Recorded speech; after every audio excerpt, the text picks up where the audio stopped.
Hey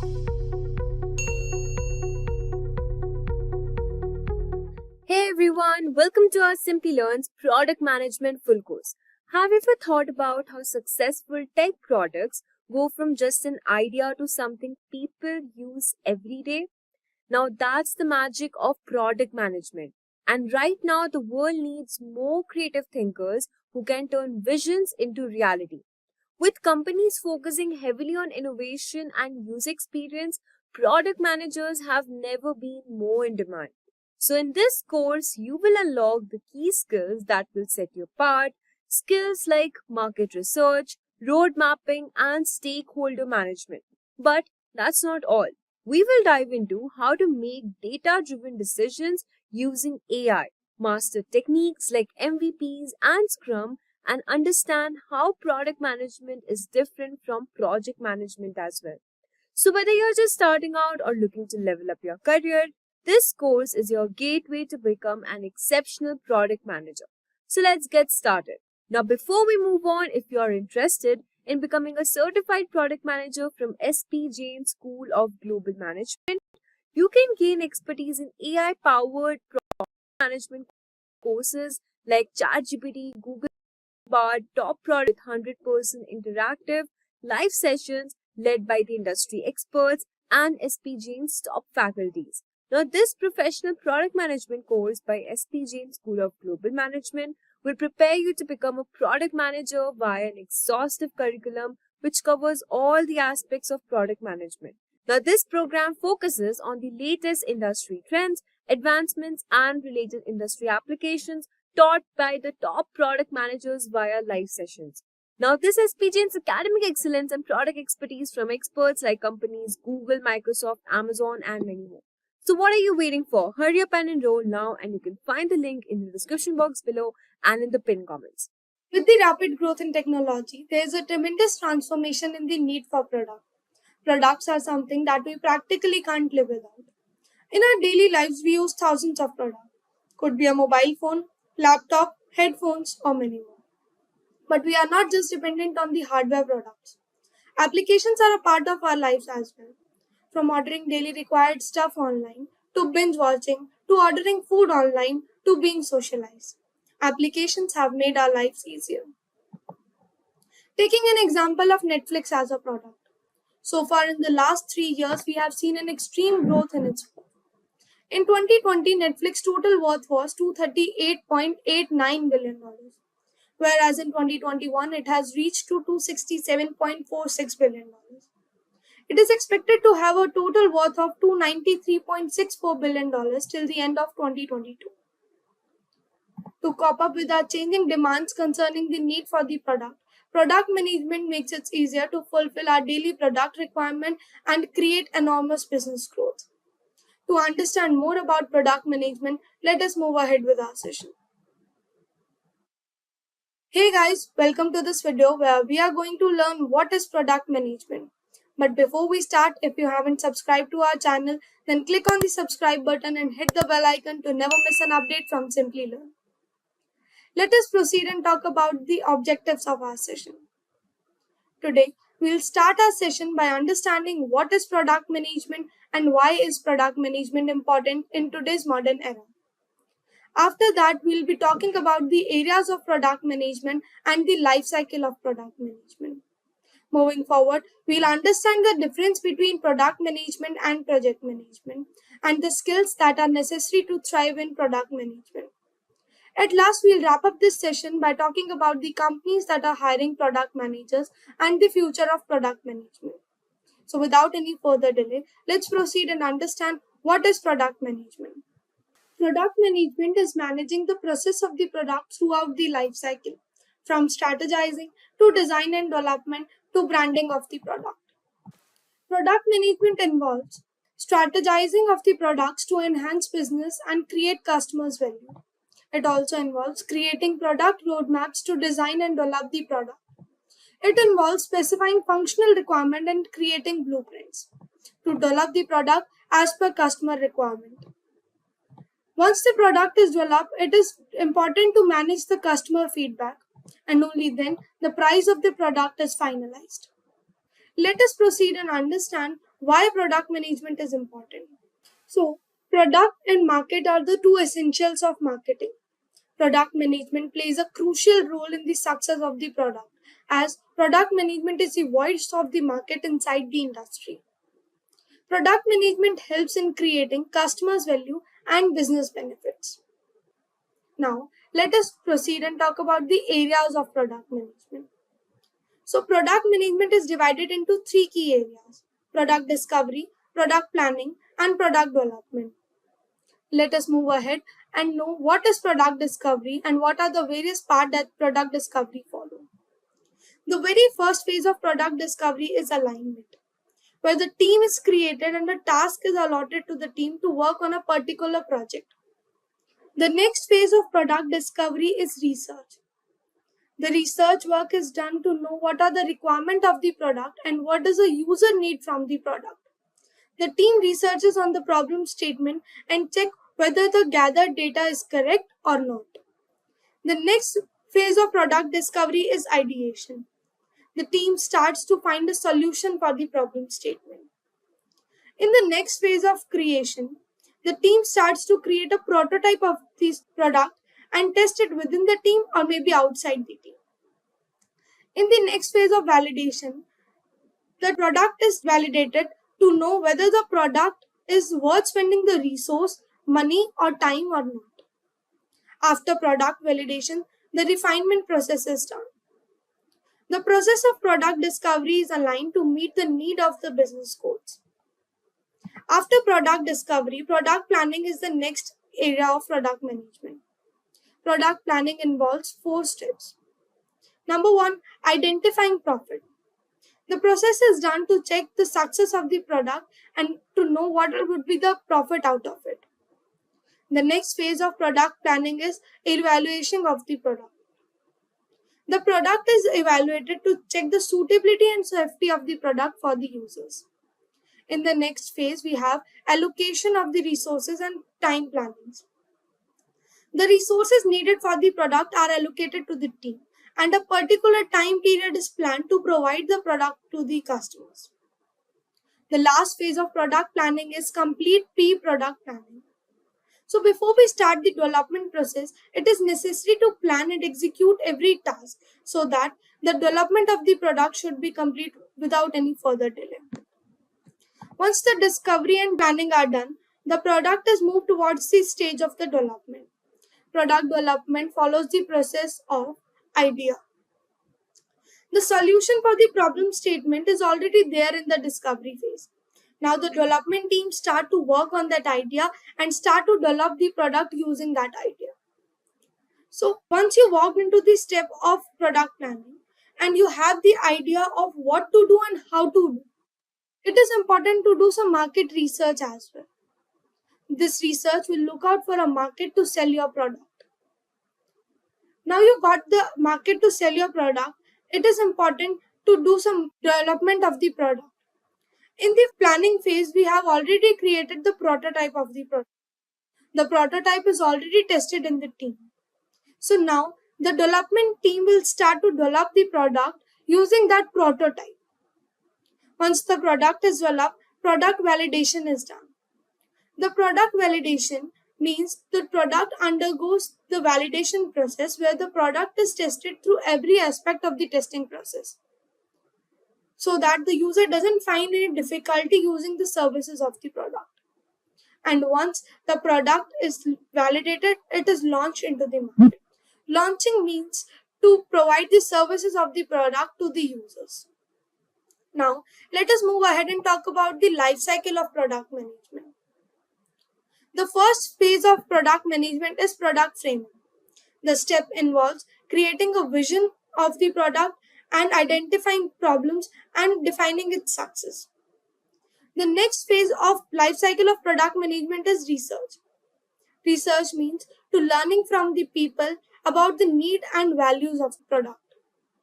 The next phase of life cycle is designing. In this phase, the team synthesizes visions, ideas, and research in the prototype of the product.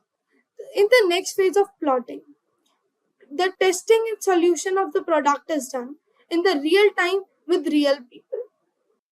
plotting the product is launched into the market. Launching means to send your product into the wild and let it flourish. And once the product is launched into the market, it is important to do the measurements.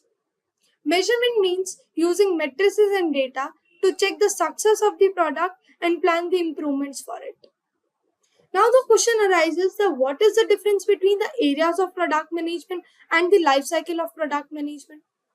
So the areas of product management describe every sub-phase that come under every phase of product management or that come under area of product management. Whereas the life cycle of product management represents the workflow of product management as a complete process. A lot of us tends to get confused between product management and project management. So let us proceed and understand the difference between the two bold terms. Product management leads to the external market operations and management, whereas project management leads to the management of internal operations. Product management deals to the project given to the whole company, whereas the project management deals with the particular project given to the manager or the team. The life cycle of product management is product framing, research, design, plot, launch, and measure, whereas the life cycle of project management is initiating, planning, executing, monitoring and controlling, and closing. In product management, manager must be good at market research, strategic thinking, and business surveys. Whereas in project management, the manager must be good at planning and budget organizing. Moving on to the skills that are necessary to thrive in product management. The skills that are mandatory for a product manager are technical skills. The manager must know how to perform some specific task. The knowledge could be of any programming language or some specific tools. Presentation skills. The product manager must have the ability to deliver the presentation in attractive, creative, and informative ways. Analytical skills. The manager must know how to provide the information in shorter ways and get the conclusion. Communication skills. The manager must be able to deliver the information in such a way that the audience can understand it properly. Time management. The manager must have the skills to manage the time efficiently. Team management. The manager must be able to lead a group of the people working together to achieve a common goal. To choose a right field as a career option, it is necessary to know what would be the scope of the field in the market. So, let us take a look at the companies that are hiring product managers. There are more than 40,000 opening in India and more than 15,000 opening in US for product managers. The companies that are hiring product managers are Google, Microsoft, Amazon, Salesforce, Uber, Swiggy, and many more. Product management is a role that takes the complete responsibility for the success of the product. And product management is a career that fit everyone that have the skills and ability to work on. So to build a career out of it, start it now. And what do you understand? What does a product manager do? Do let us know in the comment section below. Companies like Netflix, Meta, and Microsoft are paying over 7 crores for AI product managers. Yes, you heard that right. But here's the crazy part. You don't need a PhD in AI or 10 years of coding experience to get there. You can start from scratch. So whether you're a student figuring out your career path or a fresher with no AI background or even an experienced professional in tech or non-tech, this video is for everyone who wants to transition into AI product management. And by everyone, I mean if you're a student still in college, a fresher trying to break into tech, or an experienced professional looking to transition into AI. Of your background, I will guide you step by step through exactly how to do it. Here's what we'll cover in the video. First, we'll break down what an AI product manager is using real-life examples like Gmail Smart Replies and Netflix recommendations. Then, we will explore what AI product managers do and how it's different from traditional product managers. Next, we'll dive into the step-by-step roadmap to become an AI product manager with tailored paths for students, freshers, and also for experienced professionals. I'll explain each phase with simple example analogies and tools you can use, even if you don't know how to code. And finally, we'll talk about salary expectation, demand, and whether this career is worth it or not. Okay, now before we dive into the roadmap, let's first understand what an AI product manager actually does. And no worries, I'll keep it super simple. Let's say imagine you're using Gmail and it suggests what you're about to type, like thanks for your email or let's connect soon. That's AI in action. Or think about GitHub Copilot, a tool that helps developers write code by predicting what they're trying to build. Now here's the big question. Who decides how these features should work? Who makes sure they are solving the right problems and not doing weird things like suggesting the wrong words or buggy code? That's where the AI product manager comes in. So in simple terms, an AI product manager is someone who sits at the sweet spot between the user who needs a solution, the technical team who builds the AI, and the business goals of the company. They don't want to build the AI themselves. They're not writing the code or training the module, but they deeply understand what AI can or can't do, how to shape a product around it, and how to keep improving it once it's live. Now you might ask a question, what do they really do? Great question. So an AI product manager focuses on understanding what users need, figuring out how where AI can help, working with data scientists to train AI models, measuring the accuracy and fairness of those models. Think of it like baking a cake, but with a robot chef. You're not just choosing the recipe, the feature, you are teaching the robot how to make it and ensure it keeps improving with every attempt based on feedback. Now let's take a moment to think about the difference between a traditional product manager and an AI product manager. Now a traditional product manager mainly focused on planning user flows and features. Now they work with developers and designers to create the user experience and they make sure that everything looks good and works smoothly. But when it comes to outcome, they are mostly predicting what will happen based on previous data and user feedback. Now, an AI product manager is doing something a little different. Instead of just planning user flows, they are designing how AI interacts with the user. They work closely with machine learning engineers and data scientists, not just the developers and designers, to ensure the AI actually learns and improves over time. Now, while traditional product managers focus on predicting outcome, AI product manager have to deal with the unpredictable behavior of the models they work with. Think of it like managing a life system that gets smarter and changes on the fly. So instead of just delivering a static product, yes, it's more technical, but it's also a lot more innovative. There's a level of creativity involved in designing something that learns, adapts, and gets better over time. It's a lot of experimentation and iteration, which makes it super exciting. Now, let's move on to the part you came for, that is the roadmap. And don't worry, I've got different plan for each type of learner. So even if you're a student, fresher, tech or non-tech background, or an experienced professional, we have roadmap for every individual. So first, let's begin. Now, before we dive into AI, there's one key foundation you need, which is the product management basics. Now, this is your very first step, learning the core product management. This step one is very important for everyone. So whether you're a student and experienced professional, this is for you. Now let's say you're a student and you have never worked on product management before. You don't need a fancy degree in product management, but you do need to understand what makes a product successful. Now this includes how to define user problems, prioritize features, and track metrics that matter. Now here's how you can do it. First of all, you can take beginner-friendly courses on Simplilearn or you can take on LinkedIn Learning product management courses. So if you want to check out Simplilearn's product management, we have a free full course. So I'll just attach in the description box. You can check it from there. Second, you can read books. Especially, I would recommend The Lean Startup by Eric Rice. Now, this is a great way to learn how to start and grow products from scratch. Then you can work on real life experience. The best way to learn, of course, is by doing. So you can start with a side project. Now it could be something small like helping a student group improve their workflow or collaborating with a developer on small app idea. For students, the goal is here to build strong foundation in product management. This is the framework that will support all the work you do later with AI. And for freshers, if you're coming from a non-tech background or even a technical one, this step is just as crucial.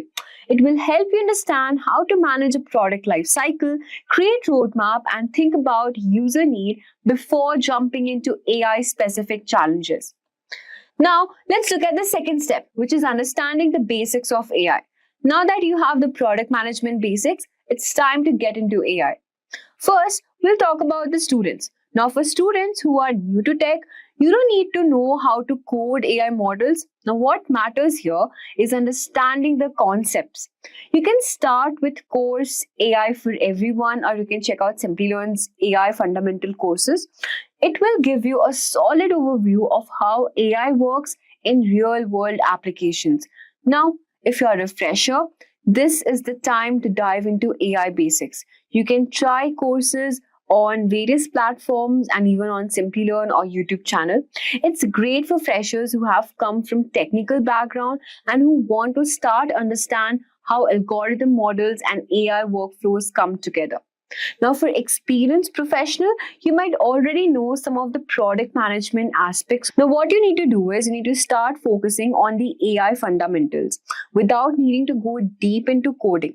You can learn about training models, inference, and how AI is applied to real products, like using ChatGPT for content generation or AI chatbots for customer support. Then we'll come on to the third step, which is solving problems using AI. Once you've got the basics of product management and AI, the next step is to get hands-on experience by solving problems with AI. Here's what things get exciting and fun because you get to play with AI tools like ChatGPT. The key is not to build an AI just to be so cool, but to build something that actually solves a real user problem. Let's say, for example, if you're building a study assistant for students, you could use ChatGPT to create a bot that helps user organize study schedules. Or as a fresher, you could create some personalized shopping assistant that could recommend product based on user behavior. Now, for students, you don't need to write complex code. You can just play with simple tools and you can try prompt engineering to make your AI much more smarter. And for freshers, you can start learning with prompt engineering and experiment with how AI can solve problems. So whether it's summarizing text, generating ideas, or building a recommendation system. Then we'll talk about the experienced professionals. You can think about how AI can improve current products at work. So let's suppose even if you're an HR, you can consider an AI-powered resume screening tool or a predictive analytics system that forecasts sales trends. Now let's move on to the step 4, which is build and ship something. Now you have learned how AI works and how to apply it. It's time to build something together. You can pick one small problem, such as summarizing customer feedback or creating a task manager that help users stay organized. Also, you can write a product spec document, then build it using no-code tools or collaborate with a friend who is a developer. Now, let's talk about for students what you need to do. Now, this is about building your first MVP, which is the minimum viable product. It doesn't need to be perfect, just enough to show that you can apply what you have learned. And for freshers, you can focus on learning how to write specs, how to design the user experience, and how to get feedback. Even small user tests can give you valuable insights. And for experienced professionals, this step will involve applying AI to existing workflows. So whether at work or in side project, you can make sure to track both quantitative metrics like time saved and qualitative feedback like user satisfaction. Now let's move on to step 5, which is understanding ML and scalability. Now this step is a key for anyone wanting to stand out in the AI product management space. Here's what you'll get to learn: how to evaluate model performance, accuracy, recall, precision, how to make sure your AI product can scale and handle more users, the latency trade-off involved in AI models. Think of it like deciding between speed and quality. Then you'll also get to learn about the importance of responsible AI, making sure your models are fair, ethical, and explainable. Then for students, this is more advanced topic to be introduced in your learning. Now, if you're really interested, you can dive into MLOps basic through online tutorials. And for freshers and experienced professional, this is where you can deepen your AI knowledge. Now, MLOps is all about making sure your AI product runs smoothly in real world. Let's move on to step 6, which is sharing your journey and building your network. So once you've built a few projects, now it's time to share your work. You can post it on LinkedIn, GitHub, or even your personal blog. You can join AI PM Slack group, you can attend meetup, and you can also connect with other AI product managers. Now, this step will help you gain visibility and network with people. It's also a chance to learn from others, whether it's through fellowships or cohort-based courses at local universities. Now, let's move on to a very important part, which is discussing about the salary and its demand. Let's talk about the real deal, demand and salary expectations for AI product managers. So in startups in India, you can expect around 25 to 40 lakh per annum to start, but that can grow quickly once you can show you deliver valuable AI products. Now at big tech companies like Meta, Netflix and Microsoft, salaries can range from 50 lakh to 7 CR depending on experience and the complexity of the role. Now if you're in the US, now remote AI product manager roles, you can earn even more, often up to $300,000 or even higher. Now, why is the demand so high? AI is transforming industries and companies need product managers who can guide these technologies and make them practical for users. They want people who can think strategically about AI's role and ensure the technology is used effectively. Now let's talk about, is it worth it or not? Absolutely. If you like solving real world problems, enjoy learning new things, and want to be a part of the future like tech, this role is for you. Remember, you don't need to know how to code AI models yourself. You just need to know how to lead AI powered products that solve real user problems. If you ever wondered what a product manager does or why the roles is so crucial in modern businesses, this video is for you. We'll explore the day-to-day responsibilities of a product manager, the key skills required, and how they act as a connective tissue between customers, technology, and business goals. So let's first understand what is a product manager. Let's begin with the basics. What exactly is a product manager? At its core, a product manager is a person responsible for guiding a product's development from its initial concept to its final delivery. They identify customer needs, align those with business's objectives, and ensure that the product delivers value to customer while fulfilling the company goals. Product managers are essentially the CEO of the product, a term popularized by Ben Horowitz. This doesn't mean they have direct authority over teams, but rather they are responsible for defining the product vision, rallying teams behind it, and ensuring the product meets a success criteria. Their goal is to balance business priorities and user experience technological feasibility. Now that we have understood the broad definition, let's explore the specific responsibilities of a product manager. So let us now understand the core responsibilities of a product manager. The first step is to understand the customer. The first and foremost responsibility of any product manager is to understand the needs and the pain points of the customer. So this requires building empathy for the end users. Product managers often engage in market research, customer interviews, and data analysis to uncover user needs. This empathetic approach helps them create products that truly solve customer problems. The second step is defining the product vision. Now, once they have a deep understanding of customer needs, product managers set the vision for product. So this vision isn't just a vague idea, but a clear roadmap that guides the product's development. A well-defined vision outlines the product's objectives, the problems it will solve, and what success will look like. Now the third step is prioritizing features. Product managers must prioritize features based on customer needs, technical constraints, and business goals. They often have to make tough decisions about what to build next, balancing whether users want against or what is feasible for the development team. Effective prioritization ensures that the most impactful features are built first, maximizing the product's value. The fourth step is collaborating with cross-functional teams. Product managers work closely with designers, engineers, marketers, and also the sales team to bring the product vision to life.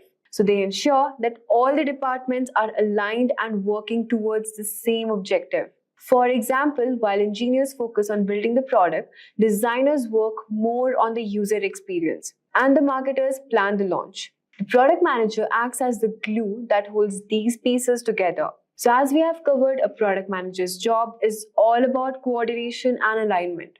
But what are the specific skills which are essential for success in this role? Let's talk about the essential skills of a product manager. The first skill is empathy. Empathy is one of the most important skills a product manager can have. So being able to put yourself in the customer's shoes allows you to better understand their problems and design solutions that meets user needs. So whether it's through user surveys, interviews, or customer feedback, empathy is what drives a successful product. The second skill is strategic thinking. Product managers must have long-term strategic vision for their product. They need to align their decisions with the company's overall goals, ensuring that the product contributes to the broader business objectives. This involves constantly analyzing the market competition and future trends to make informed decisions. The third skill is technical understanding. While product managers aren't required to be engineers, they must have a solid grasp of technology behind their product. Understanding the technical constraints and opportunities helps them make realistic promises that aligns with engineering's team capabilities. The fourth skill is having communication and leadership. Since product managers are the key points of contact between various teams, strong communication skills are essential. They must clearly convey the product vision, explain priorities, and resolve conflicts. They also need leadership skills to inspire teams to work towards a common goal, even without having direct authority over them.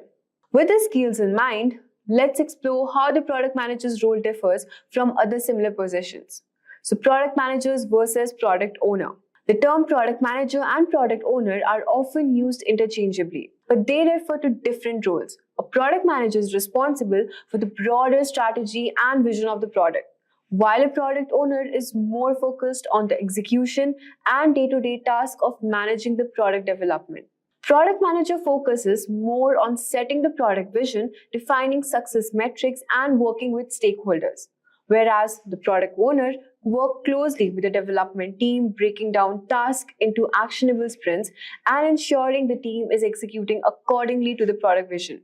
In agile frameworks like SCRUM, the product owner is more of an operational role, while the product manager operates at a strategic level. Now that we have understood these distinctions, let's dive why these product managers are so vital to a company's success. So why product managers matter? Product managers play a pivotal role in ensuring a product success in the marketplace. So even without effective product management, companies risk building products that either don't meet customer needs or don't align with business goals. The product manager ensures that a product delivers both value and customer to the business. They also bring together different teams to work toward a common goal, creating alignment across design, development, and marketing. This holistic approach leads to better, more successful products that customers love and businesses benefit from. Lastly, if you're inspired to pursue this career, here's how you can start your journey as a product manager. If product management sounds like the right career for you, here's how you can get started. First, you have to build foundational knowledge. Learn the basics of product management, including popular frameworks like Agile and SCRUM. There are many other online courses and resources available to help you get started. Second, develop empathy. Begin interacting with users and customers to better understand the pain points. This will help you practice empathy, which is the key to building a successful product. Get experience. Look for opportunities to manage smaller projects within your current role or volunteer to work on cross-functional teams. Gaining experience with product roadmaps and feature prioritization will help you transition into the role. With dedication and the right skills, you can embark on a rewarding career as a product manager. And that's it for today's video. We have covered what product manager does, their key responsibilities, the essential skills needed, and how to start your journey in product management. Let's start with understanding first who is a product manager. So guys, a product manager is basically a professional who is responsible for overseeing the development and life cycle of the product, from ideation to launch and beyond. They basically act as a single bridge between different teams such as engineering, design, marketing, and also sales to ensure that the product meets customer needs and aligns with the company's strategic goals. The product manager is often seen as the product CEO, as they are often responsible for its successful or failure. I hope so. You would have got a brief idea regarding who is the actual product manager. Now let's move on and discuss the top 10 skills which are required to become a successful product manager. So guys, our first skill is strategic thinking. Then is user-centric design approach. Moving ahead, we have product lifecycle knowledge. Then we have problem solving. Then we have prioritization techniques. Moving ahead, we have Agile and Scrum. Then we have performance metric analysis. Then we have effective communication, stakeholder management, and finally, negotiation and conflict resolution. Let's understand each of the skills one by one. So guys, our first skill is strategic thinking. So guys, strategic thinking involves looking beyond the immediate task and considering the bigger picture. A product manager with strong strategic thinking skills can anticipate market trends, set long-term goals, and align the product's direction with overall business strategy. This skills helps in making decisions that ensures the product not only meets the current demands, but is also prepared for future challenges. For example, a product manager at a tech company sees that more people are using a wearable technology. They propose developing a smartwatch that integrates health tracking, communication, and entertainment features, positioning the company ahead of competitors. So you can see, certain task is needed for a product manager in the scope of strategic thinking. Now let's understand our second skill, that is user-centric design approach. So guys, a user-centric design approach ensures that a product is built around the needs and preferences of its users. This skill requires empathy, understanding of user behavior, and a commitment to solving user problems. By focusing on user experience, product managers can create products that are not only functional but are also delightful to use. For example, guys, a product manager at a bank receives feedback that customers find online banking app very confusing. So they conduct user interviews and usability tests, leading to redesign of the app with simpler navigation and more intuitive interface, resulting in a higher customer satisfaction. So you can see what is a task for a product manager in the domain of user-centric approach. Now let's move on and discuss our next skill, that is product lifecycle knowledge. So guys, product lifecycle knowledge involves understanding the different stages of a product which goes through, for example, introduction, growth, maturity, and decline. Each stage requires different strategies for marketing, development, and resource allocation. This skills helps product managers know when to push for growth, when to focus on product maintenance, and when to consider phasing out a product. For example, a product manager at a consumer electronics company notices that a popular smartphone model is reaching market saturation. They decide to introduce a new model with upgraded features to keep the product line fresh and maintain customer interest. Next, we have the problem solving. So guys, problem solving is the ability to identify issues, analyze the root cause, and develop effective solutions. This skill is crucial for navigating the challenges that arise during product development and management. Effective problem solving involves creativity, analytical thinking, and the ability to make decisions under pressure. A product manager at a food delivery company discovers that customers are frequently complaining about the late deliveries. And after realizing the delivery process, they implement a system that provides real-time traffic updates to drivers, reducing delays and improving customer satisfaction. So guys, you can see this is an example which can be covered under problem solving. I hope so you are getting aware like how these skills are used by product manager in their real-time job. So guys, our next skill is prioritization technique. So guys, prioritization is a skill of determining what tasks or features should be focused on first based on their importance and impact. Product managers often face competing demands, and effective prioritization ensures that most critical tasks are addressed in a timely manner. They use techniques like Moscow method, which means must have, should have, could have, won't have, or RICE, reach, impact, confidence, effort. These techniques can help in making these decisions. For example, guys, a product manager for a social media app has to choose between adding a new feature for live video streaming or improving the app security. After assessing the impact of both, they prioritize the security improvement to protect user data and build trust, even if it means delaying the new feature. Now, let us move on to our next skill, that is Agile and Scrum. So guys, Agile and Scrum are the methodologies that promote flexibility, collaboration, and iterative development in product management. Agile involves breaking down a project into smaller and manageable parts, allowing for continuous improvement and a quick responses to change. Scrum, a specific Agile framework, it uses time-box sprints to achieve short-term goals with regular reviews and adjustment. For example, guys, a product manager at a software company uses Scrum to manage development of a new mobile app. They work in 2-week sprints, allowing the team to release incremental updates, gather user feedback, and make necessary adjustments before the next sprint. Next, we have, guys, performance metric analysis. So guys, performance metric analysis involves tracking and interpreting key data points that indicate how well a product is performing.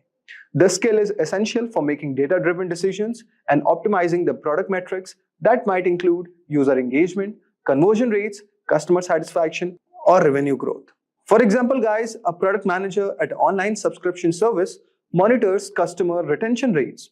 When they notice a decline, they analyze the data that find users are dropping off and after a free trial.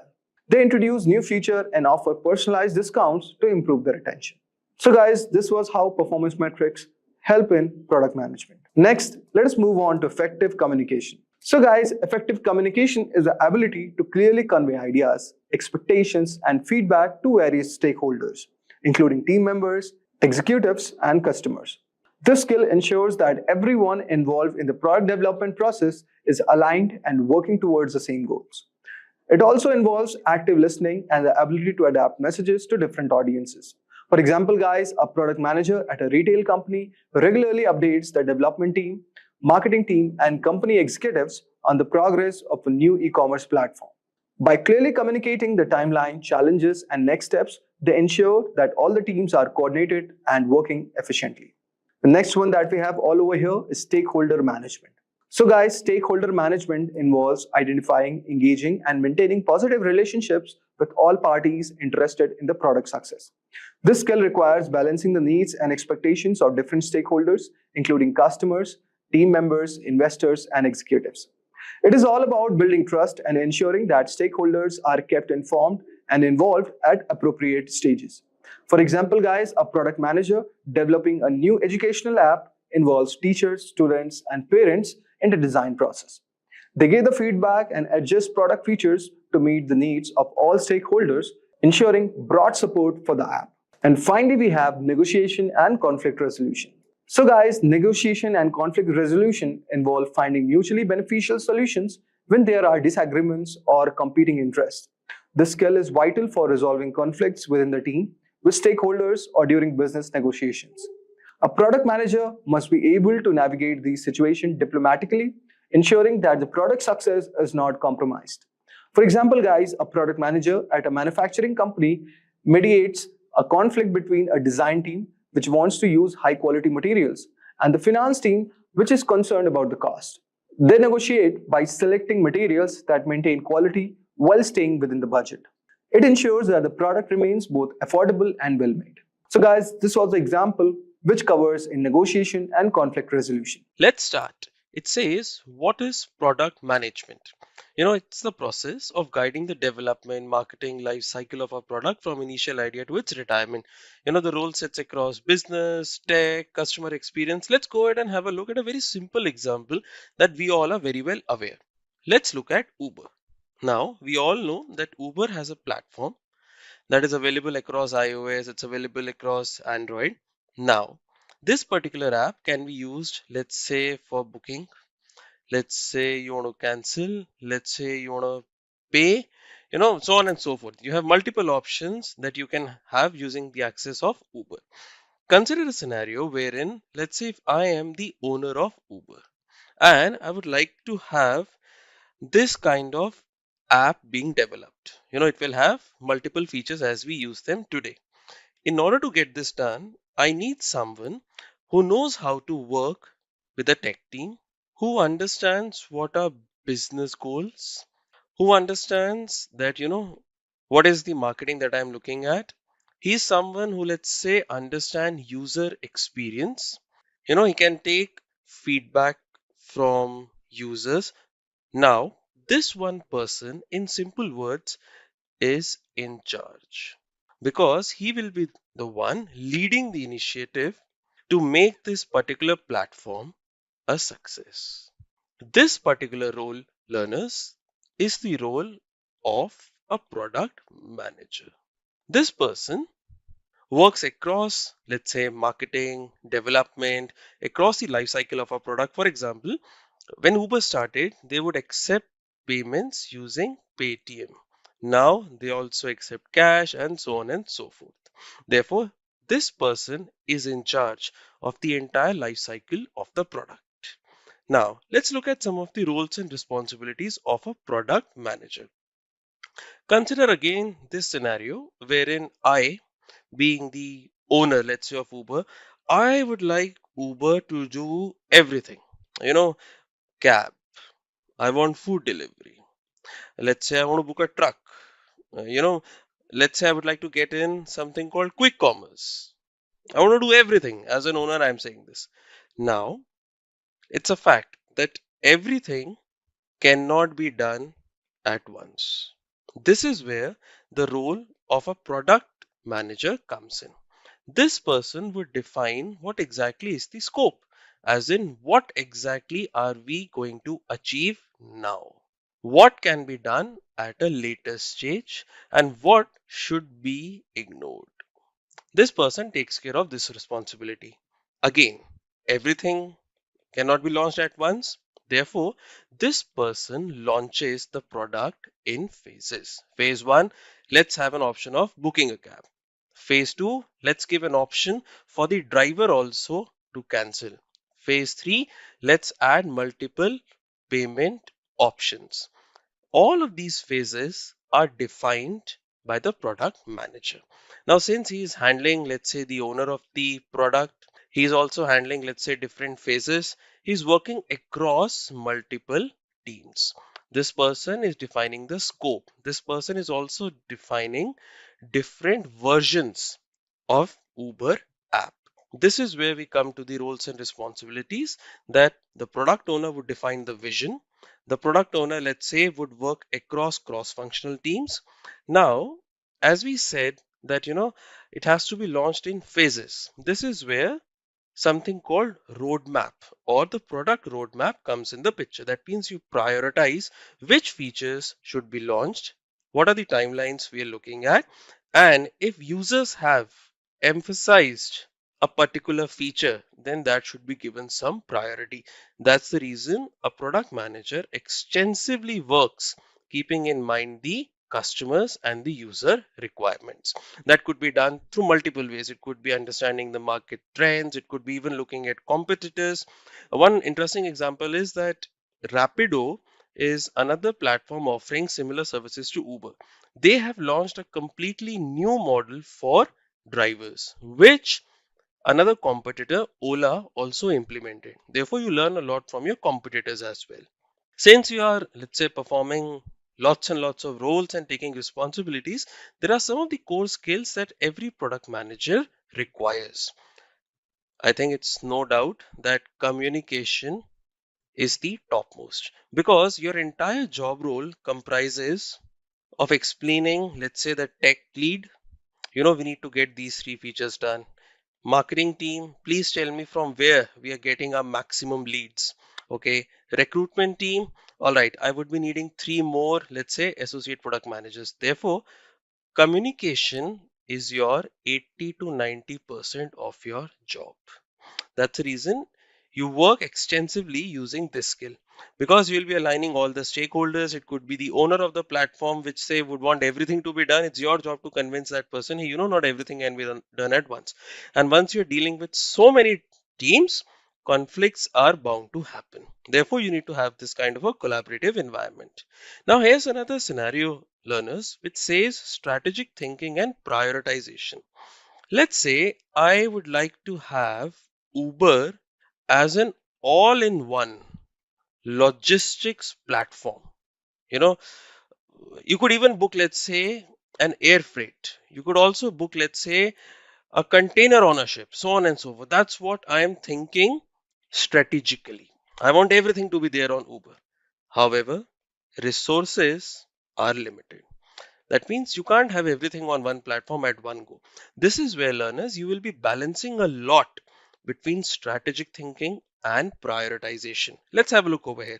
It says, about understanding the broader picture. Okay, my broader picture is all in one logistics platform and aligning your product decisions with the company's goals. Therefore, this product should have all in one logistics services, including air freight. Prioritization says is about determining which features or tasks should take precedence. Start with cab service, take some feedback, get some revenue, then maybe you can go to the next one. The product manager also needs to focus here. He can't only say to the owner that he, prioritize. In this way, what's going to happen is the PM would lose his job.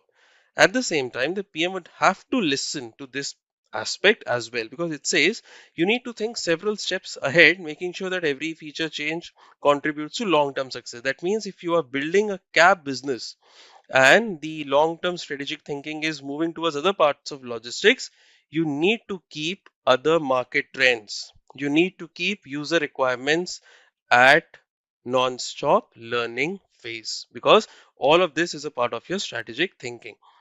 Then comes prioritization, that you make tough choices, that hey, in the short term, let's run a trial run. Let's say we'll run a small trial run for air freight and get some feedback. Okay, in the long run, we can prioritize air freight above any other form of logistics. Therefore, a good balancing is needed. It says market and user research. Learners, these days this is extensively done using AI tools as well. All right, I'll give you one example over here.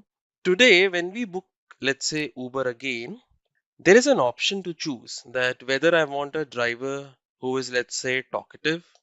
Will I, need a cab which should have AC on, cold, or so on and so forth? All of these feedbacks were given by the user that, hey, driver is not switching on AC, or let's say he's too much talkative, so on and so forth. This is where your user research comes in, and this is how your new features develop, as we see in Uber today. Could be multiple ways. You could have data coming in from your platform, which you could analyze, or you could directly have an interview with, let's say, a user. You could have surveys. However, a lot of tech is used in this, and tools like Google Analytics, Mixpanel play an important role, because they give you real-time data on how your platform is performing. So you get real-time answers to user requirements. Technical understanding. Now, learners, it's a very common, saying that to become a product manager, you must have tech background. You must be an engineer. You must be from computer science, IT background. That is, however, not the case, because you are, I'll just put this in red, you are not a coder. You are not a developer. You will not be taking care of databases. You will not be the one designing UI UX. It is not your job. There are people who are meant to play this kind of a role. Your role over here is fostering collaboration. Therefore, some knowledge of tech and excellent collaboration communication will get the job done. That means you must know what right questions to ask. You have the responsibility of defining the scope. If the developer says, I can do this, you need to narrow him down that no, it has to be limited to just 2 features. Now, since you have, a bird's eye view of the business, you have bird's eye view of tech, you should be able to anticipate some kind of potential issues. For example, if you launch this particular feature, what are the backlashes competitors have faced? Therefore, you should be aware of these potential issues. Now, it says data analysis and matrix. Like I mentioned, certain tools like Google Analytics, Mixpanel, all of these tools require no coding. They only require you to analyze data. For example, let's say Google Analytics tells you about Amazon. Let's say you're the product manager at Amazon. Now, through Google Analytics, you're getting some inputs which says that people are not using, let's say, the search option more. Or maybe people are not using Amazon Pay more. Or deliveries in, let's say, Bangalore's Whitefield have dropped drastically in the past 1 quarter. You get these kind of data which will help you to make decisions. that let's say what could be going wrong. Don't we have enough delivery partners, or is there some kind of a delivery shortage? Therefore, data analysis and decision making would comprise your day-to-day task. This would encompass, let's say, what are the conversion rates. For example, you ran a marketing campaign, and you were expecting the conversion rate somewhere around 12 to 15%. That's your marketing team's job. They have already told you. However, the real conversion rate that we got was even less than 5%. So that's your job to look into the issue. Similarly, things go for user engagement. Your UI UX in charge told you that, hey, with this kind of a new UI, we could enhance the user experience. However, you see that the time spent on the platform has not increased. Then again, it's your job to look at these kind of issues. Again, we come back to the reason of the existence of a product manager, which is the user. It says putting yourself in the user's shoes and understanding their struggles, needs, and goals. Let's look at another example, which is something that we again commonly use on a day-to-day basis. And let's look at that example of a Gmail. Today, if you open Gmail, you even have an option of Gemini coming up on the top right corner. That means users are, let's say, using AI tools today for almost all of their tasks. Should that be present while they're writing their emails? Obviously, yes. Great. Should that be present in day-to-day handling of emails? Absolutely, yes. Therefore, give an option of Gemini to Gmail. That means you understand what users are doing actively today, how are they performing those tasks, and then you implement those features. For example, a very common document that you will be preparing as product managers is called the PRD. This document could take almost a week's time to get done, but using something known as Copilot by Microsoft, it can be done in less than 5 minutes. Therefore, if the user is using Copilot, then let's incorporate Copilot in all of MS Office offerings. That's what Microsoft has done. That's how you take care of user and you put yourself in the shoes of the user. Remember this one thing, learners, you are not the boss. The product manager has no authority over a developer to tell him or her to do a particular task. No, that is not your authority. You don't have the authority over marketing team to tell someone to run this kind of a campaign. No. You run the show without authority. Obviously, there are other ways you can exert authorities, but yes, those are best avoided and they do take time and they do leave a bad impression. For example, you could talk to the tech lead and say, this developer is not doing up to the mark. So it creates some kind of a friction within the team. That's the reason, learners, it's all your soft skills that will run the show for you. You would say you lead with influence and not hierarchy. It's about guiding your team, sharing the vision, and having non-official power. We'll come to the last, let's say, soft skill that we are looking at is adaptability and decision making under uncertainty. Now, I'll give you another very commonly used example. Yes, here we are at the Gmail part. Now, if Gmail today says that uh, 15 GB is what we are offering to, let's say, free users. Okay. However, with rising demand for data storage, users are requiring more. Okay. They can open another Gmail account. That's great. They get another 15 GB. But managing these two, one file or one picture present here, one file, one picture present here, may or may not make sense, right? So let's launch a loyalty plan because people are creating more and more Gmail accounts and they are also not happy managing different accounts. You're also creating trouble because again, you're not generating revenue. So let's have a loyalty plan wherein we offer 100 GB. Apart from this, they can have multiple accounts under this umbrella. That's again how you adapt to changing user requirements. I think we discussed about Google Analytics tool, Mixpanel tool. These tools are used for analysis of, let's say, whatever data your platform is generating. Jira is extensively used in product management tech teams to run your show. Which developer or which feature is at what stage, which developer is handling what part of the feature, so on and so forth. Again, we've got Plan, Trello. You would be using extensively for creating product roadmaps and collaboration with your team. Hello, everyone. It's a pleasure to welcome you to our new session where we will discuss product management metrics and KPIs. In this video, we will discuss the top metrics and KPIs to measure the success of a product using key performance indicators. KPIs are crucial because they provide a benchmark against which to measure your performance going forward. KPIs make it obvious whether or not you are succeeding in your objectives. And by using KPIs, you may define objectives, plan a course of action to achieve them, and assess your progress as you go. But before moving ahead in our session, don't forget to subscribe to our channel and hit the bell icon to never miss any updates from Simplilearn. Now, before we start our session, here's a question for you all. What, according to you, is the most important metric that defines the success of a product? Do let us know in the comments below. Today, we'll start this session by providing you with a brief introduction to the product management metrics and KPIs. And then we will be discussing product management metrics and KPIs, and stick to the end because we will be discussing product management frameworks, which are the HEART framework and the R framework. Let's start with the session and know about product management metrics and KPIs. Like other company teams, product management teams utilize key performance indicators, or KPIs, to set clear goals and natural choices, recognize success, and spot risks and problems. A lack of KPIs can cause a product management team to have a poor sense of progress, making it challenging to evaluate and learn from past work and make it difficult to prioritize amongst different activity streams when progress veers off course. The product manager often defines these KPIs, depending on what they think are the most crucial indicators to measure and report on.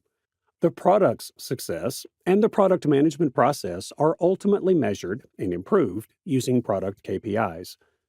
The breadth of the product manager's KPIs might vary depending on the organization's procedures and product type. The KPIs could significantly favor the design and manufacturing of the product, for instance, if the team's primary goal is product development. However, if they want to recognize the influence on the customer, the KPIs might be more broad to include use and consumer behaviors. The decision-making process about the KPIs that matter must ultimately be left to the product team leader, although it should be highly influenced by the organization's top-level goals. Let's now understand what are product management metrics. Metrics for product management give product managers the crucial information they require to monitor the performance and health of their products. Your product is more likely to offer accurate insights on what adds value to your current users and help convert potential users by setting and tracking the proper metrics. Product metrics are used by product managers to recognize which features are most used, underused, or completely ineffective, finding out how customers interact with a product, find out how frequently people return after registering, test how well your product is received by customers, identify the user cohorts that are power users, and others. There are 5 basic metrics that are used to measure the success of a product. The very first metrics of product management are growth and activation. In product management, growth refers to boosting the utility and user base of an already existing product. Product management seeks to make an existing product more successful as opposed to conventional product management, which focuses on managing all operations necessary to bring a lucrative product to the market. To maximize user retention during onboarding and the initial hours or days, the term activation is used. Onboarding customers with less friction, educating them about the benefits of your product, and gaining their early commitment are all examples of activation goals. This holds several KPIs: number of users per session, traffic, churn rate. The next metric used for product management is retention. The capacity of a business or product to keep customers over time is referred to as customer retention. If a business or product has a high customer retention rate, it implies that consumers keep utilizing or repurchasing that good or service. Low customer retention refers to the rate at which consumers discontinue utilizing or purchasing a company's goods or service. Effects of retention, total company growth, and client loyalty. When considering extra products or services, loyal clients are more inclined to stay with a reputable business. Retention as a metric holds CRR, CLTV. The next metrics we are going to discuss is engagement. Measuring user involvement enables you to determine whether customers value your offering. Logins, downloads, and the amount of time people spend on your website are all indicators of engagement. Engagement holds daily and monthly active users, session duration. Moving on, we have user happiness as the next metric used in product management. Since user happiness is a self-reported statistic, asking users to estimate their happiness rather than observing their behavior is necessary. Happiness in the context of products and services refers to a gratifying or enjoyable user experience. Contentment, joy, and delight are additional nouns that can be used to denote happiness. User happiness is a self-reported assessment. Thus, rather than observing people's actions, you need to ask them how happy they are. That also implies that prejudice and feelings are present in this situation. User happiness holds, NPS, rating on the App Store. And the last metric used for product management is revenue. Revenue is the cash that a firm generates via its operations. Depending on the accounting technique used, there are several ways to compute revenue. Sales made on credit will be included as revenue for products or services provided to the client under accrual accounting. Revenue may be recognized following certain standards, even though payment has not yet been made. The cash flow statement must be examined to determine how well a business collects debts. Cash accounting, on the other hand, only counts sales as revenue when payment is made. Revenue holds, CAC, MRR, ARPU. Now, let's move ahead in our session and understand what are product management KPIs. The success of a team may be measured using KPIs for product management. Product management, sales, and marketing teams, as well as other business experts, use these KPIs to set objectives, track development, and address problems. Because they offer advice on setting priorities and assigning tasks, KPIs are beneficial for product managers and other team leaders. The creation and management of high-quality products for a corporation depend on these metrics. Product managers can carry out the following tasks thanks to KPIs: establish goals, track development, take notes on prior work, make sensible choices, manage competitors, resolve issues, deliver high-quality products. The very first product management KPI is monthly recurring revenue, or MRR. A company's predictable income stream from month to month is measured by its monthly recurring revenue. This metric's main objective is to compare performance between different subscription terms or packages, each with unique features and costs. For companies that provide software as a service, or SaaS, or make money by selling subscription services, this type of technology is ideal. These sales activities are recurring and simpler to predict than one-time purchases. Product managers may monitor the business's financial health and track the rise or drop of monthly revenue using MRR. This gauges a product's monthly gross sales. If you wish to compute this, you must take into account the MRR at the beginning of the month, add the income from new customers, and subtract the number of customers you lost. For subscription-based businesses like SaaS, where no further sales are made after a client becomes recurring, MRR is simple to evaluate. Monthly recurring income is calculated by multiplying the average monthly revenue per user by the overall number of users for a particular month. The next product management KPI is the customer retention rate. It is the proportion of clients who remain clients after a specific amount of time. The length of time you can keep clients will be measured using this KPI in product management. You should also check to see if steps are consistently done to keep clients if the number of customers departing starts to fall. Without a retention plan, it is common for firms to focus solely on recruiting new clients while utterly disregarding their current clientele. Asking your former clients why they choose to stop doing business with you is another strategy you may employ to lower the retention rate. Always remember that acquiring new consumers is harder than maintaining relationships with your current clientele. Older customers are more likely to spend more money with you than new ones. Additionally, it is common for current customers to test new features, upgrade plans, or offer comments.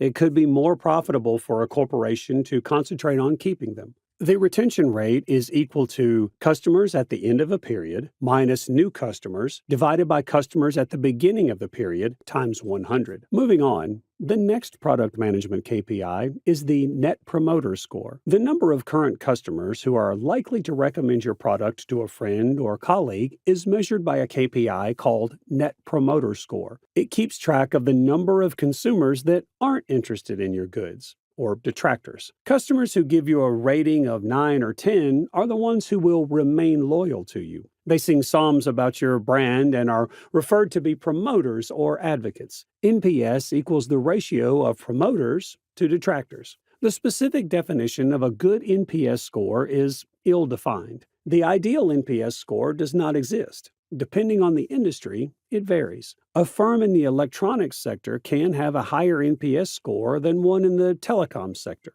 The percentage of patrons who are inclined to suggest a product or promoters and those who disapprove of it, or detractors, is known as the Net Promoter Score. A high NPS promotes growth, and knowing how many customers are complaining might help a company identify a problem with the customer experience. This measure displays the most popular product features and may inspire teams to come up with fresh concepts for brand new features or improved UX design. Here's the equation. NPS is calculated as the percentage of promoters minus the percentage of detractors.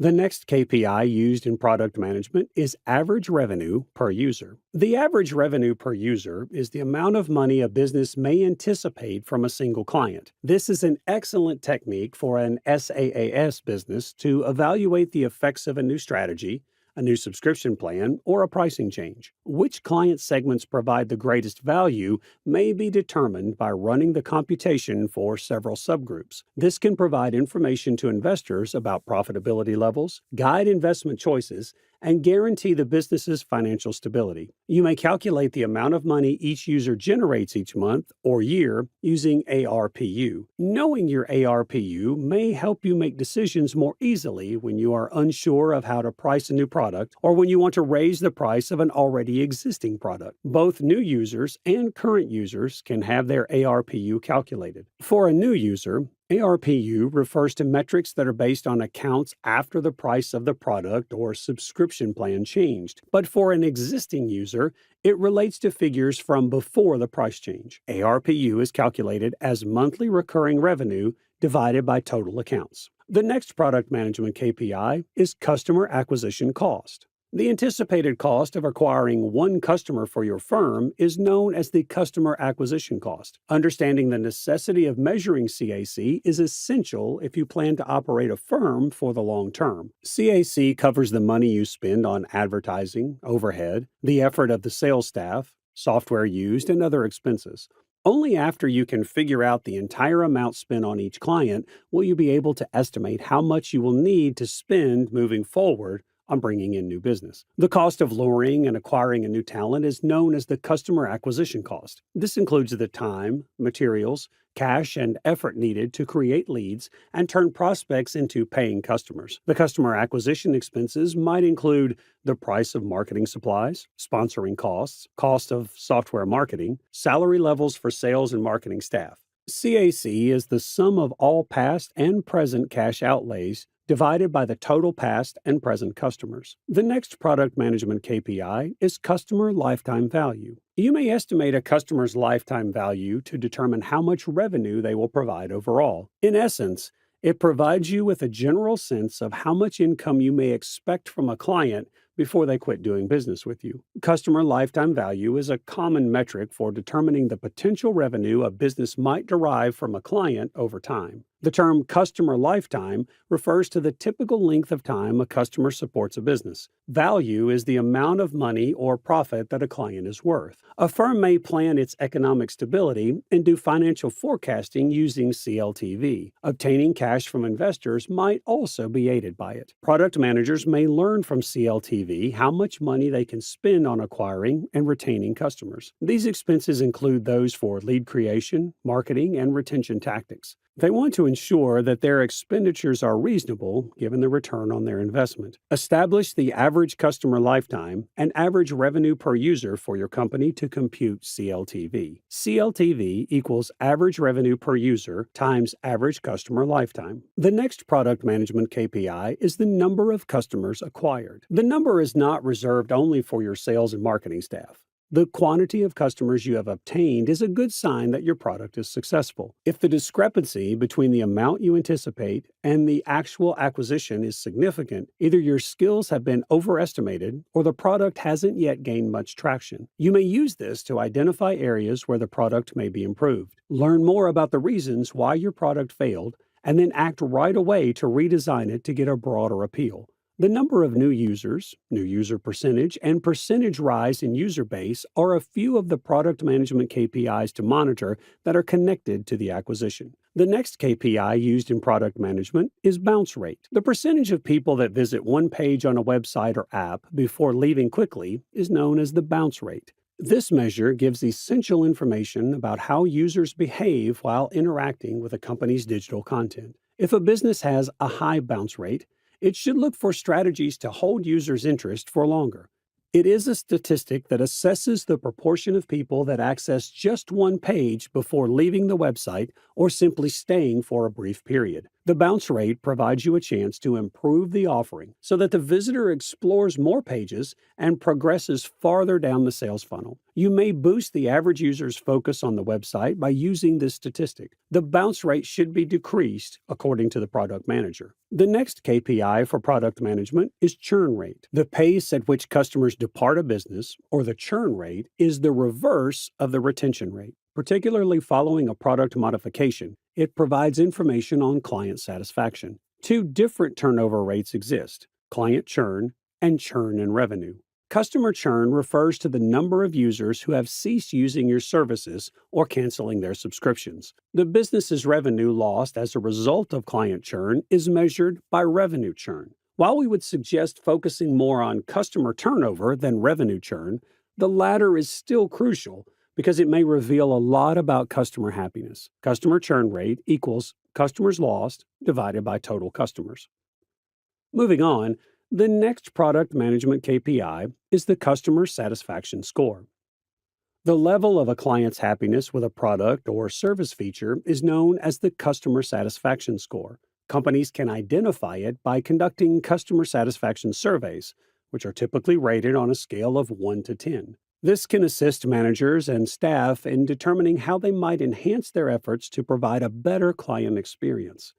A leader can use it to decide whether they want to do a more in-depth qualitative examination of client happiness. CSC is a metric that assesses consumer satisfaction with a given commodity or service. Customers are asked to rate their satisfaction with a particular item or service using a rating scale in this kind of survey. This metric is calculated by adding the scores and dividing them by the total number of respondents. CSC gauges how satisfied a single feature or service is, whereas NPS gauges total satisfaction. To continually learn from the customer how they like utilizing a certain feature, use CSC frequently. Make sure you address their problems based on the feedback to provide them with compelling reasons to renew the product. The next KPI we have for product management is the number of users per session. A product manager may learn which aspects of an app are most used by monitoring the number of user activities every session. This is dependent upon the acts that a user repeats. This is particularly beneficial if a business is evaluating the use of a new website or application component. They can measure client interest in the modification to see whether it is intriguing or practical. KPIs are used to monitor if a product is still meeting client demands. This KPI monitors user activity on your website and mobile application. Any action they do and the characteristics they employ fall under this category. This is a potent KPI that may direct your approach to feature uptake. The next KPI is traffic. The volume of users who locate and assess websites are referred to as traffic. It may be organic, emerging spontaneously, or it may be paid, emerging as a result of sponsorship of content or the purchase of advertising space by a business. People that are in traffic are typically curious about a company and may eventually make a purchase.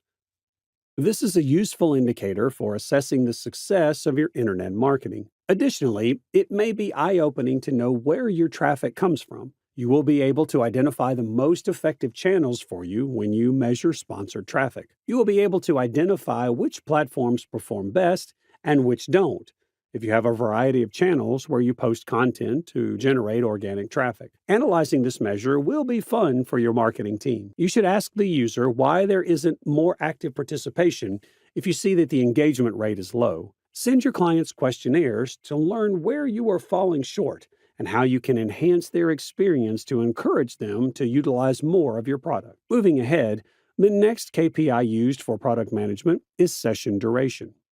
The amount of time a person spends interacting with a website during a session. Strategies to monitor the use of digital products include this kind of measure.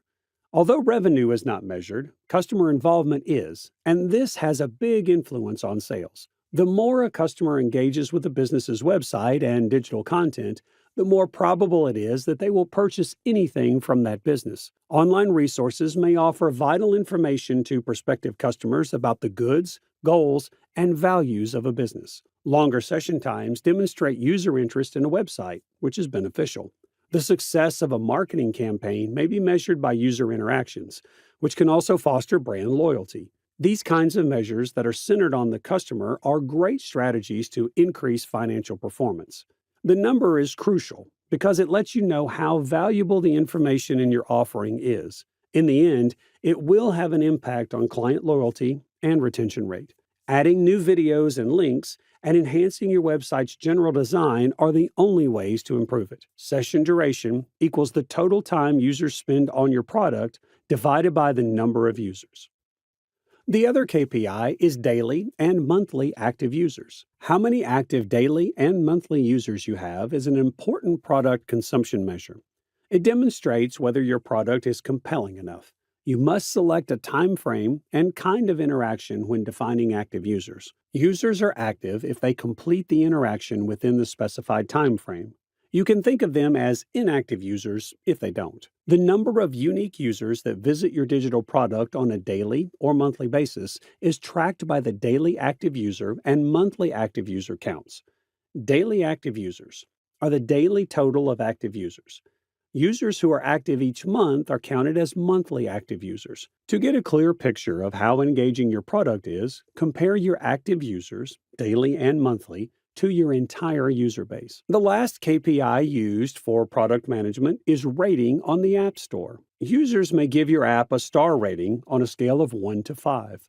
The summary rating of your app, which appears on your product page and in search results, is based on user ratings. When you publish a new version of your app, you have the option to reset the summary rating, which is unique to each region on the App Store. However, we advise being cautious when using this function. Having few ratings may deter potential users from installing your app, even if refreshing the summary rating might guarantee that it matches the most recent version of your program, which can be advantageous if an update answers customers' prior issues. Now let's move ahead in our session and know the frameworks used for product management. So in this video, we will be discussing the two most important frameworks of product management, that is, HEART framework and R framework. So let's first understand the HEART framework. An approach to enhance software user experience is called the HEART framework. According to 5 indicators focused on the user, the framework aids businesses in assessing any part of their user experience. The HEART framework, which was created for user experience designers and researchers, may be a helpful technique for product managers, since it is centered on developing a deeper understanding of user behavior and user preferences. Google UX created the HEART framework 10 years ago as a means of precisely defining product KPIs. To enable data-driven decision-making, it aids in defining and delivering user-centered product metrics. The HEART framework may be used by product managers to prioritize features, assess the performance of a product, and make more data-driven product choices. The user's experience is measured by HEART. Instead of focusing on system or technology metrics like failures, we wish to pay more attention to user data like usage frequency. These categories include happiness, engagement, adoption, retention, task success. Adoption. The rate of users who finish the trial or onboarding process and switch to regular use is known as adoption. It tracks the success of your client acquisition and activation processes and enables you to pinpoint the factors that encourage repeat usage. Task success. To determine whether users can successfully execute their tasks using your solution, look at task success. Based on the findings of these tests, you may modify your app's functionality, such as the backend, to make sure information flows through it smoothly and delivers the outcomes users are looking for. Engagement. User activity is gauged via engagement. Depending on your product, this may include the number of sessions each week, the number of likes or downloads, the length of sessions, the number of transactions, as well as other metrics. It is vital to define, track, and monitor suitable user behaviors in your app. The findings will provide you invaluable insights into how people use your app, and you will be able to observe the effects of any changes you make. Retention. The percentage of people that often utilize your product is measured by retention. It's important to keep track of who is and isn't returning to your product and why, as negative retention, also known as churn, will affect how your product performs in the market. Happiness. Users' levels of happiness reflect their opinions of your product. It is a way to gauge how satisfied users are, and methods include surveys, in-app reviews, and Net Promoter Score, or NPS. This is quite helpful when determining how customers feel about the most recent version of your product or the addition of a new feature. This may then affect the features you decide to preserve and the ones you decide to create. Now, coming toward the end of our session, let's learn about the R framework. One of the most often used frameworks for measuring growth and success in SaaS and startup businesses is the R model. The Pirate metrics, or Pirate framework, are other names for it. It was first proposed by David McClure, the founder of Practical Venture Capital. It divides your client lifecycle into 5 phases and correlates each with relevant KPIs, starting with the initial point of contact and continuing until a potential customer converts to a paying one. This will offer you a clear understanding of which stages of the client lifecycle are succeeding and where there is room for improvement in your conversion funnel.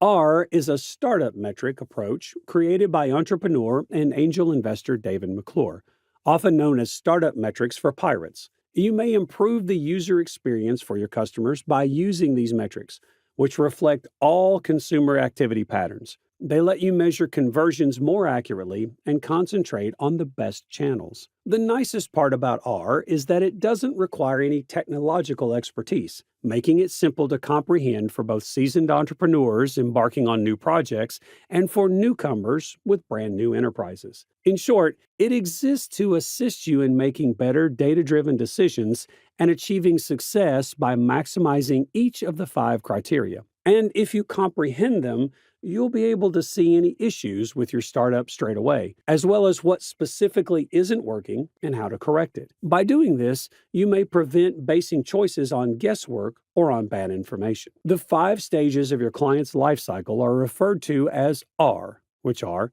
acquisition, where do customers come from?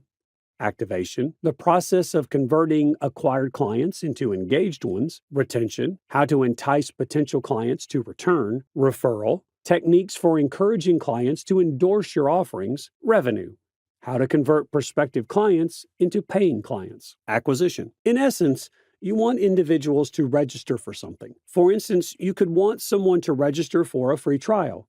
Keep up strong traffic acquisition. You need to make sure your website is receiving qualified leads. The fact is, if you have a good amount of focused visits each month, you don't need a ton of leads to obtain clients.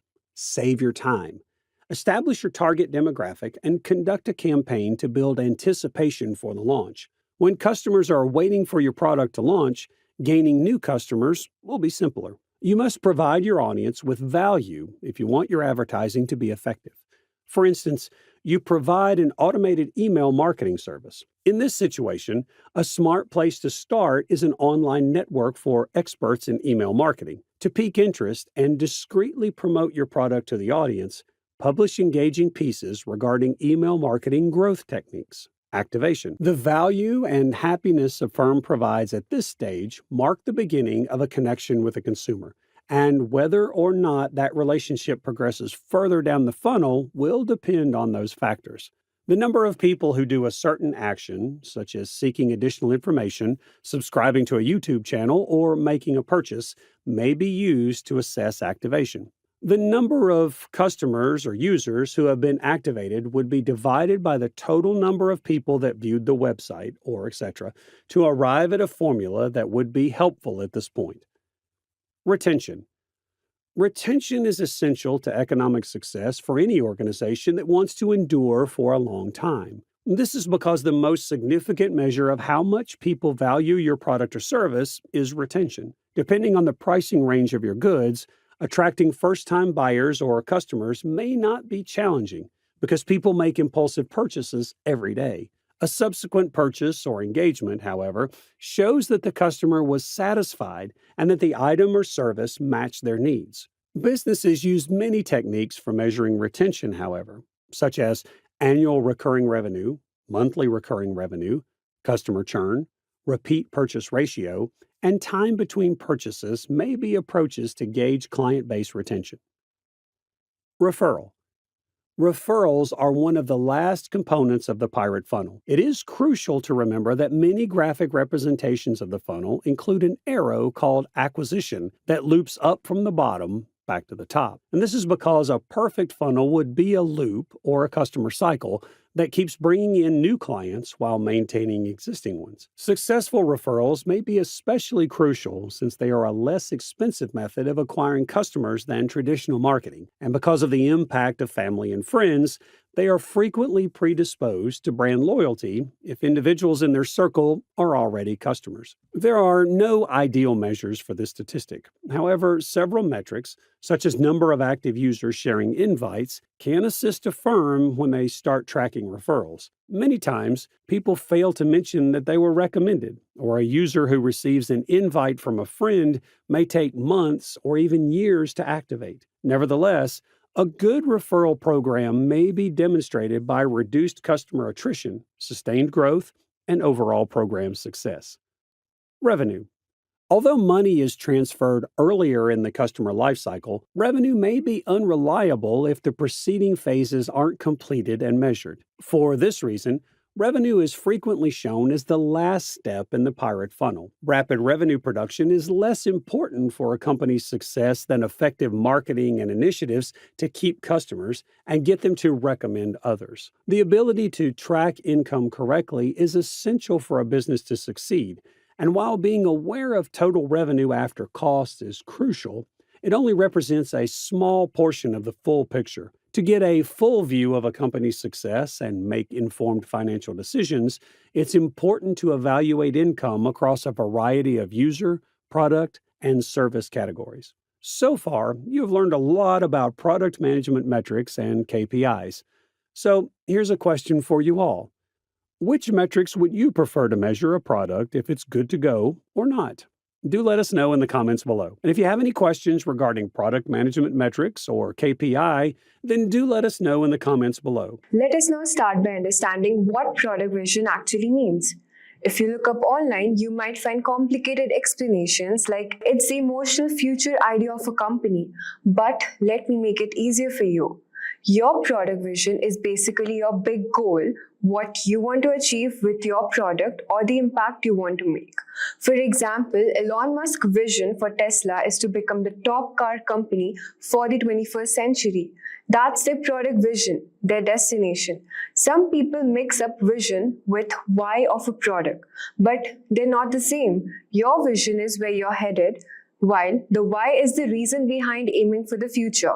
In business, we call this reason the mission. So if your vision is where you're going, the mission is why you're going there.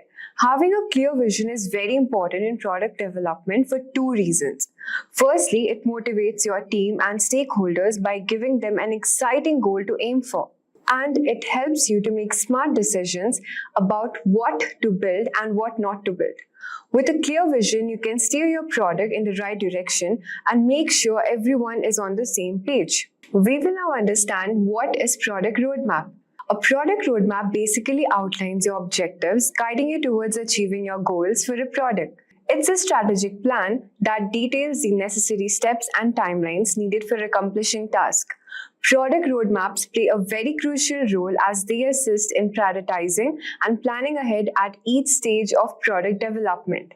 They connect the overarching product strategy with the specific tasks and activities carried out by the team. For example, let's say you're creating a new mobile app. Your product roadmap would outline all the key features you want to include, like user login, messaging, and photo sharing. It will also break down when each feature needs to be developed, tested, and released to users. Here, the product roadmap helps us to stay on track and reach our destination, launching a successful app. Let's discuss the key features and functions of a product roadmap. Firstly, the roadmap serves as a high-level plan, charting the course from concept to final release. It lays out the key milestones, deliverables, and timelines the team needs to hit, which are shared with stakeholders and developers to ensure everyone understands the plan and stays on the track. Regularly updating and consulting the roadmap keeps the team focused on the big picture and the ultimate goal. A vital function of the roadmap is to prioritize product initiatives and features. By defining what will be built and when, the roadmap enables the team to focus their efforts on the most impactful and strategic elements, allocating resources efficiently. The roadmap also communicates the product strategy to stakeholders, from executives to the sales team. This visual representation fosters buy-in and collaboration across the organization. Roadmaps play a key role in managing expectations by outlining planned releases and feature rollouts and settling clear expectations for customers. Lastly, the best roadmaps incorporate flexibility, adapting to changing market conditions, customer feedback, and new strategic priorities aligned with evolving business needs. We will now explore different types of product roadmaps and how they help us to achieve our product goals. At first, we have portfolio roadmap. This roadmap provides a broad overview of stages for multiple products. Imagine you're overseeing a company that develops both mobile apps and platforms. Here, the portfolio roadmap will help you to see the big picture, what's happening across your product portfolio. Second, we have strategy roadmap, which emphasizes high-level initiatives and efforts to meet product goals. For example, it might include goals like improving user experience, expanding product offerings, or enhancing customer support. Third, we have release roadmap, which breaks down the task and timeline to finalize a product's creation. This could include steps like designing user interfaces, coding functionalities, testing for bugs, and finally releasing updates to app stores. Features roadmap. This roadmap basically shows features and timelines of when product features will be released. It helps ensure the development efforts are aligned with the planned feature releases.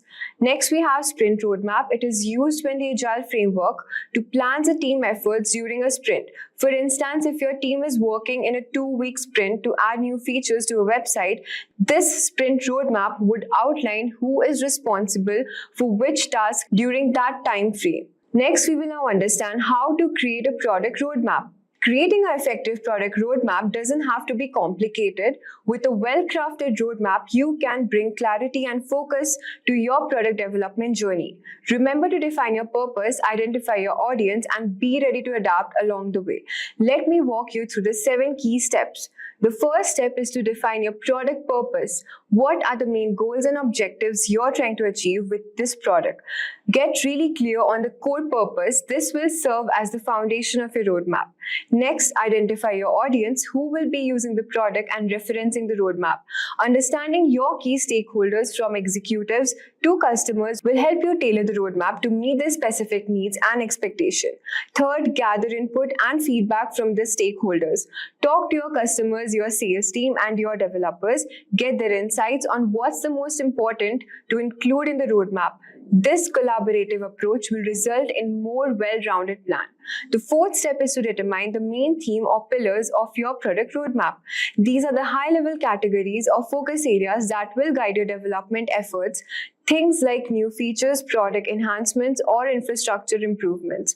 Once you have those key themes identified, you can break them down into more specific, actionable items.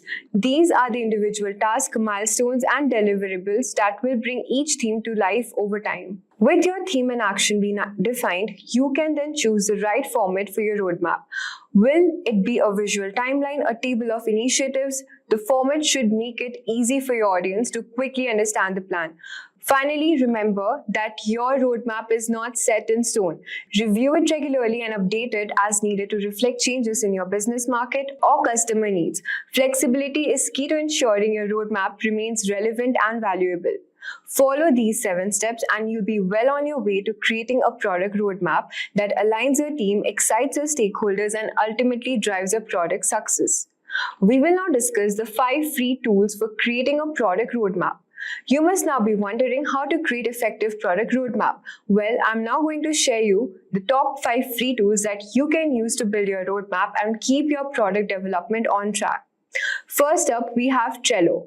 Trello is a versatile project management tool that also happens to have some great roadmap templates that you can use. Next, we have Notion, a collaborative workspace that includes roadmap templates in their free plan. Next, we have got Jira, which is a popular tool that can be leveraged for creating and managing effective product roadmaps. Of course, we can't forget the classic Microsoft Excel and PowerPoint. This tried and true spreadsheet tool may not have all the bells and whistles, but it's a very simple and effective way to map out your product roadmap. We will now discuss how to make a product roadmap in Excel.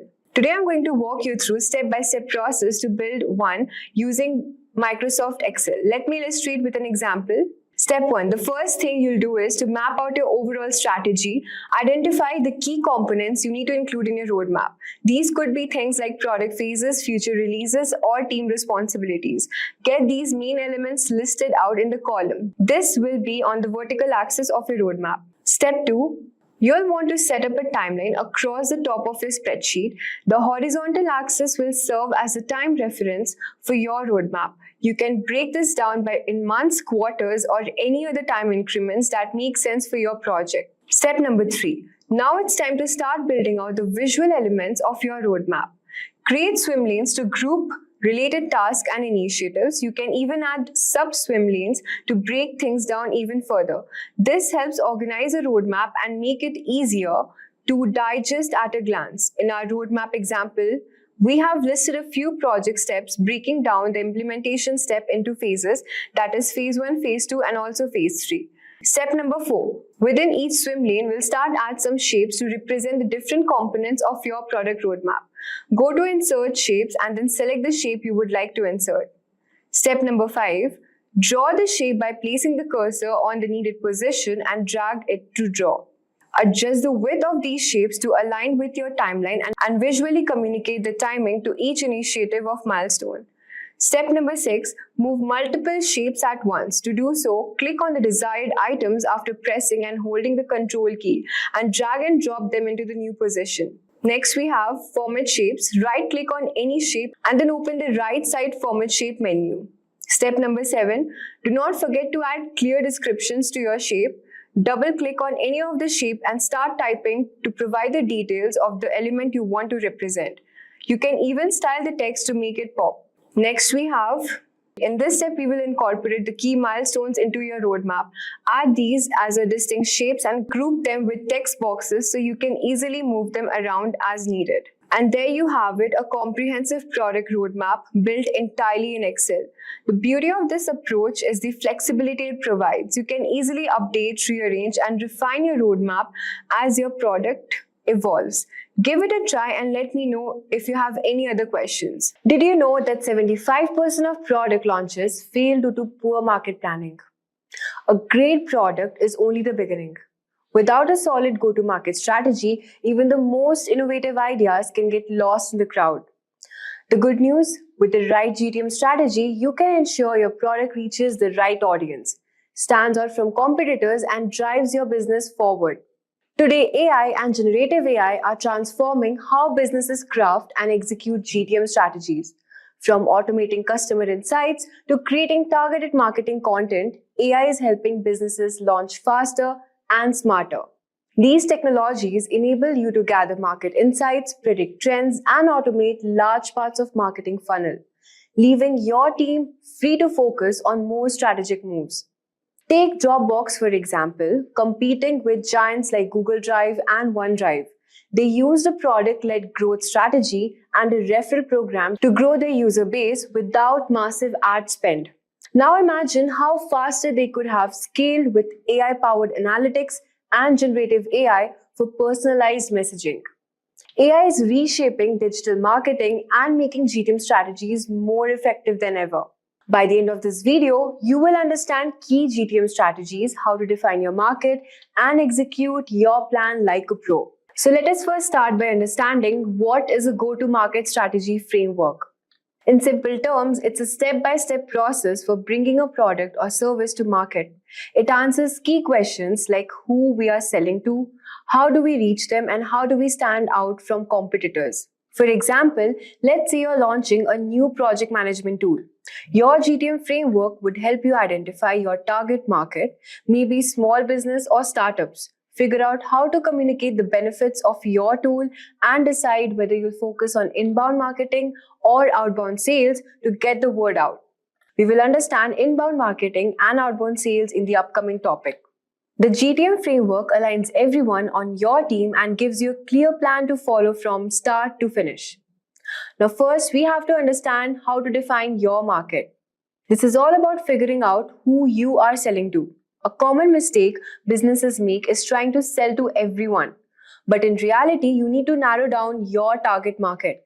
Let's say you have developed a new fitness app. Instead of targeting all fitness enthusiasts, you could define your market as busy professionals who want quick, effective workouts.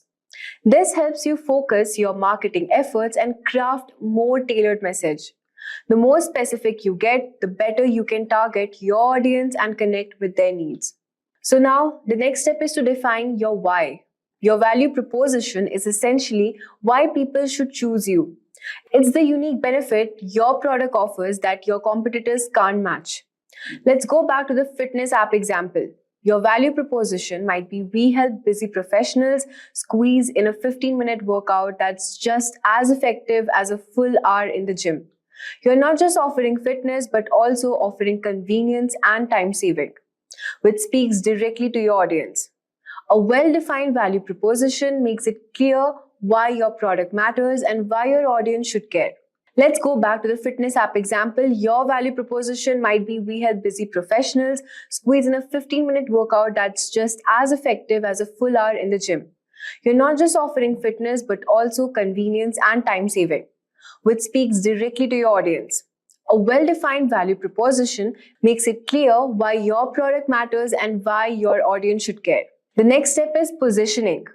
Positioning is all about figuring out where your product fits in the market and how you will differentiate from the competition.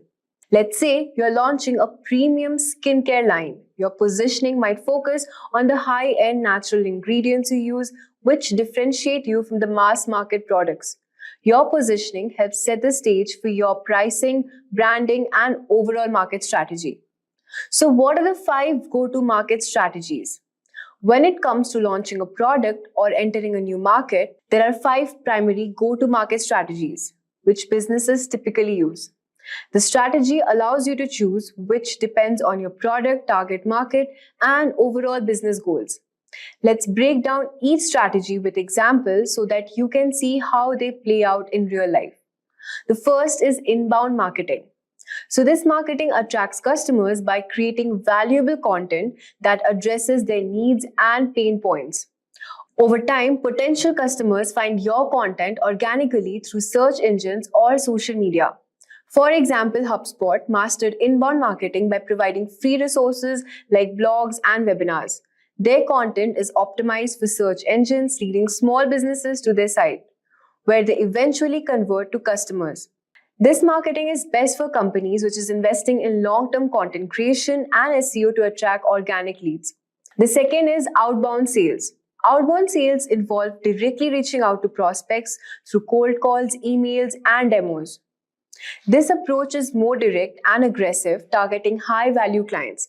For example, Salesforce uses outbound sales by targeting decision makers at large enterprises with personalized outreach, scheduling demos, and closing deals through direct interaction. This type of marketing is best for B2B companies which target enterprise clients that require personalized engagement. The third is product-led growth. In product-led growth, the product itself drives growth. A freemium model lets users try the product for free, with upgrades to premium features based on the product's value.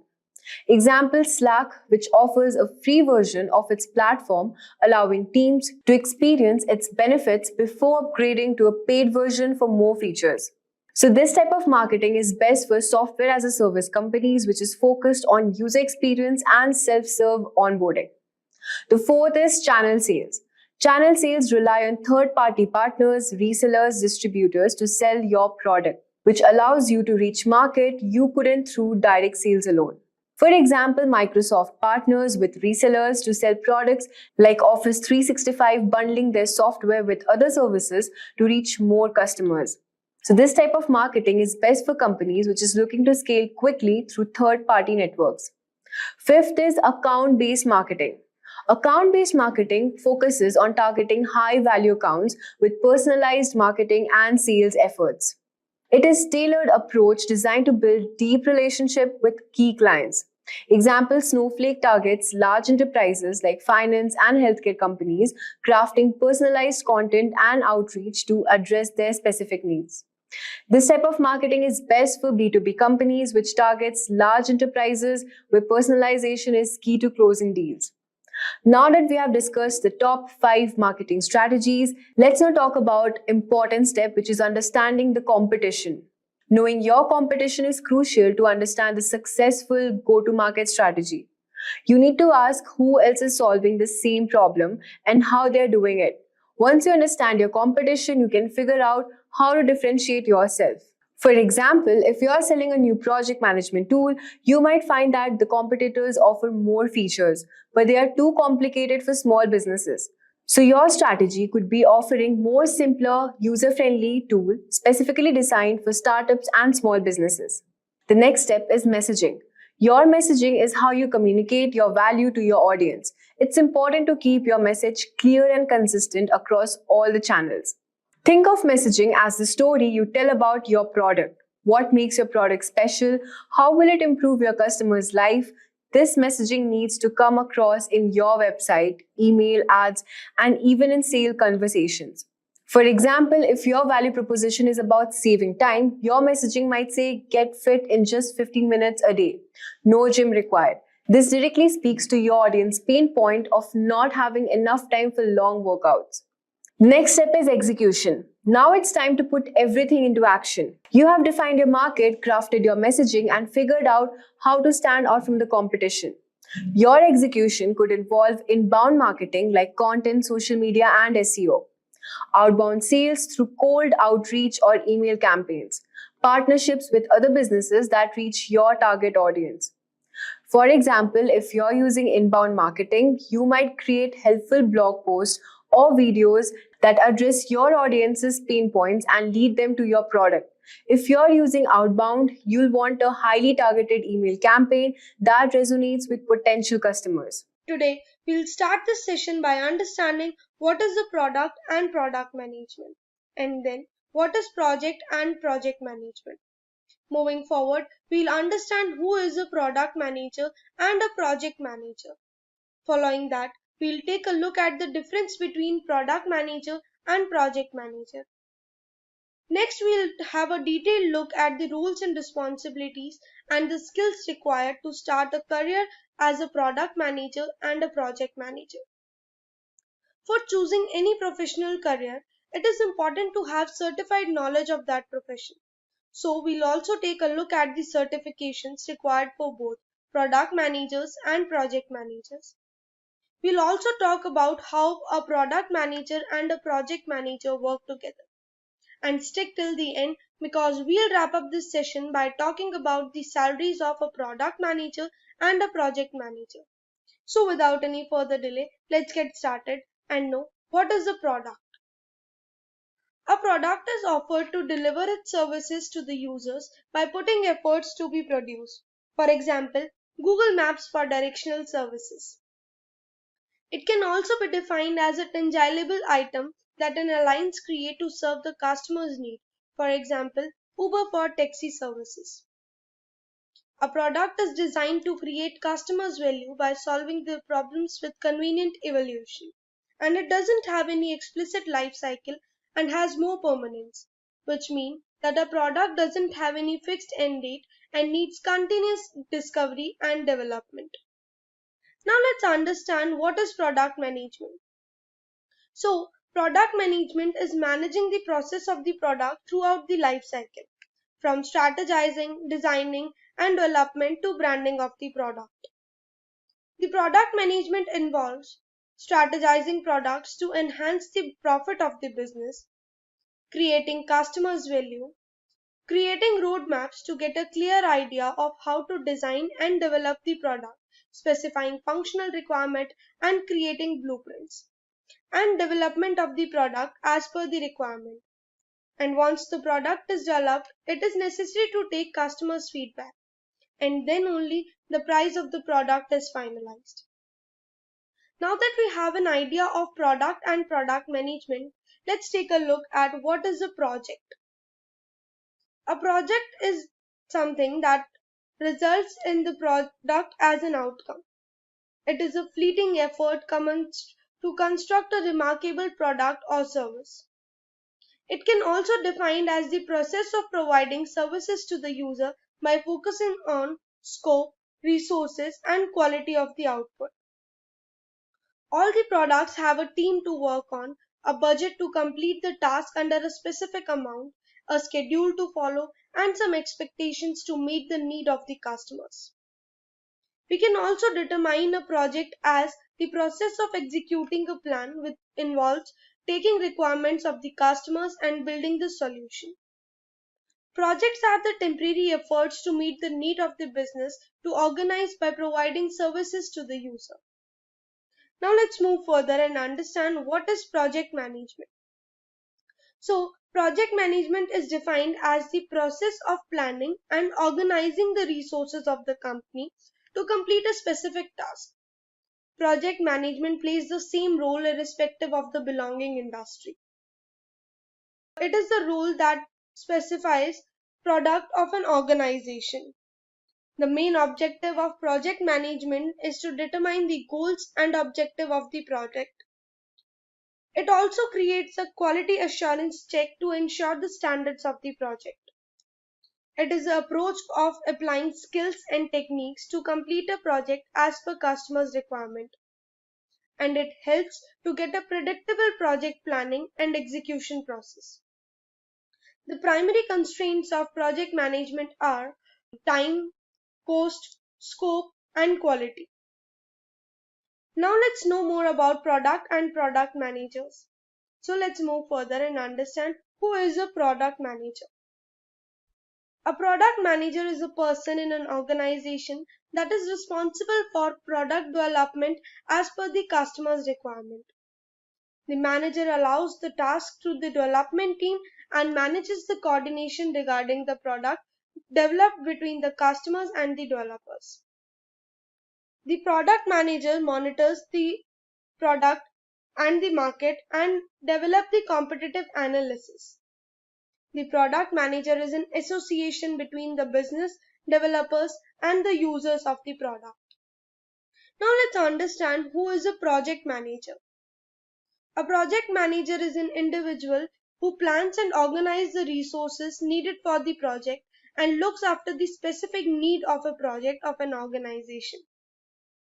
The product manager determines the goals and objectives of the project by approaching skills and techniques needed to complete a particular project. The project manager helps to get a predictable project planning and execution process. The primary task of a project manager is to determine the scope of the project by using different methodologies of product management. For example, Agile, SCRUM, Prince2, etc. The manager leads the project throughout the life cycle of the project, from initiating to planning to executing to monitoring and controlling to closing of the project. Now, let's move further and understand the difference between a product manager and a project manager. The product manager deals with the all-around needs of the product, from strategizing to branding of the product. On the other hand, the project manager deals with applying techniques to complete a particular project. The product manager focuses on building up the value of the product, but the project manager focuses on work coordination. The product manager owns the what and the project manager owns the how. The product manager must be good at market research and strategic thinking, whereas the project manager must be good at planning and budget organizing. The product manager brings the idea related to the product into the marketplace. On the other hand, the project manager uses specific skills to deliver a valuable product. The product manager deals with the external market operations, whereas the project manager deals with the internal operations of an organization. The product manager manages the product till its complete success, whereas the project manager manages the project till it's delivered to the customers. So far, we have understood about product managers and project managers. So here's a question for you guys. What is the another title for a project manager? Do let us know in the comment section below. Now let's take a look at the responsibilities of product managers. The product manager manages the product throughout the life cycle, from initial stage of planning to the final stage of complete success of the project. The product manager strategizes the product by planning for the particular product. It's the product manager's responsibility to create customers' value by fulfilling the customer's requirement for a product. And the manager builds the roadmap for a product following which the product is created. The manager manages the specifying functional requirements to lead the team about the product. And the manager continuously manages and monitors the development of the product. And once the product is approved, it is sent out in the wild for branding and launching into the market. Let's proceed and know the responsibilities of project manager. The project manager evaluates the initial intakes that are necessary for a project. To finish the project on time, the project manager makes sure that the project is delivered to the customers on time. To manage the performance of the team by continuously monitoring and controlling the work in the team. To manage the proper communication and coordination in the team. To achieve the goal and objective of the project within the given time period. To meet the customer's requirement and make them happy. For being a product manager, one must have all the skills that are required for the profession. So let's know what are the skills that are necessary to thrive in product management.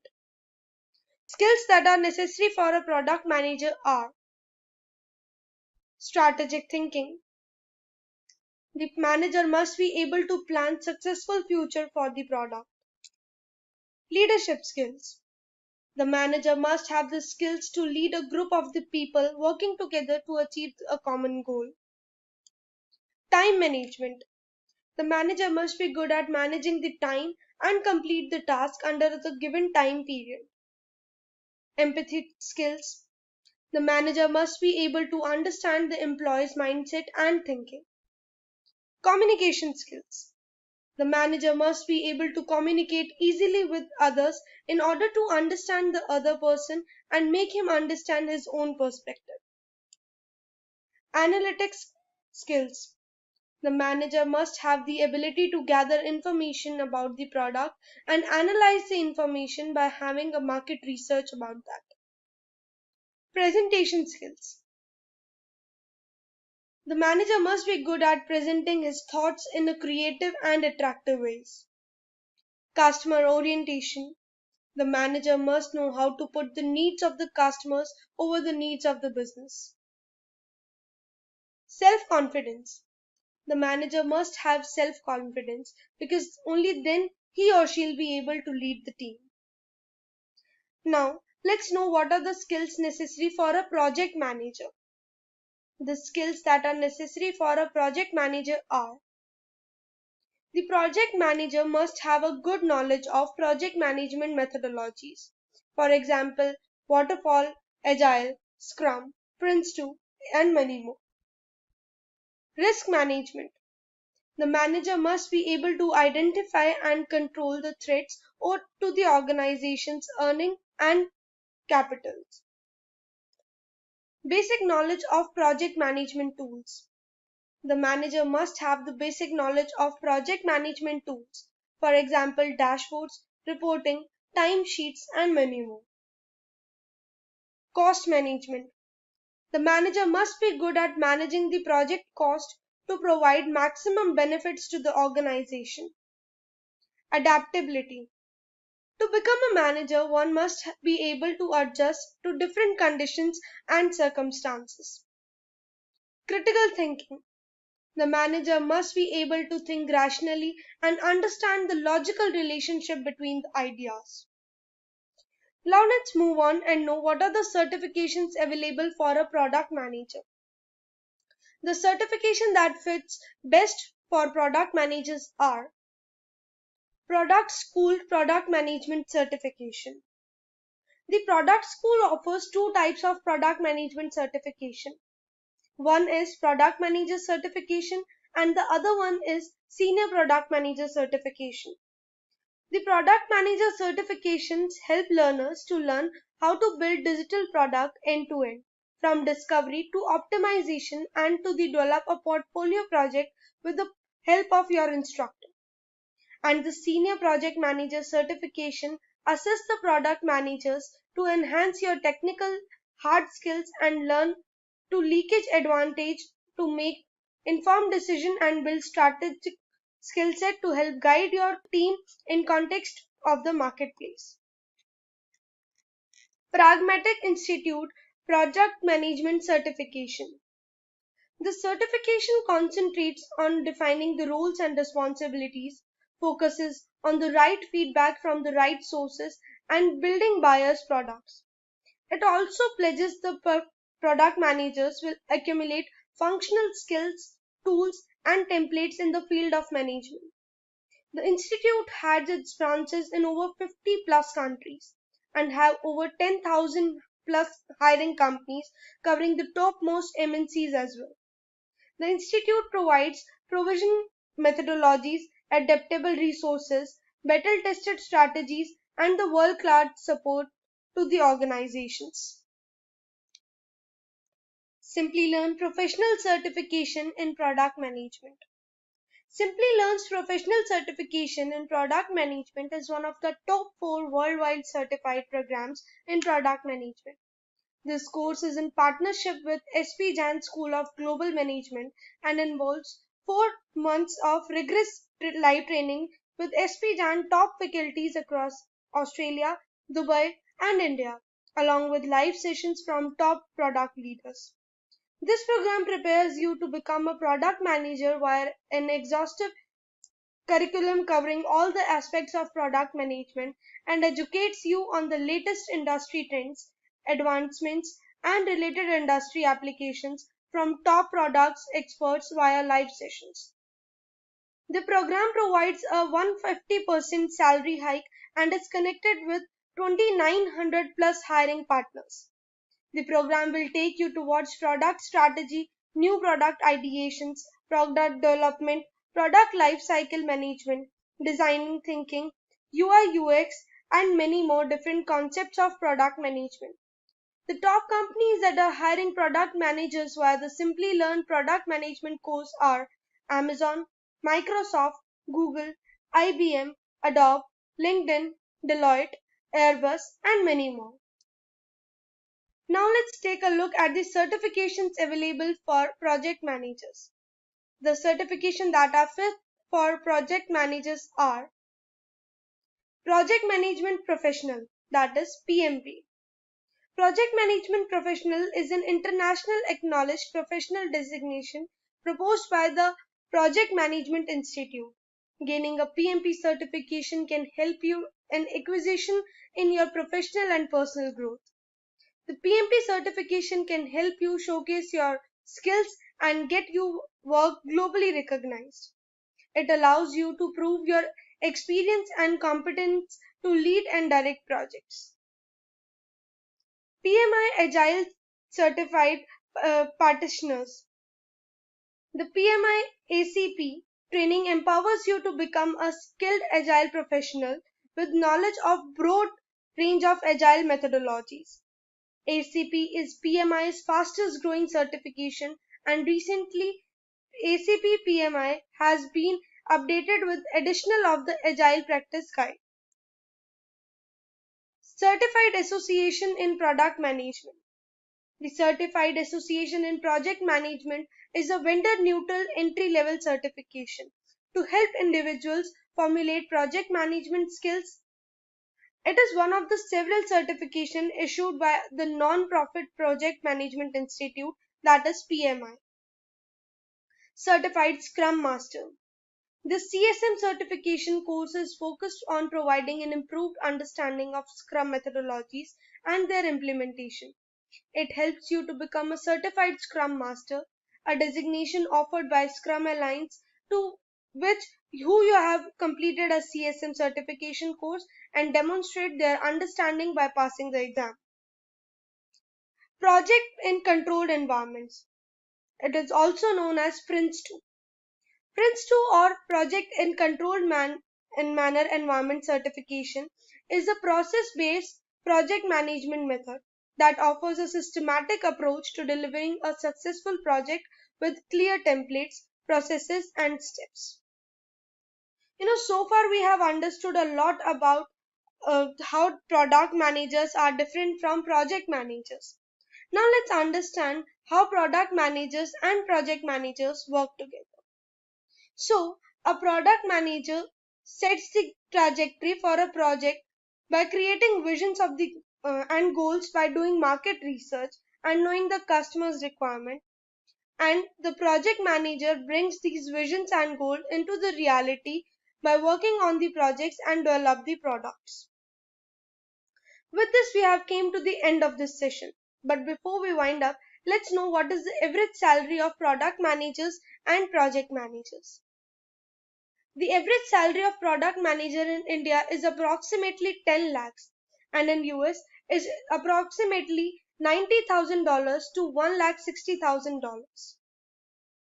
The average salary of project managers is 10 lakhs in India and in US it is $75,000 for a freshers and $140,000 for an experienced person in US. Let us know which profession you are aiming for. Do let us know in the comment section below. Product managers and product owners are two terms that may sound quite similar, but when it comes to roles and responsibilities and the work focus, both terms are way too different from each other. So let's move ahead with this session and understand the difference between product managers and product owners. But before moving ahead, don't forget to subscribe to our channel so that you never miss an update from Simplilearn. And before we move on with our session, here's a question for all of you. Which organization are you planning to join as a product manager? Do let us know in the comments section below. Today we'll start this session by understanding who is a product manager, and then we'll understand who is a product owner. Moving ahead, we'll understand what is the focus of both roles, and then we'll know the skills necessary for a product manager and a product owner. Then we'll understand the difference between product managers and product owners. And then we'll discuss the switching in the roles. And then we'll understand, does an organization need both roles? And stick to the end because we will wrap up this session by talking about the salaries of both product managers and product owners. Now let's start this session and understand who is a product manager. A product manager is the one who defines what success looks like for a product, articulates what that success looks like in terms of a product, and rallies a team to make that vision a reality. They do this by determining the customer need and the more significant business objectives a product or feature will accomplish. Product management is responsible for strategically directing the creation, introduction to the market, ongoing maintenance, and enhancement of a company's products. The long-term strategy, product vision, market trends, and the discovery of new opportunities are the primary responsibilities of a product manager. To ensure a product's effective launch, product managers oversee tasks and groups of people. In addition to conducting user research, This expert sets a long-term product strategy and a product roadmap and decides which features to include. Although it's frequently not clearly defined, the position of a product manager, or PM, is crucial and critical in many businesses. All product managers lead the development of products and are ultimately in charge of the success of those products, even if the duties of PMs vary quite a bit among industries and enterprises. Product managers monitor the market and conduct competitive analysis while serving as a point of contact between a company's business, its developers, and its customers.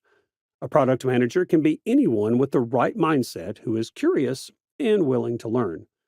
The manager collaborates closely with the development team and is in charge of coordinating the efforts of all groups working on a product, including the engineering, design, marketing, and sales teams. Production must be regularly tracked and managed to ensure that it meets quality standards and client specifications. Now let's understand who is a product owner. A product owner is a specialist who makes certain a development team completes duties that enhance a product. Additionally, they act in the client's and their consumers' best interest. The position is derived from SCRUM Project Management, a framework for setting up the team dynamics and duties for a project. The backlog, or list of necessary work, is likewise managed by the product owners. To help their team know what to focus on, the product owner lists each step in the backlog along with a description of what it requires. These experts consequently frequently possess extraordinary strategic and communication abilities. A product owner acts as the organization's point of contact when using Scrum to keep all sections of the business updated on a project's progress. A key position, called product owner, is in charge of speaking on behalf of the development team's interests to the client. Their responsibility is to guarantee that a user advocate attends development meetings. Representing the customer's interests to the development team is the responsibility of a strategic role. They ensure a user advocate is present at all development meetings. The product owner is in charge of preserving and enhancing the product roadmap to maximize the value of the goods. The primary point of contact for the design team to identify the product specs is the product owner. This product roadmap will consist of a prioritized list of client requirements. It is the responsibility and accountability of this expert to identify and prioritize user needs.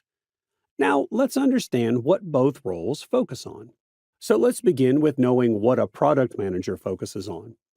The following categories can be used to organize some of the product manager's tasks. Number 1, by doing user research and revealing key insights, learn what users need. Number 2, develop the long-term vision and plan for the product. Number 3, bring the team together around a unified product roadmap. Number 4, choose the upcoming features to be built. Number 5, offer clients features that work and make them happy. Number 6, promote alignment concerning the overall strategy and direction of the product across the team, partners, and external stakeholders. Number 7, examining client needs. Number 8, researching a good, service, rival, or market. Number 9, collecting and evaluating customer reviews of a product or service. Now let's know, what does a product owner focus on? The only person in charge of backlog grooming is the product owner.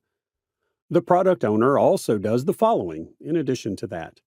Number 1, prioritizes the user stories and organizes them in the product backlog based on the user pains and problems the customers are experiencing. Number 2, to make sure that the development team knows what to work on next, the team builds and prioritizes production processes. Number 3, participates in all Scrum and Agile meetings to make sure that the development activity is in line with the roadmap established by the product manager. Number 4, conveys to the development team the customer's voice. Number 5, input to the product manager on the validated roadmap. Number 6, transform the project manager's goals into actionable tasks. Number 7, make these jobs part of the employee's everyday obligations. Number 8, user stories should be written for the development team. Number 9, maximization of the value of the product produced by the development team's efforts. Now let's move this session toward the responsibilities of both roles.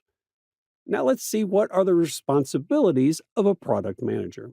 To maintain, develop, and increase the sales of current products, a product manager must communicate with several internal and external business stakeholders.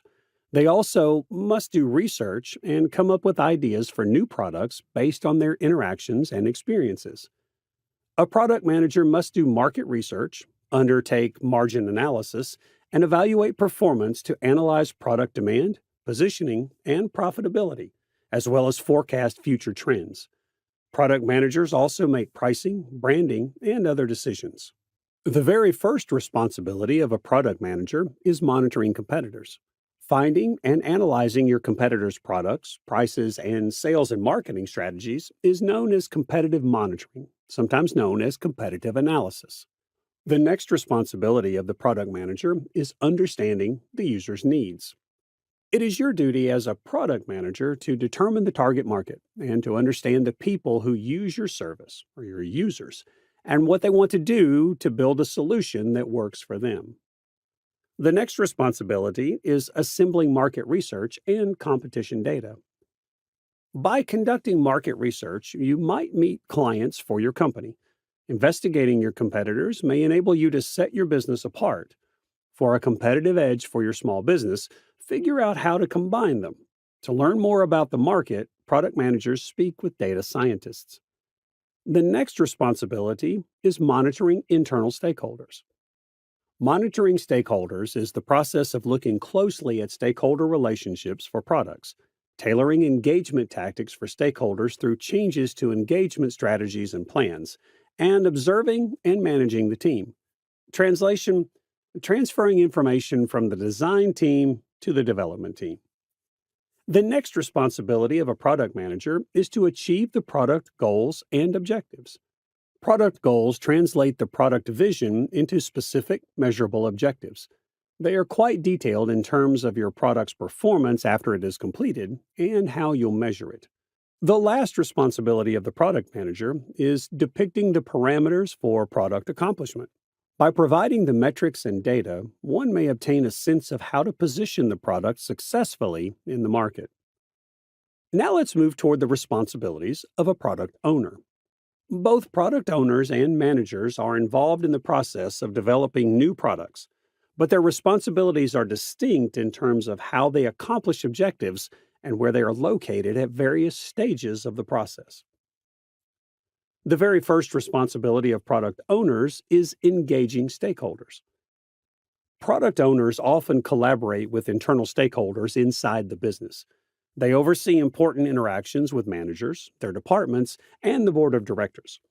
To develop the goods and provide answers, these experts gather data from various parties. To enhance user stories in the backlog, a product owner may speak with end users directly. When developing a product, taking into account the viewpoints of many professionals and customers may help both roles perform their responsibilities more successfully. Moving on to the next responsibility of a product owner is taking care of obligations. Product owners concentrate more narrowly on small-scale activities. Product owners are in charge of a project's day-to-day operations and details, while product managers focus on the project as a whole. To assure product fulfillment, these experts may, for example, oversee the manufacturing team, create a backlog, and work with warehouses. The next responsibility of a product owner is analyzing customers. Similar research is conducted by product owners to understand the needs and preferences of the target market, but they are also in charge of teaching the whole team about these topics. Product owners in Scrum teams see to it that all team members incorporate consumer perspectives while creating or updating these features. Along with the product manager, they also help the backlog be optimized based on client input and check to see if a product adequately incorporates it. Moving forward, the next responsibility of a product owner is directing group efforts. Product owners often collaborate with teams daily to make sure they correctly follow a plan and meet backlog requirements. As a consequence, they could collaborate with product managers to choose the most important features and the most suitable schedule. Additionally, these experts could let designers know what is expected of them and assist them in creating mockups or prototypes. The next responsibility of a product owner is product backlog management. The product owner must compile the backlog of items and prioritize them following the overarching strategy and corporate goals. The product owner will also need to map out project dependencies to determine the proper order of development. But the product backlog isn't just a list of things to accomplish. It's a dynamic document that has to be updated often in response to changing project requirements as it develops.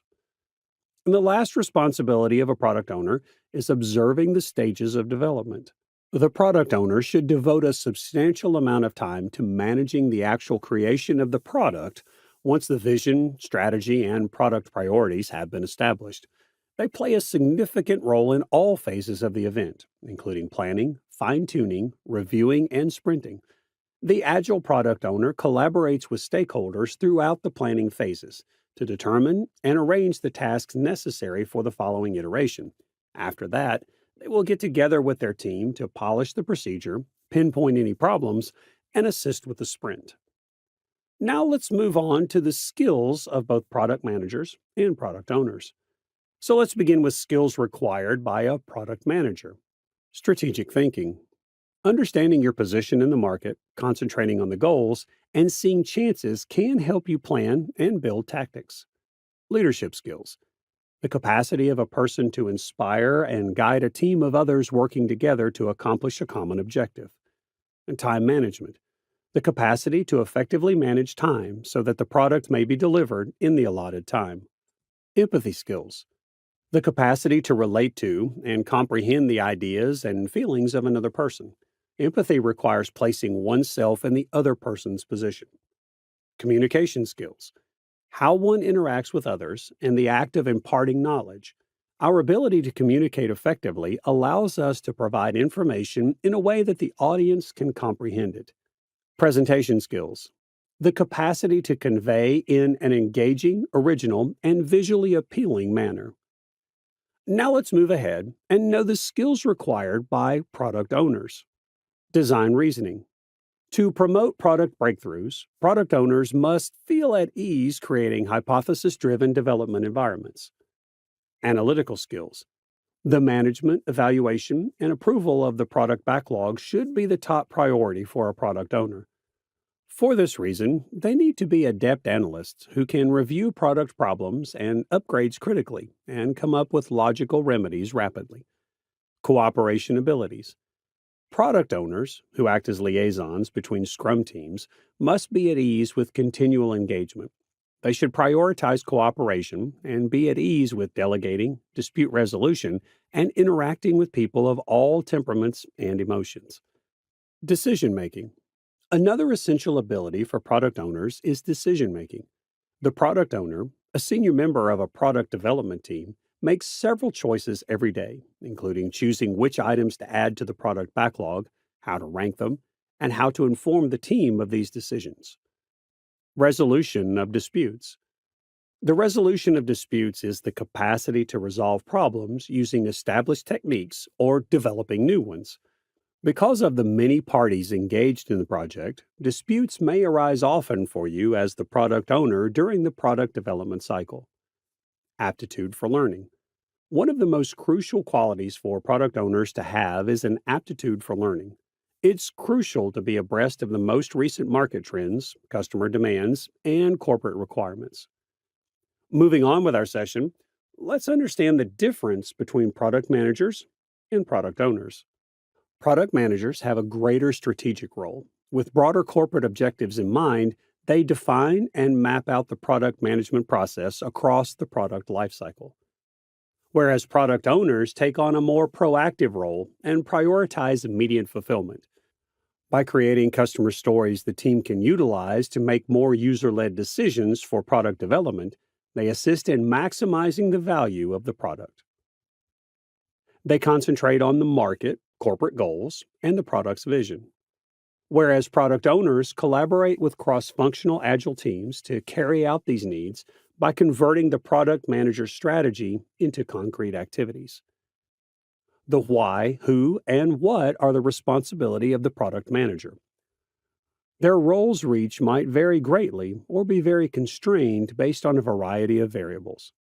On the other hand, a product owner's scope is often smaller than a product manager's. Product owners are in charge of the how. Artifacts like a product roadmap, a product vision card, or a product requirement document are frequently the responsibility of product managers. Product backlogs, sprint backlogs, and the definition of done are just a few examples of the artifacts that product owners must create and manage. Product managers may oversee the product discovery procedure, enabling team participation. And on the other hand, many of the product ceremonies that take place throughout the product lifecycle, such as sprint planning and backlog grooming, also include product owners. The product manager is very knowledgeable about consumer goals and how to ease their problems. And the development team's customer expert is the product owner. The multidisciplinary product team is led by the product manager. They are ultimately in charge of achieving business and product objectives and also report progress to executives. Whereas the implementation activities are overseen by the product owner on the development team. To decide which features the development team will focus on next, they collaborate closely with the product manager and other product team members. Based on client feedback, the product manager fine-tunes and modifies the product strategy and vision. But product owners make sure that consumers' opinions are considered when choices about various products are made within the company. Long-term customer support and continuous product capabilities are priorities for product managers. Whereas product sprints and releases continue to get product owners short to mid-term attention. Plans and important business results are the responsibility of the product manager.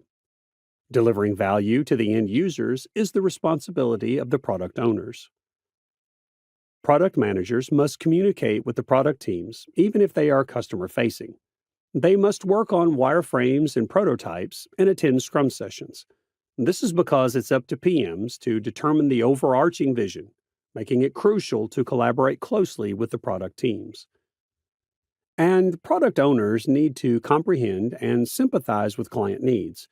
If they don't have this, every product they develop will continue to overlook different client pain issues. Now, the next phase is knowing the switch in the roles of a product manager and product owner. So the first question that arises is, can a product manager be a product owner? A product manager's role encompasses end-to-end product management, including feature functionality, product road mapping, and reacting to customer input, in addition to product development and Scrum.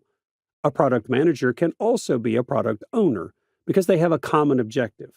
While the two jobs have the same goal of recognizing client needs and turning those needs into technological requirements, their respective scopes and objectives differ.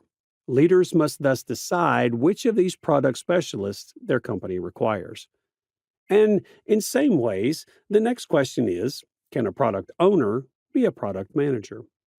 So the answer is, a product manager and owner can be the same individual. There are undoubtedly many duties and objectives that overlap with both jobs. But because of this, it makes it logical that many businesses utilize a single person to meet the requirements of both positions and use the Scrum product owner as an Agile product manager, as Roman Pilcher points out. But the thing that comes next in our mind is, does an organization need both roles?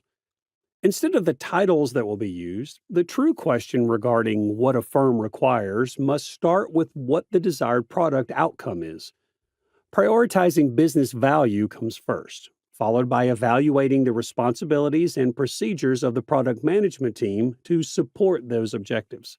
A business system that lacks flexibility frequently has structures and processes built into it. A review of current work assignments, obstacles to be overcome, the overall decision-making process, and the desired outcome are all necessary. A better understanding of the business's operations will exist once all of these issues have been evaluated, solved, and prioritized. You'll be able to identify any issues, delays, or subpar product management. You could discover that there are new ways in which you can acclimate to the product management framework. It is possible to combine product ownership and management with other tasks, such as product marketing. Now, coming to the end of our session, let's discuss the salary of product manager and product owners. The average salary of a product manager in India is 10 lakhs per annum, and in the US is 90,000 to 160,000 US dollars per annum. The average salary of a product owner in India is 13 lakhs, and in the US is approximately 1 lakh US dollars per annum. Why product backlog is important? The product backlog is a fundamental component in Agile and SCRUM methodologies, serving as a dynamic, prioritized list of features, enhancements, bug fixes, and other changes that are needed to improve a product. Prioritization. The team can prioritize tasks based on the product's requirements and the value they bring to stakeholders. Transparency. The product backlog offers a clear view of upcoming work, ensuring everyone understands the project's direction and goals. Flexibility. It allows for the easy integration of changes and new ideas into the product development process. Focus. With a well-defined list of tasks, the team can concentrate on completing the most valuable ones first. Efficiency. It enables the team to select work from the backlog as they have capacity, optimizing workflow and productivity instead of being overloaded with tasks. Let's understand what is a product backlog in Agile.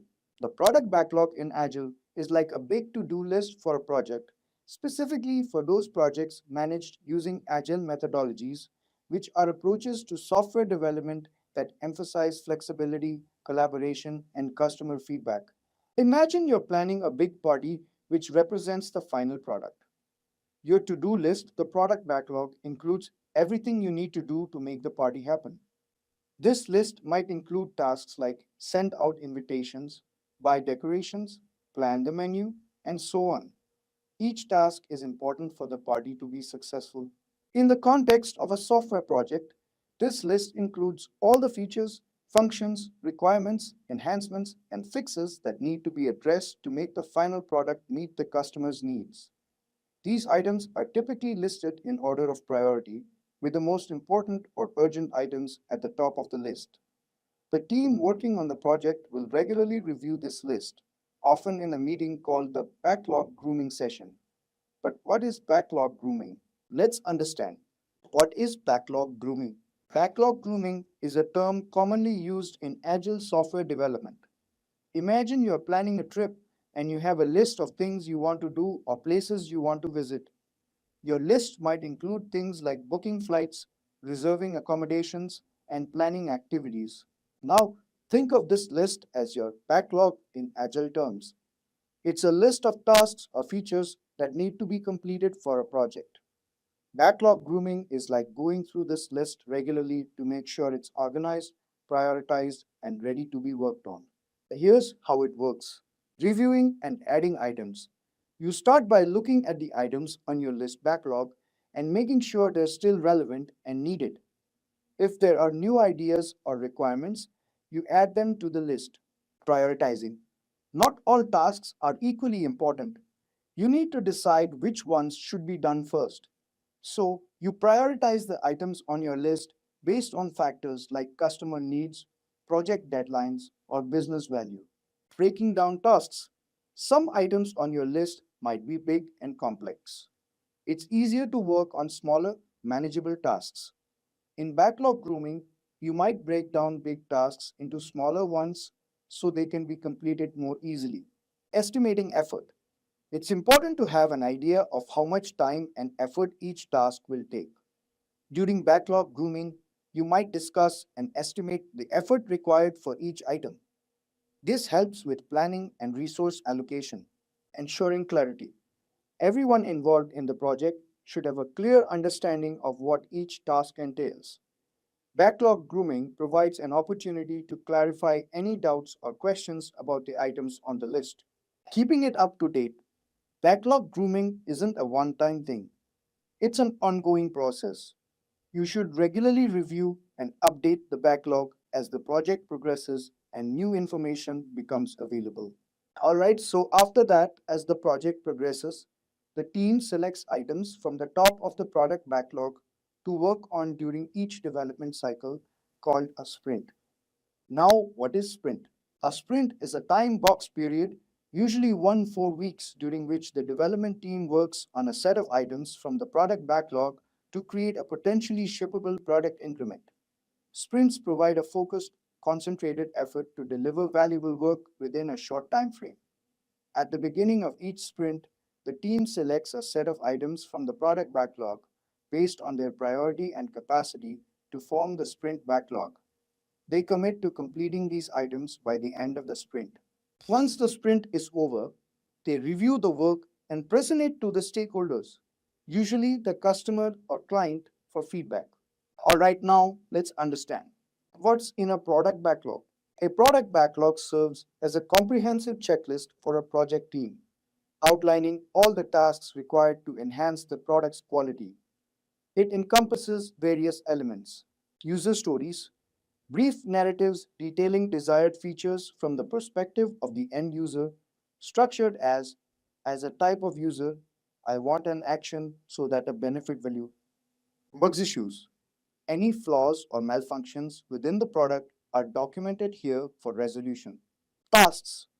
These entail specific actions necessary for fulfilling a user story or rectifying a bug. Enhancements. Suggestions for improving the product's functionality or value, not necessarily related to troubleshooting. Technical work.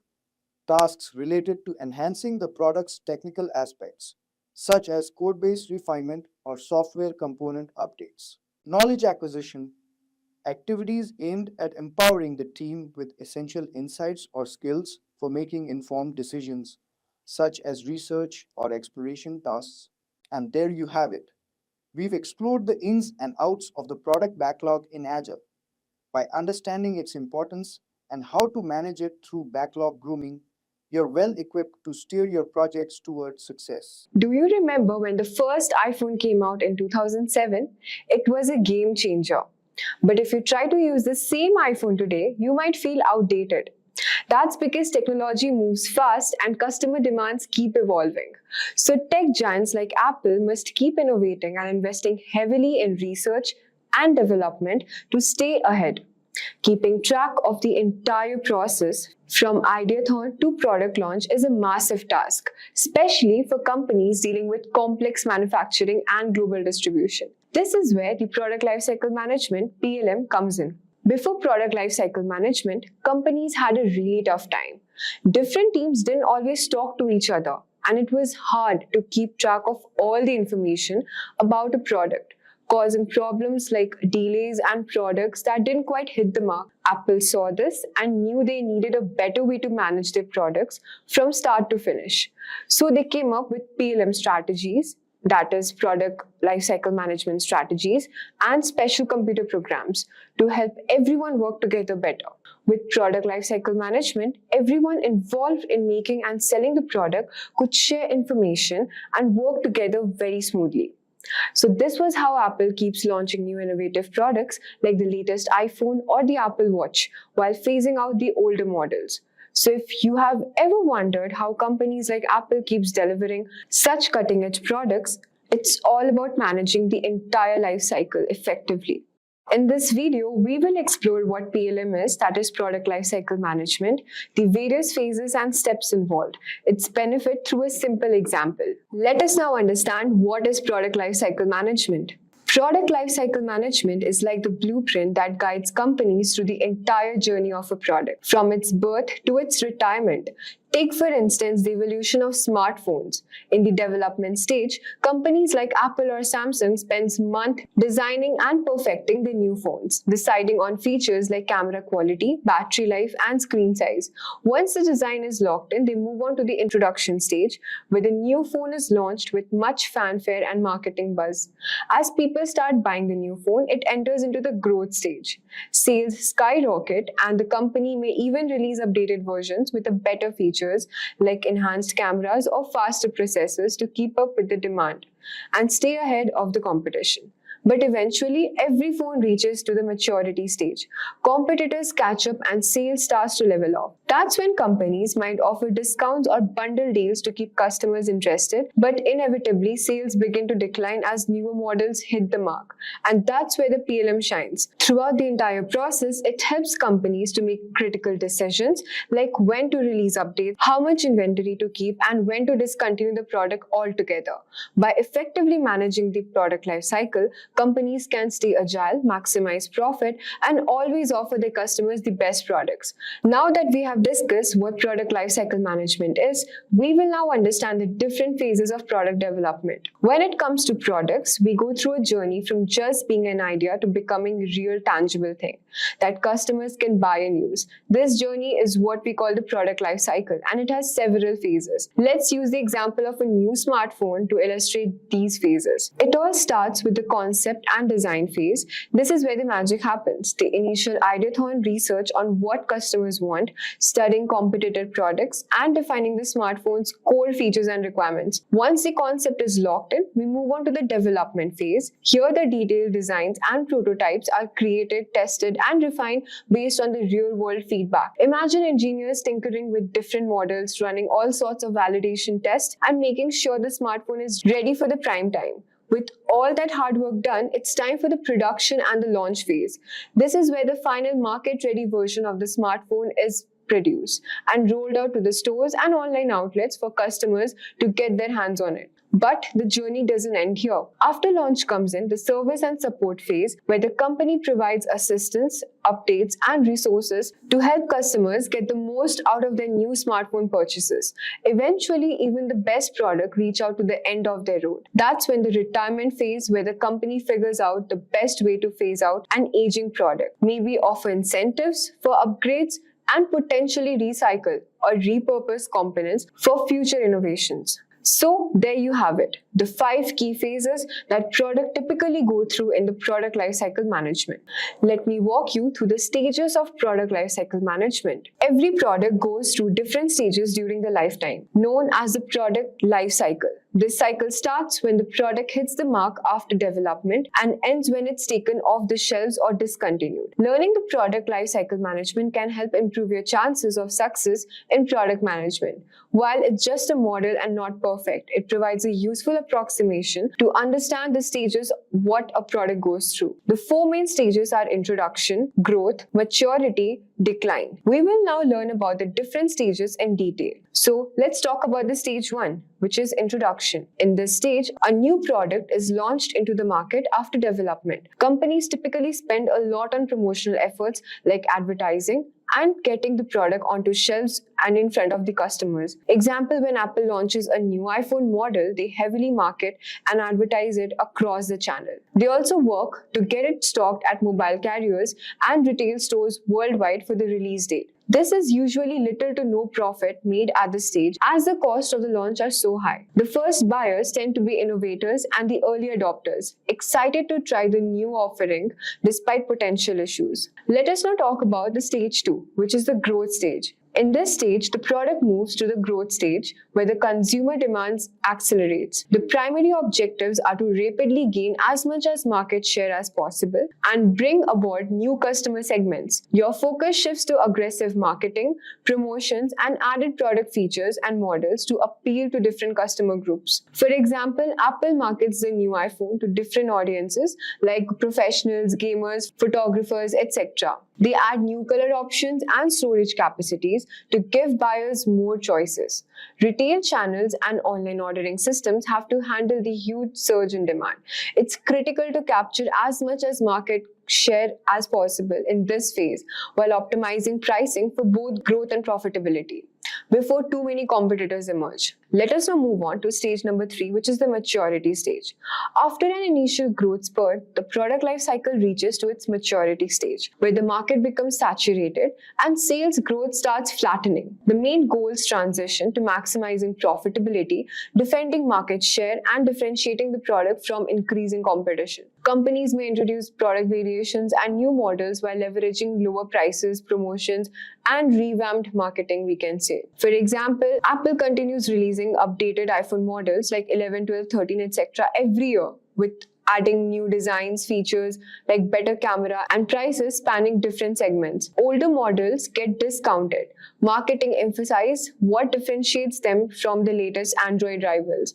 As a product manager, your focus is on continuously improving production and operational efficiency to cut cost and maximize profit during this extended maturity stage of the product line. We will now talk about the stage 4, which is the decline. Eventually, even the most successful products enter an inevitable decline stage as the market becomes saturated and innovations start making the product obsolete, or you can say unappealing. Companies may try to resegment the market with new models or versions, promote different usage occasions, cut prices dramatically to flush out remaining inventory, or ultimately discontinue the product. For example, Apple could release an ultra-affordable iPhone for emerging markets or focus on just core basic functions, or they could use transition customers to a new generation of foldable AR-enabled devices once smartphone sales bottoms out.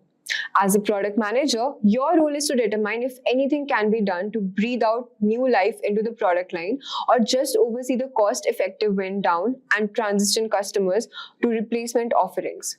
For product managers, understanding and planning for each product life cycle stage is very important to make the product a big success. We have now discussed all the details. Let us now delve into how this tracking is achieved by measuring product life cycles. Companies must make more than just the same products forever. They must continually innovate and launch new offerings. But how do they know when it's time to move on to something new? The answer lies in carefully measuring and tracking key performance indicators, which is KPIs, across the product life cycle. Here are some of the crucial metrics companies use. In the development stage, the main work is on prioritizing user problems and building viable solutions. Key metrics here are on-time delivery and team velocity. During the launch phase, your goal is to achieve product market fit.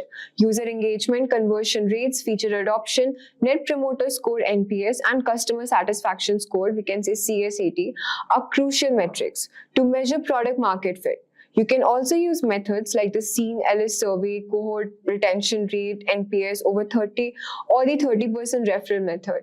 Now in the growth phase, your focus is on gaining market share through the product differentiation and growth experiments. Track user engagement, NPS, referral rates, customer acquisition rates, market share, and even churn rate. In the maturity phase, aim to retain customers by creating product distinctions and reducing cost. Monitor ARPU, retention rates, new feature development, and adoption rates of new features. Finally, in the decline phase, you can either pivot to find new areas for growth or gracefully sunset the product. Track burn rates, monthly recurring revenue, and annual recurring revenue. Remember, qualitative data is also important throughout these phases to understand user experiences and sentiments. So that was all for measuring product lifecycle. Let us now talk about the future of the product lifecycle management. Product lifecycle management isn't just a passing trend. It's the future of how companies will manage their products. With rapid advancements in technology and shifting consumer preferences, PLM is poised to undergo significant change. With new technologies like AI, better teamwork tools, companies can crunch data and collaborate better, making products faster and smarter than ever before. Plus, there's a big focus on being eco-friendly. Product lifecycle management is the key to making sure everything from design to disposal is green as possible. Furthermore, as global connectivity increases, PLM system will also become more interconnected, allowing for seamless collaboration between teams regardless of the location. Real-time data sharing and analysis will enable agile decision-making, ensuring companies stay ahead of the curve in today's fast-paced market. Hey there, ever wondered what it takes to manage some of the world's most successful products? What if you could learn from top experts and become the product manager that companies are desperately looking for? Well, that's exactly what the Product Management Certification by Simplilearn and SP Jain School of Global Management offers you. So why should you join this program? Here's the deal. Product management is one of the most exciting, fastest growing fields today. Companies everywhere are looking for people who know how to launch, manage, and improve their products. This program gives you everything you need to succeed, from hands-on experience with real-world projects to access to top-tier instructors. You'll be learning live, online, and interactively with industry experts who have worked at places like like Google, Facebook, and Amazon. Not to mention, you'll also earn a professional certificate from SPG, one of the top business schools in Asia. Now let's talk about what sets this program apart from the others. The curriculum is designed to give you more than just the basics. You'll dive deep into real product challenges from companies like Netflix, Instagram, Tesla, and Nike. These aren't just hypothetical cases, they are problems these companies have faced, and you will get to solve them. Plus, you'll get a toolkit that includes everything you need to succeed. Tools like Jira, Mixpanel, Google Analytics, and Balsamic, tools that real product managers use every day. Let's talk about what you'll actually learn in this program. The course is designed for both beginners and experienced professionals, and it covers everything from product strategy to launch and growth. You learn how to build a product roadmap, how to integrate design thinking into your strategy, and how to analyze market data to make informed decisions. Plus, you will dive into AI and generative AI. Yes, ChatGPT, Midjourney, tools that are transforming the product management landscape. Whether it's product ideathon, prototyping, or product lifecycle management, you will be ready for all. In this course, we will cover a wide range of skills and tools that are essential for any product manager. These include product strategy and market fit, rapid prototyping, designing and managing the product lifecycle, using agile and lean methodologies, conducting product analytics using Jira, Mixpanel, and Google Analytics. And by the end of this course, you will be a product management pro, ready to take any challenge. You'll also work on real-world projects that companies like Facebook, Tesla, Instagram, and Nike have faced. You'll get hands-on experience solving problems on improving product features, increasing user retention, and figuring out what a product succeeds in a competitive market. You'll apply your learning on these projects, creating a portfolio that will impress your employers. Now, if you're ready to dive into the product industry, this program will get you there. With product management being one of the hottest job sectors today, companies need skilled professionals who can not only manage products but also innovate and lead. And by the end of this program, you'll have the skills, experience, and the certification to stand out in this fast-paced field. And the best part is, firms are actively hiring product managers with the skills you'll gain from this program. Companies like Amazon, Google, Facebook, Oracle, and Microsoft are just a few examples. They need product managers who understand data, technology, and user needs to create products that make a difference. And with the SPG certification on your resume, you will be in the best position to land these roles. This course is perfect for working professionals who want to break into product management or level up their existing skills. It's open to anyone with at least 2 years of work experience. So whether you're in tech, marketing, design, or any industry, if you are interested in managing products that change the world, this course is for you. So what are you waiting for? If you want to become a product management pro, this is your chance. The program starts soon and the spots are filling up fast. Click on the link below to apply now and join the professional certification in product management by SPG and Simplilearn. So let's get started to take the product world by storm. Today, we'll start this session by understanding what is product management and who is a product manager. Following that, we'll cover the different type of product managers and their roles and responsibilities. Moving forward, we'll learn the difference between a product manager and a project manager and the skills that are necessary to start your career as a product manager. And stick till the end because we'll wrap up this session by knowing the top companies that are hiring product managers and the average salary of a product manager. So without any further delay, let's move on to the first phase of our session. What is product management? Product management is managing the process of the product throughout the life cycle, from strategizing to design and development to branding of the product.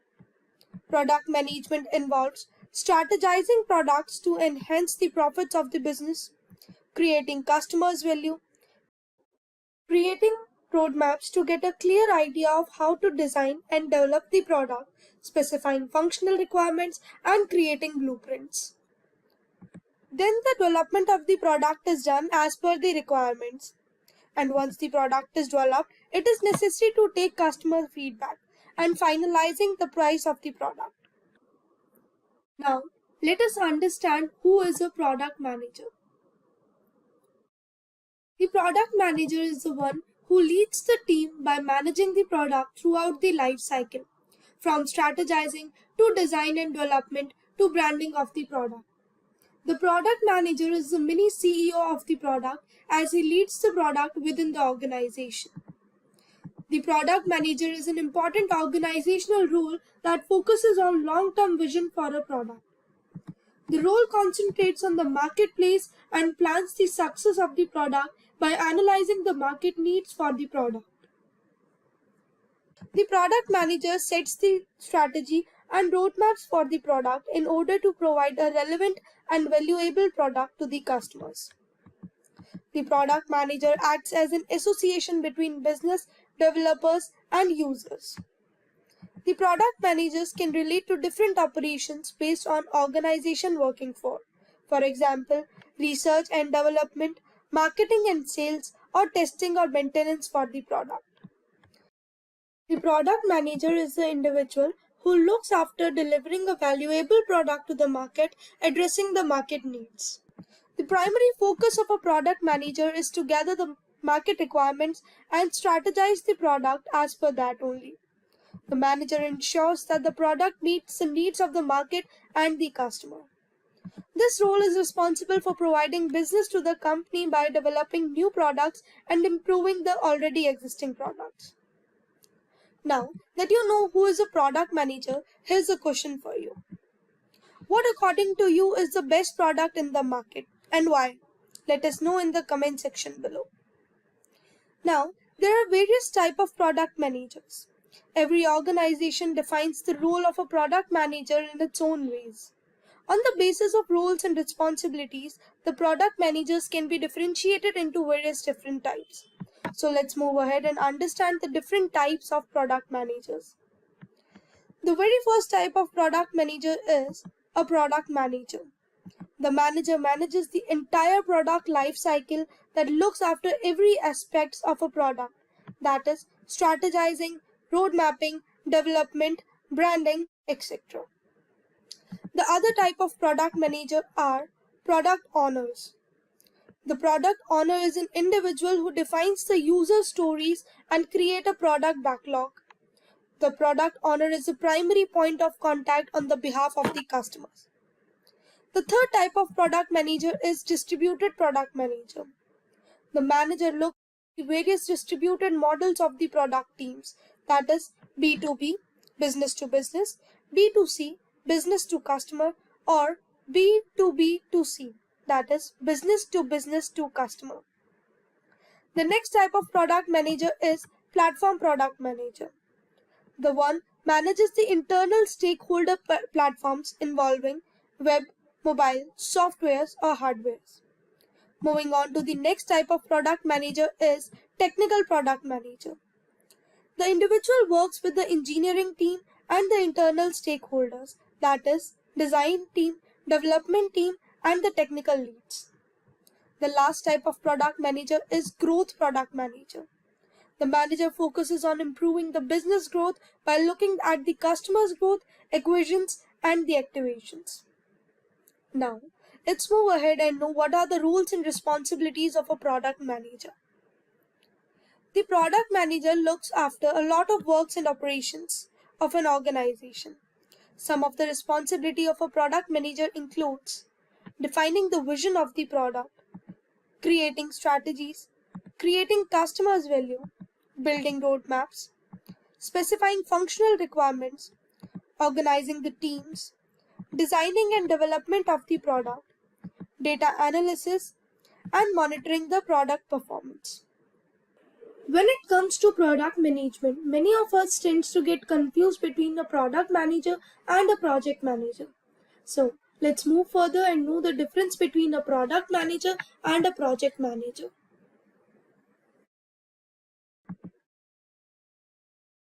The product manager deals with all-round needs of a product, from strategizing to design and development to branding of the product. On the other hand, a project manager deals with applying techniques to complete a particular project. The product manager focuses on building up the value of the product, but The project manager focuses on the work coordination. The product manager owns the what. On the other hand, the project manager owns the how. The product manager must be good at market research and strategic thinking, whereas a project manager must be good at planning and budget organizing. The product manager brings the idea related to the product into the marketplace. On the other hand, the project manager uses specific skills to deliver a valuable product. Now, let's move further and know the skills that are necessary to start your career as a product manager. The skills that are necessary for a product manager are strategic thinking, leadership skills, time management, empathy skills, communication skills, analytical skills, presentation skills, customer orientation, and self confidence. To start your career in product management, you should be aware of the future scope of the field. So, let's take a look at the companies that are hiring product managers. The topmost companies that are hiring product managers are Google, Microsoft, Amazon, TCS, Oracle, SAP, HCL, Wipro, Zoho, and many more. Now, let's move to the end of this session and know what is the average salary of a manager. So, the average salary of a product manager in India is 10 lakhs per annum, whereas the average salary of a product manager in US is approximately $90,000 to $1,60,000 per annum. With this, we have came to the end of this session. But before ending this session, which company would you like to work for as a product manager? Do let us know in the comment section below. So to get a push in your career to start as a product manager, start learning now. Welcome, learners. Let's learn today more about product life cycle. Another interesting topic and part and parcel of your job as a product manager. All right, let's see. Learners, it says every product, whether it's a smartphone, a new app, or even maybe a soft drink, it goes through a journey. That's right. This is called the product life cycle. I'll give you one very simple example, learners. Consider a scenario that today, you have launched something known as an Uber app. All right, you launched this Uber app, and the moment you launch it, let's say it's a new platform in the first place. All right, people may or may not be aware of it. Therefore, you need to do something so that people start using it. Once they have used it, let's say, you wanted people to first get used to this particular app. Now people are using it. Great. So you would like to add some kind of new features. Once you've added new features, you've got good responses, then maybe you would look at something like profitability, that now let's start earning money, and after some time it could be a possibility that people are done with this app, it's gone in decline phase, and this is where you have, let's say, reducing sales, so on and so forth has happened. Therefore, every product definitely will go through a life cycle. It could be even be an app like Uber, it could be a smart TV, it could be a smartphone, it could be an electric vehicle. So all products definitely go through this life cycle, which we'll look in detail. Let's say it says that there are stages beginning with introduction, growth, maturity, decline. Question is, why does it even matter? Let's say I have a product which is in introduction stage, and you have a product which is, let's say, in maturity phase, right? Question is, why does it even matter to identify which phase a particular product lies? The reason is simple. Whichever stage you are at, your decisions would be different. For example, when you are introducing a new product, let's talk of Uber itself. When you are introducing Uber to the world, you will invest a lot of money in marketing. You will invest a lot of money in getting user feedback. Then you'll also, let's say, explore how to get more user acquisition. This is where your decisions related to investment of your resources, your investments related to scaling of your product depends. That's the reason it helps you make smart decisions. Let's consider a product, you know, let's say Orkut. Remember Orkut? Long time back, it used to be a social networking, for example, similar to Facebook. It doesn't exist today, right? It went in what you call a decline phase. Therefore, once in a decline phase, your decisions have to be different. Maybe it could be phasing it out, it could also be selling it to someone. That's the reason, in order to make smart decisions, you must know which phase, or let's say which stage of product life cycle you are at.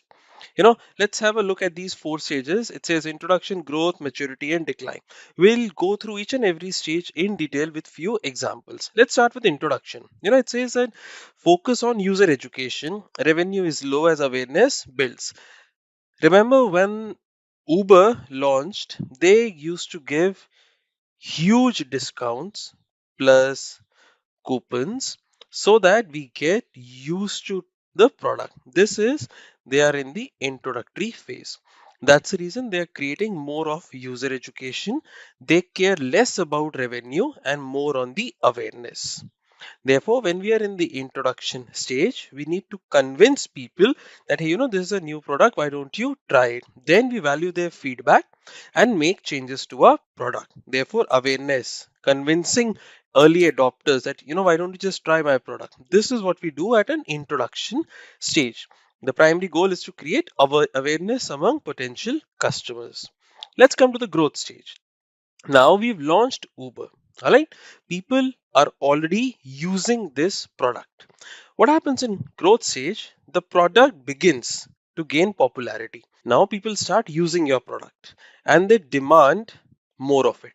So let's say if someone in the starting phase, in the introduction phase, used to book one ride, now the same person is using Uber for all of the travel requirements. This is where you need to scale up. Therefore, your investments would go in tech so that your product does not malfunction. It has got less number of bugs. At the same time, you will increase your distribution network. For example, you will start onboarding more and more cabs. You will start onboarding more and more users, more and more logistics companies, so that you have adequate distribution channel ready. Now, this is where you have your brand loyalty. That means people are using your product, they are loyal. Now it's time to make them stick. How do you make them stick? Maybe launch a loyalty plan. This is where your growth stage comes in the picture.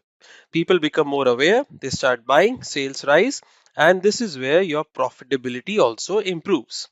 Now let's talk this thing called the maturity stage. In this stage, learners, you must realize one thing, that already people whom you plan to target, you have reached. This is the, let's say if this is a graph, this is your target audience. You've already reached here. Now what's going to happen is your sales, instead of going like this, they're going to be going somewhere like this. This is the reason we say that sales begin to plateau as the market becomes saturated and most of the target customers have already purchased your product. So most of the people have already used it. Now exponential growth is not going to come by. This is where you are profitable, but you have also slowed your growth momentum, which leads you to the decline stage. Now, learners, at the decline stage, your product, you see that profits begin to drop because market is already saturated. Customers preferences have changed. For example, now if you preferred, let's say, going using an Uber, maybe now people have started using something else. That could be something related to carpool, which as of now, which let's say Uber has not launched, although I think they've launched earlier something called, something related to carpooling itself. But consider if Uber does not have this feature, so people have moved on to carpool, or maybe people would like to travel using bikes. Although Uber, to stay all the time between the growth stage and the maturity stage, Uber app has continuously evolved.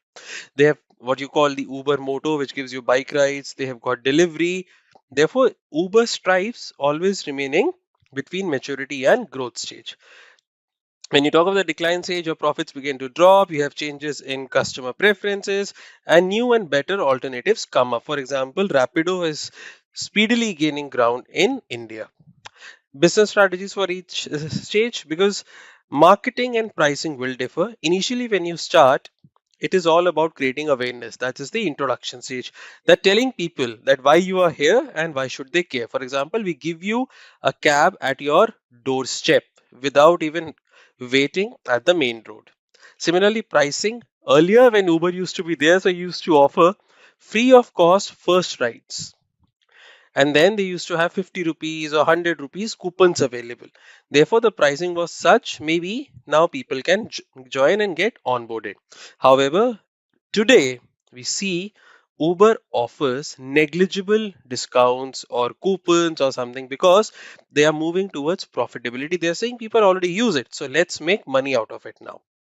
Another thing, businesses often focus investments on product development, testing ideas, making sure that they are building something that people want.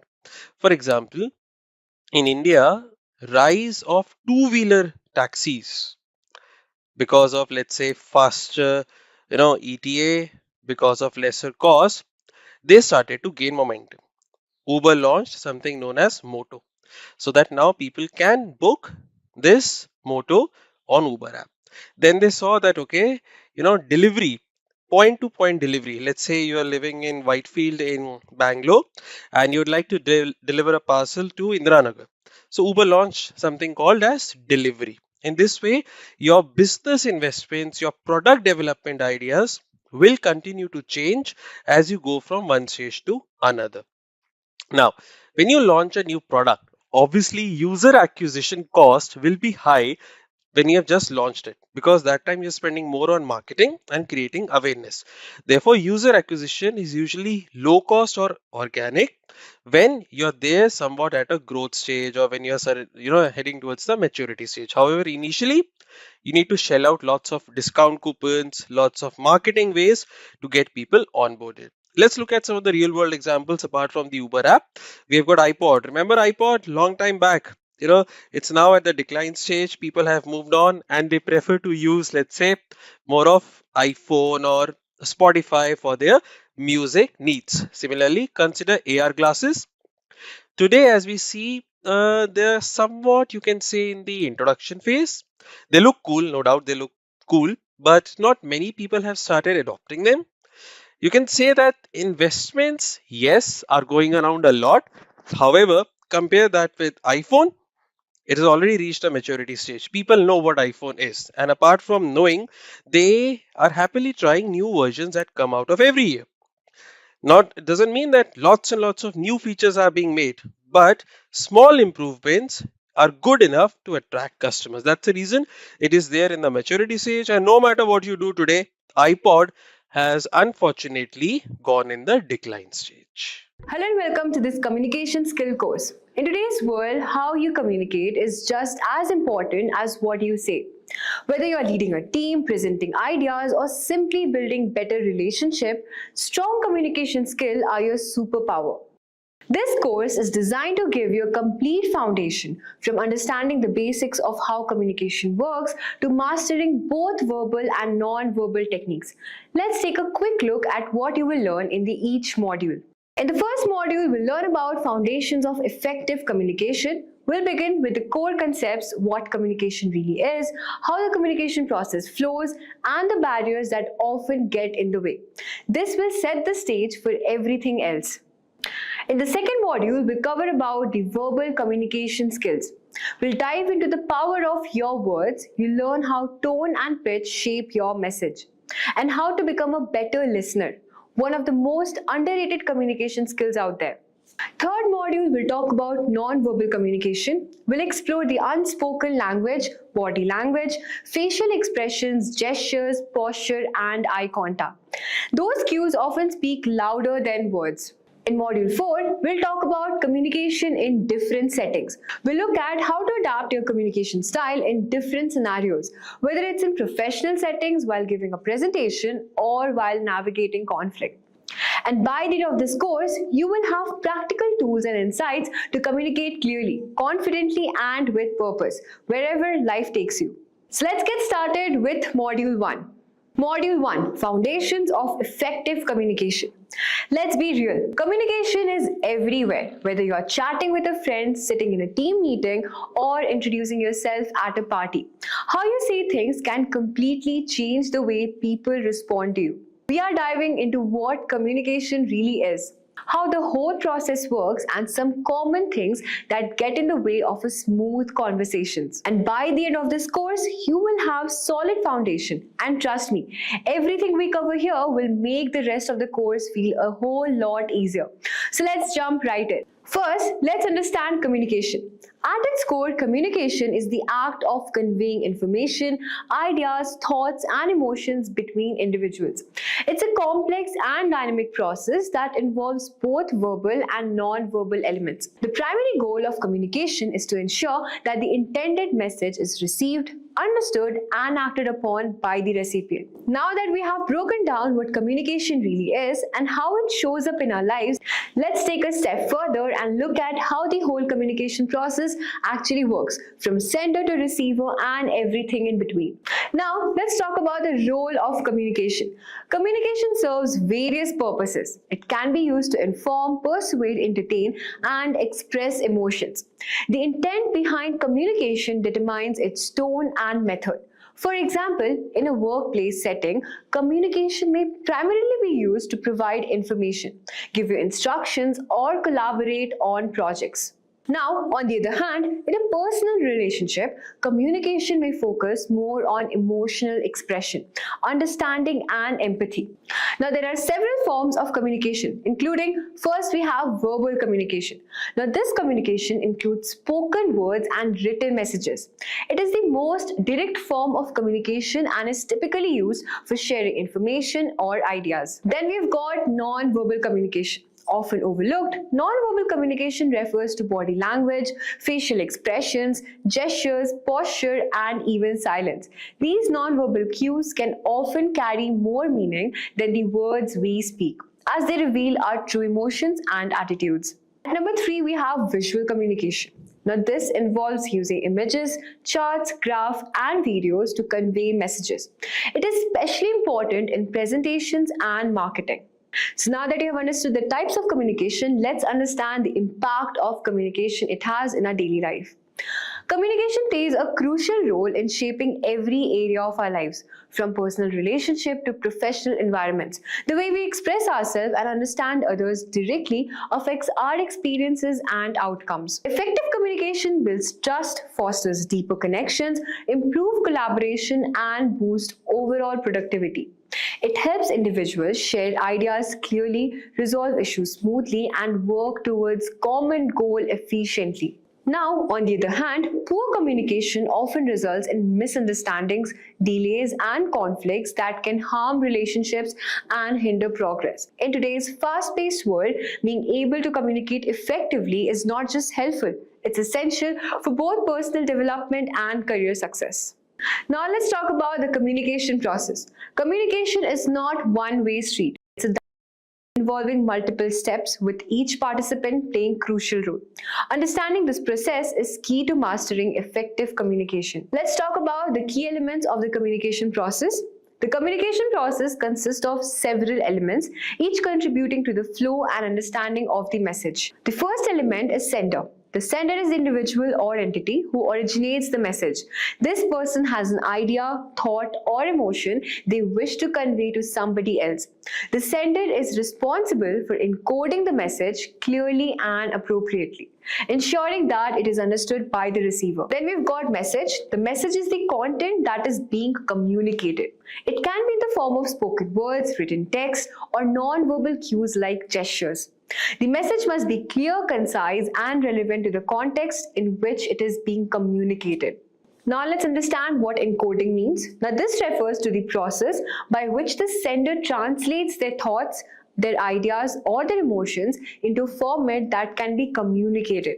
Encoding involves choosing the right words, right symbols, or the actions that will convey the intended meaning. Then we have medium. Now, the medium is the method by which the message is being transmitted from the sender to the receiver. This could be a face-to-face conversation, a phone call, an email, a video conference, or even social media platform. The choice of medium is as important as it can affect how the message is being perceived. Then we have receiver. The receiver is the individual of group who receives the message. The receiver must be attentive, open-minded, and engaged in order to understand the message accurately. So now that you have understood how receiver works, let's understand how decoding works. Now, once the message is received, the receiver must decode it or interpret it. Decoding involves processing the information and translating it back into the meaning. The effectiveness of this step depends on the receiver's understanding, their background, and the context. Then we have feedback. Feedback is the response from the receiver's back to the sender. It indicates whether the message was understood as intended. Feedback can be verbal or non-verbal, such as nod, a smile, or a direct response. It allows the sender to gauge the effectiveness of the communication and make adjustments if necessary. Now let's understand what noise means. Noise refers to any external or internal factors that can distort or interfere with the communication process. Noise can be physical, for example, background noise. Psychological noise like biases, prejudices, or semantic, for example, misunderstanding of words. Reducing noise is essential for clear communication. So now that you know how communication flows, let's talk about what gets in the way, because even the best message can fall flat if certain barriers are in the play. Let's explore those next. Now we'll talk about barriers to communication. Effective communication can often be obstructed by various barriers. These barriers can occur at any stage of the communication process, from encoding the message to decoding it. Identifying and overcoming these barriers is crucial for improving communication skills. Now, there are certain types of communication barriers. Let's have a look. At first, we have physical barriers. These include environmental factors that make it difficult to communicate, such as background noise, poor phone or internet connections, or even physical distance between the sender and the receiver. Now, these physical barriers can be minimized by choosing a quiet space for communication or using reliable communication tools. Then we have language barriers. Language differences or technical jargons can create misunderstandings. This is particularly true in cross-cultural communication or when discussing complex topics. Now, to overcome this barrier, it is very important to use clear and simple language that the receiver can easily understand. Avoiding unnecessary jargon and using common language can help bridge the gap. Then we have psychological barriers. Psychological factors such as stress, emotions, or personal biases can affect how we communicate and how we perceive the message from others. For example, if someone is angry or distracted, they may not be able to listen attentively or may misinterpret the message. Now, to mitigate psychological barriers, it's very important to maintain emotional control and focus on the message at hand. Then we have cultural barriers. Cultural differences can impact how messages are conveyed and understood. For example, gestures, tone of voice, and even silence may have different meanings in different cultures. To overcome cultural barriers, it's very important to be aware of cultural norms and be respectful of differences. In international communication, it may be useful to learn about other parties' culture and adapt accordingly. Next, we have perceptual barriers. Perceptions and assumptions about the sender or the message can distort communication. Let's say, for example, if a receiver perceives the sender to be untrustworthy or uninterested, they may not be fully engaged with the message. To reduce perceptual barriers, it's very important to ensure transparency, trust, and clarity in communication. Next, we'll talk about emotional barriers. Emotional states such as anger, fear, or frustration can make it difficult to communicate effectively. When emotions are running high, people may struggle to listen or express themselves clearly. To overcome emotional barriers, it's important to stay calm, composed, and open-minded. Practicing empathy and active listening can also help. Next, we have information overload. In the modern world, we are constantly bombarded with information, which can lead to overload. When we are overwhelmed with too much of information, we may miss key messages or struggle to process them. Now, to avoid information overload, it's very important to prioritize messages and focus on what is most important. Next, we're going to talk about lack of feedback. If feedback is not provided, the sender has no way of knowing whether the message was understood correctly. Now, lack of feedback can lead to confusion and even miscommunication. Providing and seeking feedback is very important for ensuring that the communication is effective. So now that you have understood the barriers, let's talk about how to overcome barriers to communication. Overcoming communication barriers requires awareness, effort, and the right strategies. Here are some ways to minimize the impact of these barriers. First is clarify the message. You have to make sure that your message is clear and concise. Use simple language and examples to explain complex ideas. Next is active listening. Focus on the speaker, avoid interrupting, and reflect back what you have heard to ensure understanding. Then we have empathy. Be sensitive to the emotions and perspective of others. Try to see things from their point of view. Next is feedback. Always seek feedback and provide it. Encourage open dialogue to ensure the message is understood as intended. Then we have adaptation. Be willing to adapt your communication style based on the context, the medium, and the audience. So learners, in this module, we have laid the foundation for understanding communication. We have explored what communication is, the essential elements that make up the communication process, and the common barriers that can impede effective communication.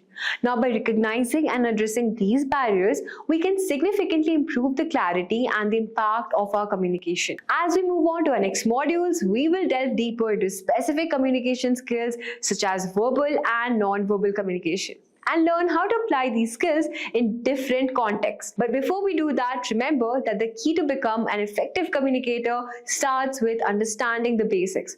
By mastering these fundamental concepts, you will be well on your way to build stronger, more meaningful connections in both personal and professional settings. Now, in the second module, we'll talk about verbal communication skills. Verbal communication is one of the most fundamental skills for effective interaction. So whether it's in a professional environment, in personal relationships, or during public speaking engagements, the way we express ourselves through words play a significant role in how our messages are received. In this module, we will explore 3 essential components of verbal communication. We'll understand the power of words, tone, and pitch, and effective listening. Mastering these elements will help you communicate more clearly, persuasively, and meaningfully. Now first, let's talk about the power of words. Words are more than just a medium for conveying thoughts. They are powerful tools that can influence, motivate, inspire, and even hurt. The words we choose, the way we express them, and the context in which we use them can shape the nature of our relationships and impact our success in communication. Let's have a look on the impact of language.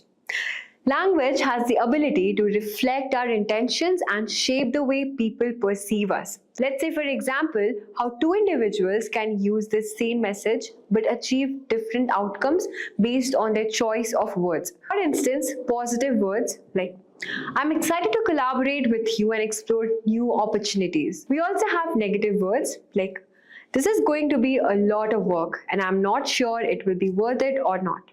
You see, both the sentences essentially communicate a similar idea, working together, but the first sentence conveys enthusiasm and positive attitude, while the second sentence communicates doubt and reluctance. The first sentence is more likely to motivate and engage the listener, while the second may lead to disengagement. The power of words lies in their ability to evoke emotions, create mental images, and provoke thought.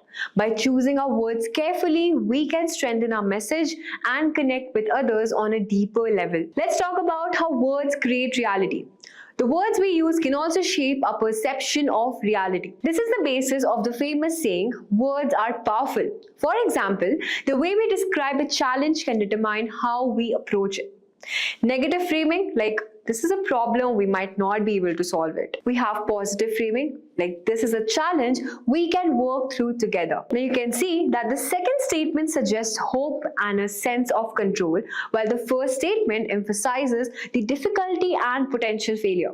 Positive framing creates an environment where solutions are sought and challenges become opportunities to grow. Let's talk about choosing the words for impact. Now, to harness the power of words effectively, it's very important to consider both the connotation and denotation of the words we use. Denotation is literal meaning of the word. For example, love, which means deep affection. Connotation refers to the emotional or cultural associations with the word. For example, love might evoke feelings of warmth, happiness, or vulnerability. Now, by carefully selecting words with positive connotations, we can craft messages that inspire action, promotes goodwill, and foster collaboration. Words carry weight, but it's not just about what you say. It's about how you say it that makes up the difference. Up next, let's explore tone and pitch and how they bring your words to life. Tone and pitch are critical elements of verbal communication. While words carry meaning, it is the tone and pitch which we deliver them that determine how the message is received and how it is interpreted. But what exactly is tone? Now, tone refers to the emotional quality or attitude behind a speaker's voice. It conveys feelings such as happiness, sadness, anger, excitement, or calmness. Tone is an essential part of communication because it affects how the listener interprets the message. For example, a statement like "I'm happy to help" could be perceived in vastly different ways depending on the tone. Let's suppose warm and genuine tone. It would be something like "I'm happy to help," which sounds sincere and inviting. Then we have monotone or indifferent tone. "I'm happy to help." This may sound insincere or apathetic. The tone of voice can either reinforce the words we say or contradict them. For example, if somebody says, "I'm fine," but their tone sounds upset, the listener may infer that the person is not truly fine. Tone therefore has the power to reveal underlying emotions and intentions that may not be immediately evident in the words themselves. Now let's talk about pitch. Pitch refers to the highness or lowness of a person's voice. It plays a very significant role in the overall tone and impact of a message. A speaker who uses a varied pitch is more likely to engage the listener and keep their attention, while a speaker who uses a flat or monotone pitch may sound boring or disengaging. Let's take an example. A higher pitch is often associated with excitement, enthusiasm, and urgency. Think of how a speaker might raise their pitch when presenting something that they are passionate about. Then we have low pitch. A lower pitch can convey authority, seriousness, and calmness. It is often used when making important points or delivering serious information. Now, pitch variation also helps convey emotions more effectively. When you're excited, your pitch naturally rises. When you're conveying authority or seriousness, your pitch might drop. Being mindful of pitch variation can enhance the emotional impact of your words. Let's talk about tone and pitch in different contexts. Tone and pitch are particularly important in different communication contexts. First of all, let's talk about in professional settings. In a business meeting or interview, a confident and clear tone with appropriate pitch variation can demonstrate competence and authority. Conversely, a flat or unsure tone may undermine the message and create doubt. Then we have in personal communication. In conversations with family or friends, the tone of voice may express affection, care, or frustration. Understanding tone helps to maintain healthy, empathetic relationships. Mastering tone and pitch allows you to communicate more effectively by emphasizing your emotions, your intentions, and engagement in a way that words alone cannot. Now you have seen how tone and pitch shape the message, but communication isn't a solo act. It's a two-way street. And that brings us to one of the most overlooked yet essential skills, listening. Let's dive into it. Effective listening. Listening is an often overlooked aspect of verbal communication. While speaking and expressing ourselves are important, listening is equally vital. In fact, effective communication requires us to be good at listening as we are speaking. Without active listening, even the best prepared message can fall flat. Now, what is actually active listening? Active listening is the process of fully concentrating on what is being said, rather than passively hearing the message. It involves not only hearing the words but also understanding, interpreting, and responding to them in a thoughtful manner. Now, active listening includes several key components. First, we've got paying attention. Now, this means focusing fully on the speaker, eliminating distractions, and giving them your undivided attention, showing that you're listening. Non-verbal cues, just nodding, maintaining eye contact, and using affirming gestures. For example, I see, or go on, signal to the speaker that you are engaged. Providing feedback. Paraphrasing or summarizing the message shows that you have understood it. Then we've got deferring judgment. Avoid interrupting or forming opinions while the speaker is talking. Active listening involves being open-minded and non-judgmental. It's very important to respond appropriately. When it's your turn to speak, offer relevant comments, ask clarifying questions, or provide feedback that furthers the conversation. Let's have a look on the benefits of active listening. Active listening not only fosters better communication, but it helps build stronger relationships. When people feel heard and understood, they are more likely to feel valued and respected.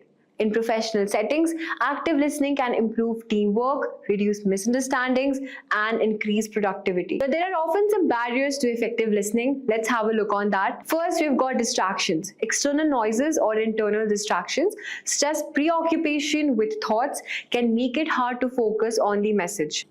Then we've got prejudices. If we have preconceived ideas or biases, we might filter the message through those biases, affecting our understanding. Then we have emotional responses. Sometimes our emotions can cloud our ability to listen effectively. For example, if we are angry or upset, we may misinterpret the speaker's intention. Now, to overcome these barriers, it is important to consciously focus on the speaker, stay present in the moment, and remain empathetic and open-minded. Let's look at some ways how to improve your listening skills. Improving listening skills takes practice. Here are some few tips. Listen with an open mind. Suspend judgment until you fully understand the speaker's message. Secondly, avoid multitasking. Give your full attention on the conversation and resist the urge to check your phone or email. Third is clarify misunderstandings. Don't be afraid to ask questions if you need further explanation. Be patient. Allow the speaker to express themselves fully without interrupting or jumping in with your thoughts too soon. Now, by enhancing your listening skills, you improve your ability to understand others and respond in a meaningful and constructive way. Verbal communication is a powerful tool for expressing ideas, emotions, and intentions. In this module, we have explored three critical aspects of verbal communication: the power of words, tone and pitch, and effective listening. By mastering these elements, you can significantly enhance your ability to communicate more clearly and persuasively. Remember, the words you choose shape how your message is received. The tone and pitch of your voice convey emotions and intent that words alone may not express. And perhaps most importantly, being an active listener ensures that communication is a two-way process that promotes understanding as well as connection. By practicing these skills and becoming more mindful of how you communicate, you can build stronger relationships, you can improve your professional interactions, and express yourself more effectively in any situation. Welcome to our Module 3, where we'll talk about non-verbal communication. Non-verbal communication is a crucial aspect of how we interact with others. In fact, studies suggest that up to 93% of communication is non-verbal, with body language, facial expressions, and tone of voice conveying far more than words alone. This module explores three fundamental components of non-verbal communication: body language and its impact, second, facial expressions and gestures, and third is eye contact and posture. So mastering these non-verbal cues can significantly enhance the clarity and effectiveness of your communication. So first, let's talk about body language and its impact. Now, body language refers to the non-verbal signals that we send through our body movements, posture, and physical gestures. It plays a vital role in conveying feelings, emotions, and intentions, often more than so the words we speak. The body language is subconscious and can reveal underlying emotions, your thought process, and attitudes, making it a powerful tool for communication. Let's talk about the power of body language. Body language includes various movements such as facial expressions, hand gestures, posture, and even the way we talk. Either of these signals can either reinforce or contradict the message we are verbally communicating. Let's say, for example, when speaking with someone, your arms crossed over your chest may convey defensiveness, even if your words suggest openness. Likewise, an open posture with relaxed shoulders may show that you are receptive and at ease, even if the conversation is tense. Now, research shows that the body language can account for a significant portion of how we are being perceived. In fact, according to the studies by renowned psychologist Albert Mehrabian, body language contributes to around 55% of the communication process, while the words contribute only 7% and the tone of the voice accounts for 38%. Now, this shows just how influential non-verbal cues are in shaping how others interpret our communication. Now, there are some key elements of body language. First is your posture. That is how we sit, stand, and move can communicate our mood. Confidence and attitude. For example, standing tall with shoulders back can indicate your confidence and authority, while slumping or leaning can signal discomfort or disinterest. Second is our gestures. Hand movements and gestures can complement or emphasize our speech. Let's say, for example, a thumbs up can convey approval, while open palms may indicate honesty or a willingness to listen. Now, on the other hand, excessive or erratic gestures may distract from the message being delivered. Then we have facial expressions. The face is perhaps the most expressive part of the body, capable of conveying wide range of emotions. A smile can indicate happiness, warmth, and friendliness, while a furrowed brow might suggest confusion, concern, or anger.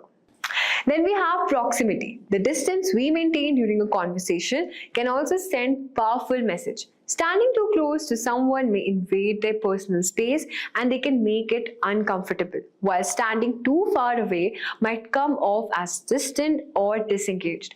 Maintaining an appropriate distance based on the relationship and context is very important. Let's talk about how body language impacts communication. First of all, it builds trust.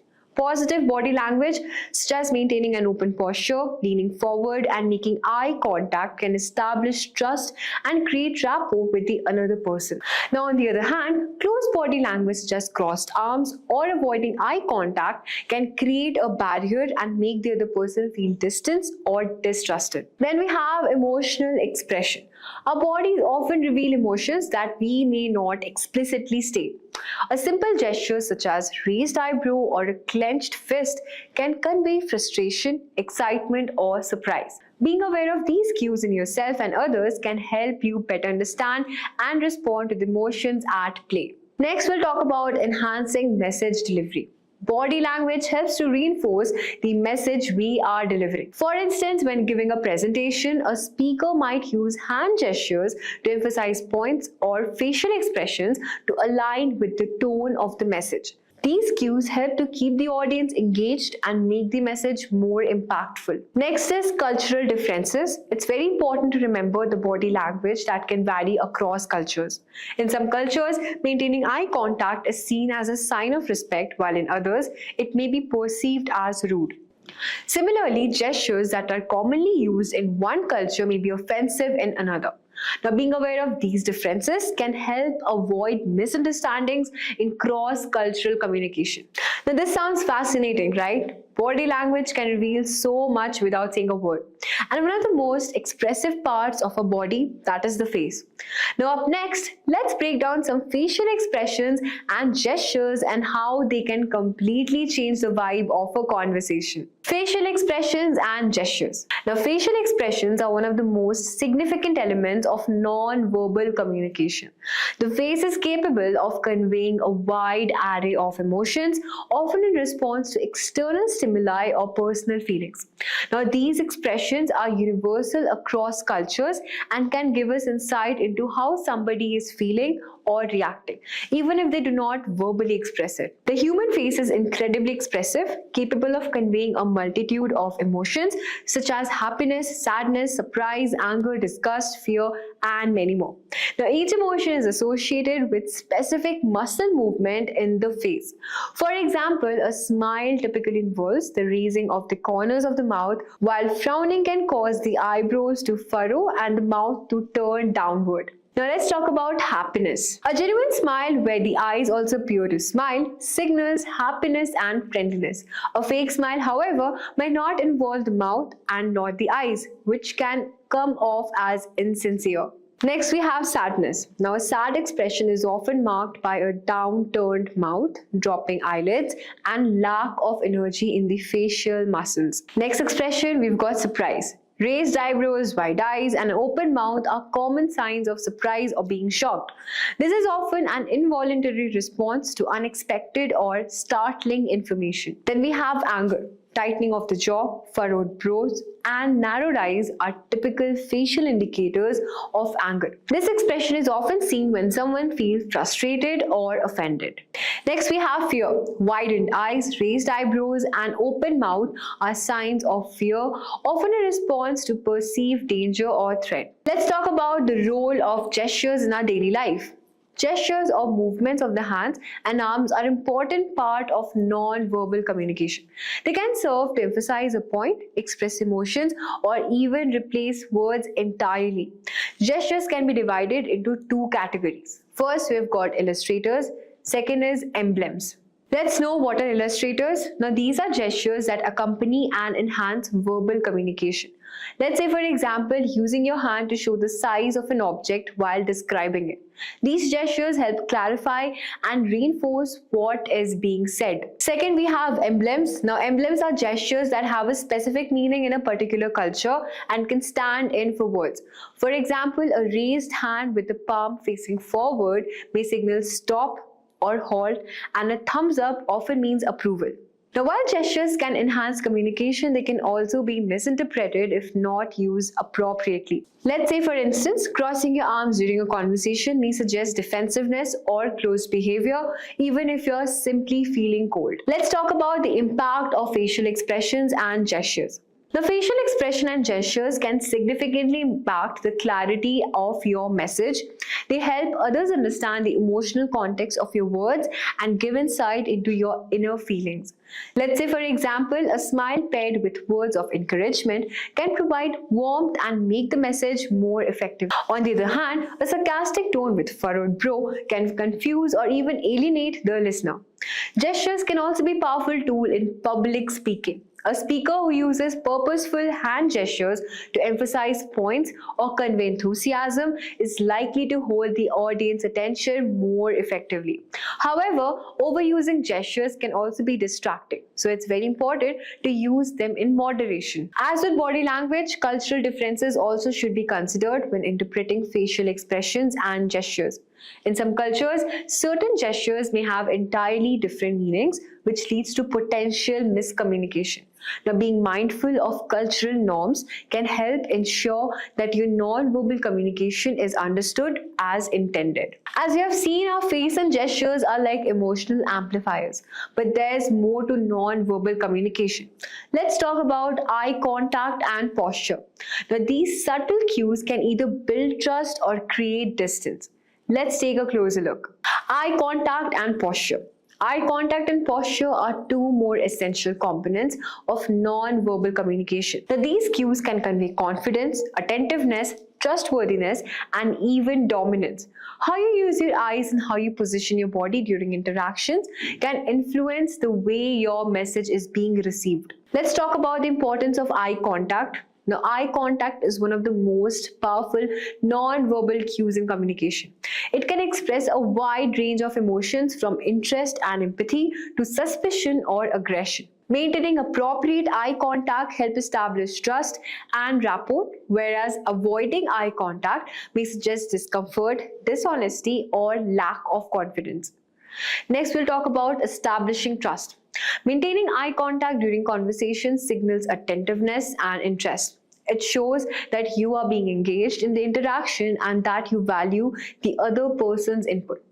Let's say, for instance, during a job interview, making consistent eye contact with the interviewer conveys confidence and sincerity. So next time when you go for job interview, make sure that you have a proper eye contact with the interviewer. Then we have signaling attention. Now when you look at someone while they're speaking, it shows that you are paying attention. Conversely, looking away may suggest disinterest or lack of focus. Next, we have cultural differences. The appropriate amount of eye contact can vary depending on cultural norms. In some cultures, too much of eye contact may be seen as aggressive or being disrespectful, while in others, it is expected as a sign of respect and attentiveness. Next, we have posture and its significance. Your posture, or the way you position your body, communicates volume about how you feel and how you want to be perceived. The posture can indicate confidence, openness, defensiveness, or even submission. Let's have a quick differentiation between open versus closed posture. An open posture, where the body faces the person directly with arms uncrossed and shoulders relaxed, signals openness and receptiveness. Now, closed postures, just crossing your arms or turning your body away, suggests discomfort or resistance. Next up, we have power posture. Standing tall with shoulders back and chest out is associated with confidence and authority. Now, adopting such a posture can not only influence how others perceive you, but can also boost your own sense of self-assurance. Slumped posture, like slouching or hunched soldiers, can convey lack of confidence or fatigue. It may also suggest that you are disengaged from the conversation. Next, let's talk about the impact of eye contact and posture on communication. Your eye contact and posture combined can reinforce or contradict your verbal message. Let's say, for example, if you're delivering a confident message but avoiding eye contact or you're slouching, then your words may not be taken seriously. On the other hand, if you maintain eye contact and you stand tall, your words will carry more weight and be perceived as more credible. Eye contact and posture also plays a role in non-verbal cues of dominance and submission. For example, in hierarchical relationships, such as between a manager and an employee, the manager may maintain more direct eye contact and use expansive body language, while the employee might avert their gaze and adopt a more reserved posture. Powerful stuff, isn't it? These non-verbal signals, whether it's look, a gesture, or a stance, can change the entire meaning of what we are saying. Now, let's bring it all together in Module 4 as we will explore how communication plays out in different real-world settings. Non-verbal communications is a very important aspect of how we interact and connect with others. Through body language, facial expressions, gestures, eye contact, and posture, we communicate emotions, intentions, and attitudes in ways that words alone cannot convey. Mastering these nonverbal cues can significantly enhance your ability to communicate effectively, build rapport, and influence others. By being aware of your own body language and interpreting these nonverbal cues of others, you can improve the clarity and impact of your message, connections, and avoid misunderstanding. Remember that non-verbal communication is a very powerful tool that works alongside verbal communication, which helps you reinforce and amplify the message you wish to convey.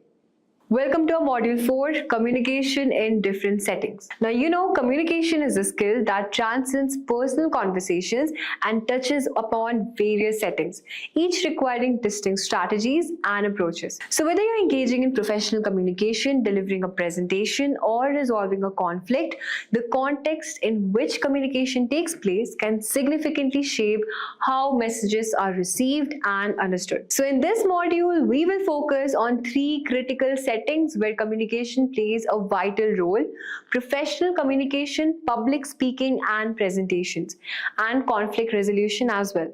Mastering these areas can help you navigate complex situations effectively and enhance your communication abilities across different domains. Let's talk about professional communication. Now, professional communication is essential in the workplace as it impacts collaboration, decision-making, and productivity. The ability to communicate effectively in a professional setting is often a key determinant of career success. So whether interacting with colleagues or supervisors or even clients, means the way you convey information can influence how you are perceived, and that can impact the outcomes of the communication process. Let's talk about the importance of professional communication. Now, in a professional environment, communication serves several key purposes. First is your information sharing.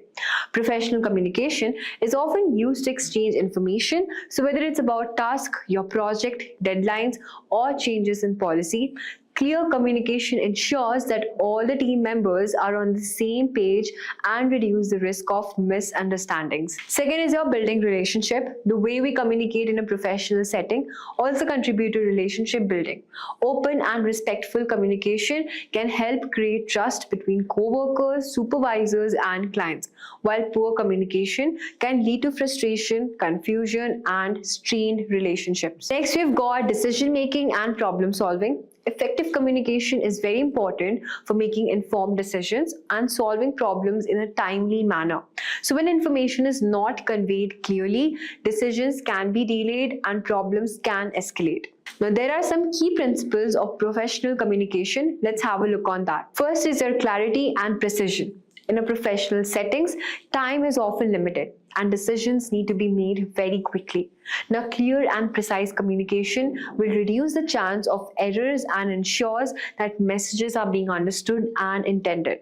You should avoid jargon unless necessary. Use simple, straightforward language. Next up, we have active listening. Now, effective communication involves not only speaking clearly, but also listening attentively. Now, active listening demonstrates respect and helps build rapport with colleagues. Now, by paying close attention to others, you can better understand their concerns, you can clarify their needs, and can also provide relevant feedback. Next up, we have tone and professionalism. You know that tone plays a very significant role in professional communication. A polite and respectful tone conveys professionalism and fosters positive working relationships. So whether communicating via email, phone, or in person, maintain a tone that reflects your understanding of the context and the recipient's role. Next, we have non-verbal cues. Now, professional communication isn't limited to words. Body language, your facial expressions, and posture can all send very powerful messages. Let's say, for example, maintaining eye contact during a conversation can convey confidence and attentiveness, while crossing your arms might suggest defensiveness or lack of engagement. Next up, we have adaptability. Each professional setting may require different communication styles. You may need to adjust your approach depending on whether you are talking to a superior, your peer, or client. Adapting your communication style to the situation ensures that you are conveying your message in the most appropriate manner. Let's talk about some channels of professional communication. First up, you have written communication. Now, in many professional environments, written communication such as emails, memos, and reports are standard. While communicating in writing, it's important to be concise and to ensure that the message is clear and error-free. Pay attention to tone, as written communication can sometimes be misinterpreted due to lack of vocal tone as well as your body language. Then we have verbal communication. Now, verbal communication includes a face-to-face interaction, your phone calls, and video conferencing. Now, these interactions offer the advantage of immediate feedback, which allows for quick clarification of ideas. However, they also require attention to body language, your tone, and listening skills. Then we've got digital communication. Now, with the rise of digital communication tools such as Slack, Microsoft Teams, and Zoom, many workplaces now communicate virtually. Now, these platforms require a blend of written and verbal communication skills and often involve a mix of synchronous and asynchronous communications.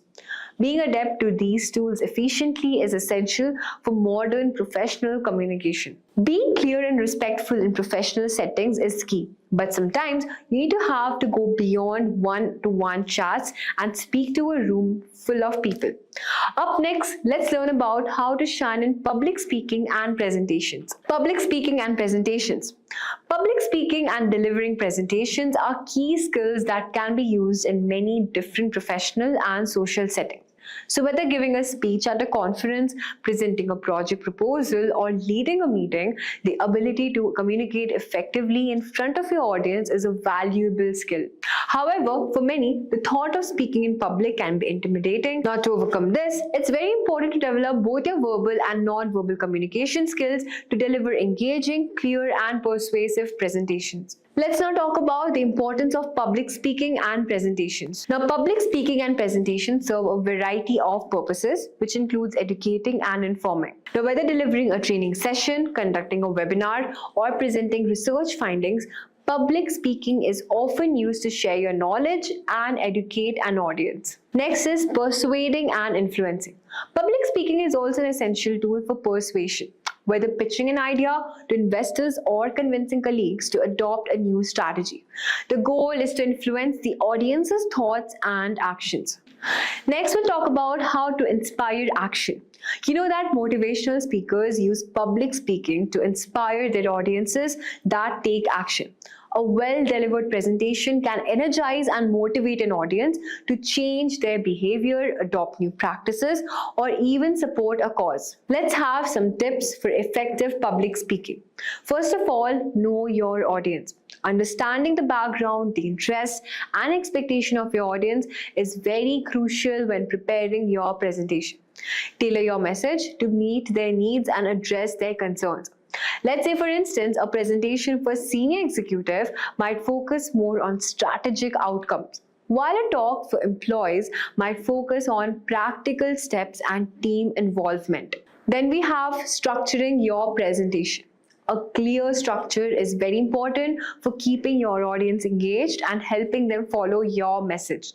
First, introduction, which captures attention and states the purpose of the presentation. The main body, present key points in logical sequence with supporting evidence and examples. Conclusion, summarizing the key takeaways and providing a call to action. Practice, rehearse your presentation very multiple times to ensure that you are comfortable with the material and the flow. Practicing in front of the mirror with a colleague or even recording yourself can help identify areas for your improvement. Next is engaging your audience. Now, a good speaker knows exactly how to engage the audience and to make the presentation interactive. You need to ask questions, you can use humor, you can tell stories, and make the presentation relatable. Engaging the audience ensures they stay focused and retains information better. Now, let's talk about how you can master non-verbal communication. Your body language, your facial expressions, and eye contact are just as important as your words when delivering a presentation. You can use purposeful gestures to emphasize key points, maintain eye contact to build trust, and stand tall with a confident posture to project authority. You should know how to handle nervousness. Now, it's very normal to feel nervous before speaking in public. Deep breathing, positive visualization, and focusing on your message rather than on yourself can help calm your nerve and allow you to perform at your best. Presenting ideas clearly can make a big difference, but what about when conversations get heated? Now, let's wrap up this module by learning how to handle tough situations with grace through effective conflict resolution. What exactly is conflict resolution? Now, conflicts are an inevitable part of life and work. So whether between colleagues, clients, or friends, misunderstandings and disagreements are bound to rise. However, how you handle conflict can make all the difference in the outcome of the situation. Effective communication is the key to resolving conflicts in a constructive manner and turning a potentially negative situations into a positive one. Let's look at some importance of conflict resolution. First of all, effective conflict resolution helps to prevent escalation. Now, when conflicts are addressed clearly and effectively, they are less likely to escalate and cause long-term damage to relationships or team dynamics. Next is maintaining healthy relationships. Conflict can strain relationships, but when handled properly, it can lead to greater understanding and even stronger connections. Effective conflict resolution helps preserve trust and collaboration. Improve problem solving. Conflict often arises when differing perspectives or goals clash. Through open communications, you can work together and find solutions that satisfy both the parties, leads to better outcomes and greater cooperation. First of all, listen actively. One of the first steps in resolving conflict is to listen carefully to all the parties involved. Allow each person to express their concerns without interruption.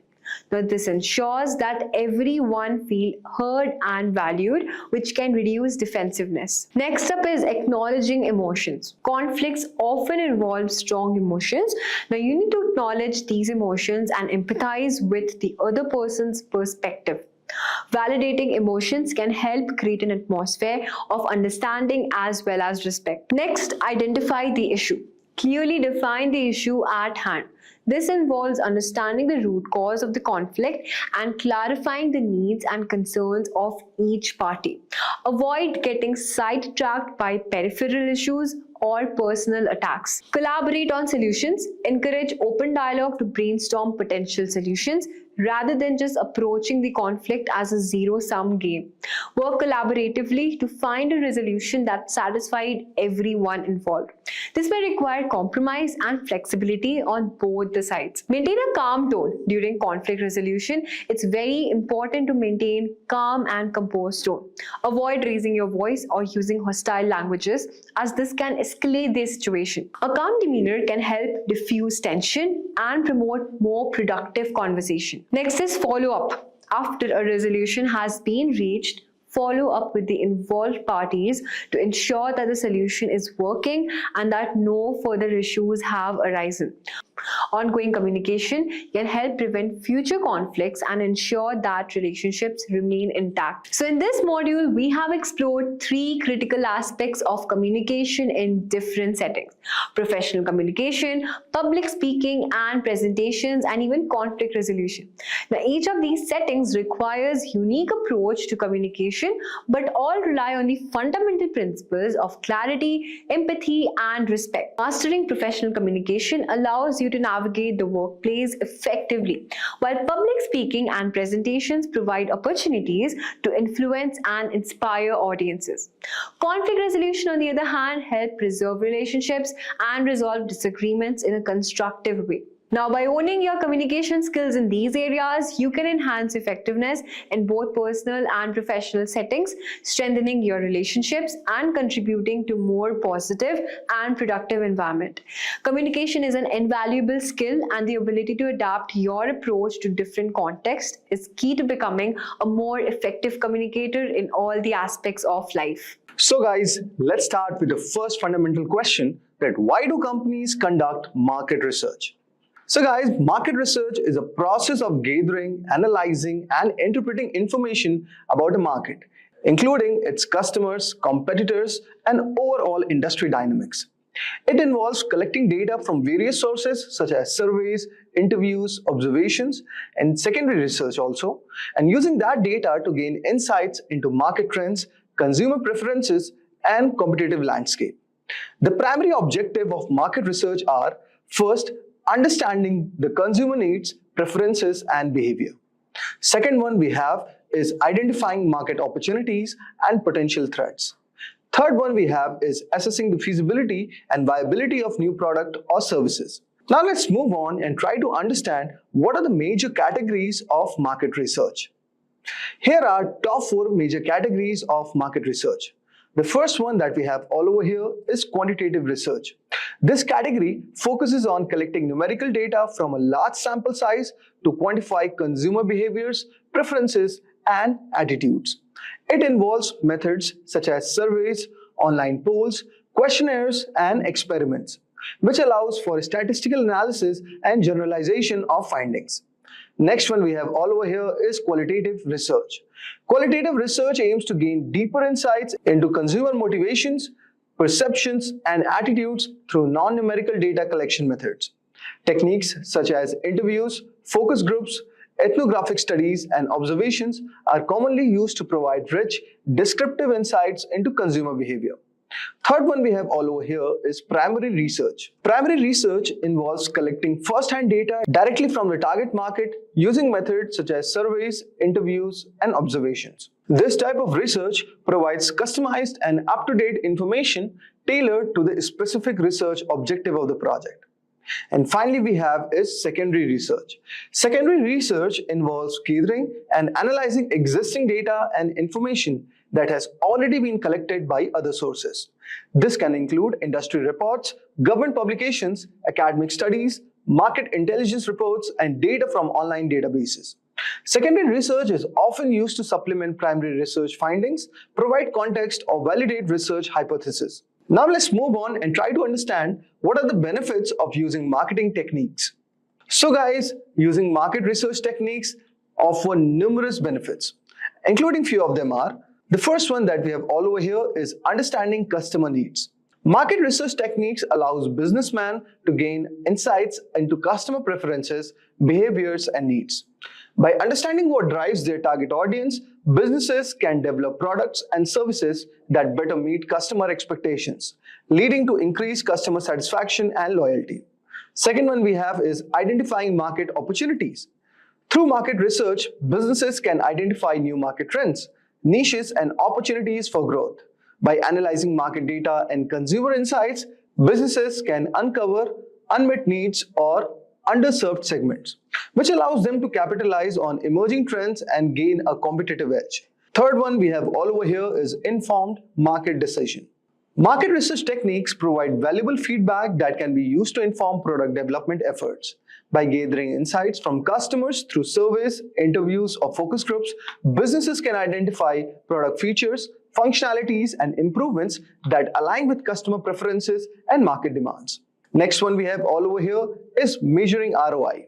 Market research enables businesses to measure the effectiveness of their marketing initiatives, product launches, or strategic decision by tracking the key performance indicators or KPIs and also conducting post-campaign analysis. Businesses can evaluate their return on investment and identify areas for improvement or optimization. Overall, market research techniques provide businesses with valuable insights, enabling them to make data-driven decisions, stay ahead of market trends, and maintain a competitive edge in today's dynamic business environment. Now let's move on and discuss about top marketing research techniques. Here are some of the top 8 marketing techniques. The first one that we have all over here is surveys. If I talk about surveys, guys, surveys are a research method which are used to collect data from sample of individuals by asking them questions about their attitudes, behaviors, preferences, or opinions. Surveys can be conducted through various channels such as online questionnaires, phone interviews, face-to-face interviews, or mailed questionnaires. Second one we have all over here is focus groups. Focus groups are a qualitative research method that involves gathering a small group of individuals representing the target market to participate in a guided discussion led by a moderator. Focus groups provide insights into consumer perceptions, opinions, and attitudes through group interaction and discussion. Third one we have all over here is social media listening. Social media listening, also known as social media monitoring or social media listening, involves monitoring and analyzing conversations, mentions, and trends on social media platforms to understand consumer sentiment, preferences, and behavior. Social media listening allows businesses to track brand mentions, monitor competitor activities, identify emerging trends, and engage with customers in real time. Fourth one we have all over here is experimental research. Experimental research is a method which is used to establish cause and effect relationships between variables by manipulating one or more variables, observing the effects on another variable.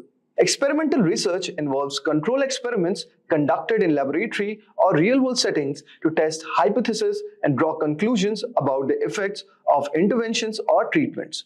Next one we have all over here is data mining. Guys, you would have heard about data mining. Data mining is the process of extracting patterns, trends, and insights from large data sets using various statistical, machine learning, and data analysis techniques. Data mining allows businesses to uncover valuable insights about consumer behavior, preferences, and trends hidden within large volumes of data. Next one we have is observation. Observation is a research method used to systematically observe and record behaviors, events, or phenomena in natural or controlled settings without direct interaction with participants. Observation allows researchers to gather data about participant actions, interactions, and behavior as they occur in real time. Next one we have is public domain data. Public domain data refers to the information that is freely available and not subject to copyright or other legal restrictions. Public domain data can include government publications, open access research articles, historical records, and other types of data that are accessible to the public without restrictions. Next one we have all over here is competitive analysis. Competitive analysis is the process of evaluating and analyzing the strengths and weaknesses of competitors with a specific industry or market. Competitive analysis involves gathering information about competitors' product, pricing strategies, marketing efforts, and market share to identify opportunities and threats and inform strategic decision making.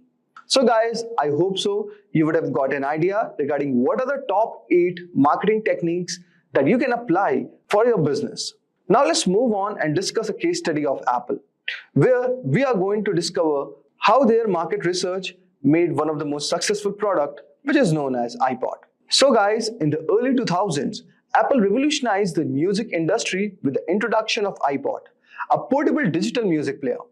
Apple's success with the iPod can be attributed in part to its meticulous market research and understanding of consumer needs. Before developing the iPod, Apple conducted extensive market research to identify opportunities in the digital music market. They recognized the consumers were frustrated with the existing MP3 players, which were often bulky and had limited storage capacity, and were difficult to use also. Additionally, Apple identified a growing demand for digital music downloads and recognized the potential for a device that seamlessly integrated hardware, software, and content. Apple's market research guided the design and development of the iPod, focusing on the key features that address the consumer pains, points, and preferences. These features include a sleek, portable design, a user-friendly interface with the iconic click wheel, and significant storage capacity to hold thousands of songs. Additionally, Apple partnered with the record labels to secure licensing agreements for its iTunes music store, offering consumers a convenient and a legal way to purchase and download digital music. The iPod was launched in October 2001 to a widespread acclaim, quickly becoming a cultural phenomenon and transforming Apple into a dominant player in the digital music industry. Apple's market research-driven approach enabled them to create a product that resonated with the customers, driving significant demand and establishing the iPod as a market leader in the portable music players for years to come. This case study highlights the importance of market research in understanding consumer needs, identifying market opportunities, and guiding product development efforts. By conducting thorough market research, companies like Apple can develop products that meet consumer demands and achieve commercial success in the competitive markets. Picture this. There's a team working hard on a cool new tech product. They are excited, but when they launch it, something's off. People aren't connecting with it like they hoped. That's where user personas come in. By really understanding who their users are, the team turned things around. Suddenly, the product wasn't just liked, it was loved. Here's the kicker. Studies show that using these user personas can make designing stuff way easier, like over 130% easier. But get this, most companies aren't using them. It's like having a secret weapon and not even knowing it. Our story, inspired by real events, shows just how important it is to understand the people using your tech. Crafting these user personas isn't just about being creative, it's about making sure your product speaks directly to the folks who will use it. It's a journey that can turn a dud into a hit. So as we dive into the world of user persona creation, remember, it's all about putting a human touch on technology, one persona at a time. Have you ever been curious about how tech giants like Spotify, Amazon, or Netflix seem to intuitively know your preferences, offering up songs, products, or TV shows that perfectly match your taste? The secret behind this almost psychic ability isn't a result of mystical foresight. It's the strategic use of user personas. If you want to know what user persona is, so user persona are semi-fictional characters that businesses create based on real data and insights from their actual or potential customers. These personas are crafted to represent key segments of a product's audience, including detailed profiles that encompass not just basic demographic information, but also behaviors, goals, needs, and pain points. For instance, consider Fitness Fiona. Now we'll see a persona for a health and wellness app. That is, Fiona, age 30, is an outdoor activity enthusiast who seeks motivation and tools to track her fitness progress. So the creation of such persona is driven by a desire for empathy and a deep understanding of users' needs. allowing designers to create products, services, and experience that truly resonate. So you could see the example of a persona here, and this is for the fitness Fiona. That's a quick overview. We'll have it. So first we have the age and occupation. So the age is 30 and the occupation is digital marketing specialist. And then we have the lifestyle and interest. So the lifestyle is she leads an active lifestyle with a keen interest in outdoor activities like running and hiking, and value health, community, and personal growth. And then the goals. She seeks to maintain a healthy, balanced lifestyle despite a busy schedule and aims to stay fit and participate in community fitness events. And the challenges she was facing was struggles to find time for regular workouts and to stay motivated, and overwhelmed by the vast amounts of fitness information available. And if we talk about her app usage, so she prefers using fitness tracking apps and engaging with health and wellness content online. Looks for apps that provide personalized workout plans, nutritional guidance, and community support. And the tech savviness, that is high, integrates technology seamlessly into her fitness journey. Fiona represents the target user for a health and wellness app, guiding the development towards features that addresses her specific needs and challenges. So this was about a user persona of a lady, that is Fitness Fiona. Now moving to the role of user persona in the company or any role you want. So user persona play a pivotal role in guiding the development and marketing of products and services. Their impact is far-reaching, influencing decisions across various stages of project development and execution. So let's see the points. The number one is enhances user-centered design. So user personas keep the focus on the user's need, preferences, and behaviors, ensuring that product design and functionality are tailored to meet the actual requirements of the target audience. The next is improved product development efficiency. By understanding the specific needs and challenges of the personas, teams can prioritize features and functionalities that offer the most value, thereby streamlining the development processes. Then we have facilitate better marketing strategies. Knowing the personas help in crafting targeted marketing campaigns that speak directly to the interest, needs, and pain points of potential users, improving engagement and conversation rates. Then we have aids in content creation and personalization. Content can be designed to resonate with the personas, whether it's blog post, social media content, or email marketing, ensuring higher relevance and engagement. Then the point is enhance user experience. With insights into the personas, preferences, and behaviors, UX designers can create more intuitive interfaces and interactions that enhance satisfaction and usability. And then the point is guide product customization and innovation. Understanding the evolving needs of your personas can lead to innovations or customizations that keep your product or service competitive and aligned with user expectations. And then we have supports decision making. When faced with decisions about feature inclusion, design changes, or market positioning, user personas provide a preference point that reflects the user's base collective needs and desires. So these are the role of user personas, and the creation and utilization of user personas are foundational elements in crafting products and experiences that truly meet and exceed user expectations, driving satisfaction, loyalty, and ultimately business success. Now we'll see the process of creating user personas. So creating user persona is a structured process that combines research, analysis, and creative synthesis. The goal is to generate actionable insights that guide product development, design, and marketing strategies. So we'll have an overview of the steps involved in creating effective user personas. So the number one step is conduct research. Start by gathering data about your potential or existing users.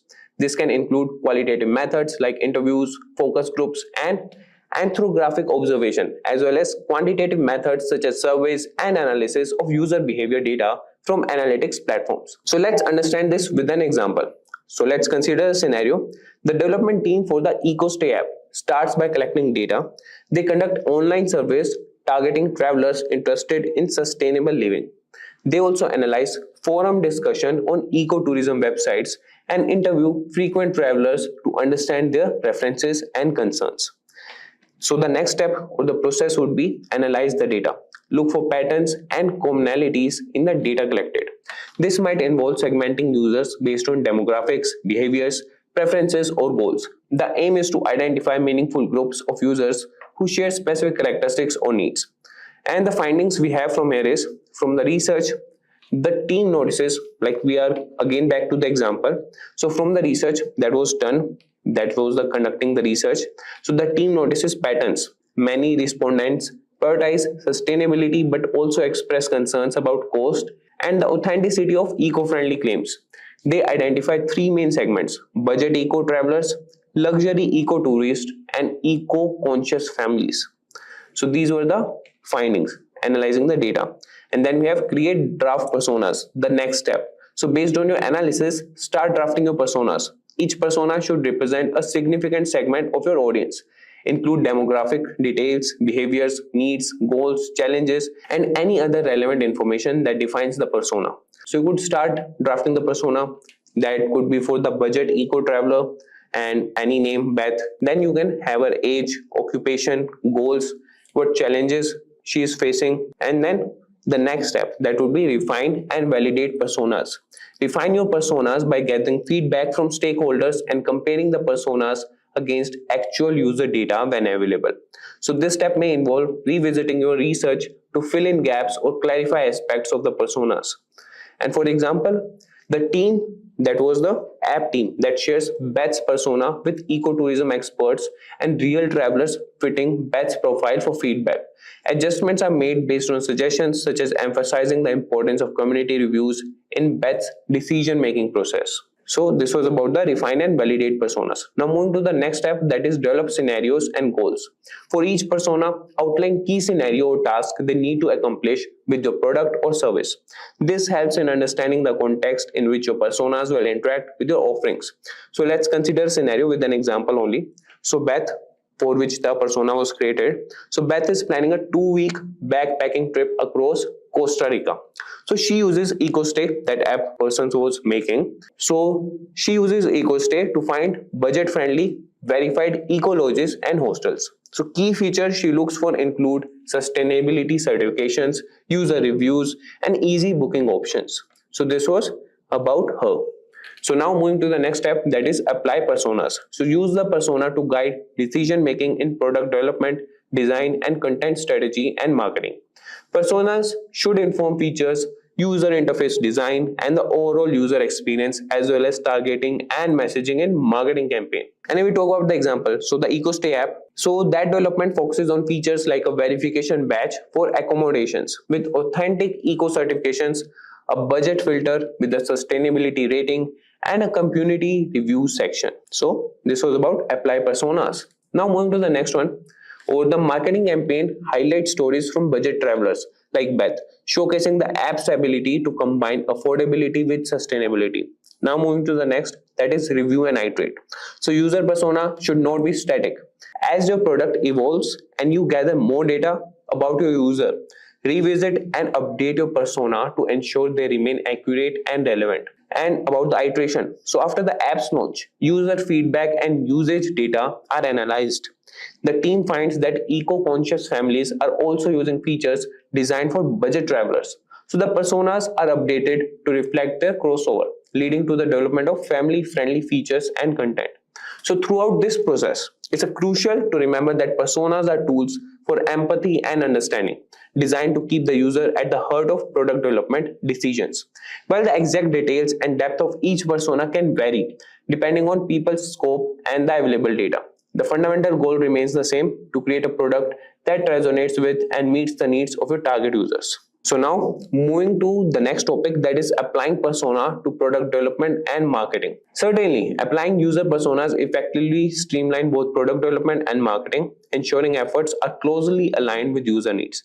So now we'll see a condensed overview. So starting with the product development, number one point would be feature focus. Use personas to pinpoint essential features that truly matter to your target users, enhancing the product's value. And then design decision. Tailor design elements to match the preferences and tech proficiency of a persona, improving usability and user satisfaction. And then we have personalized experience.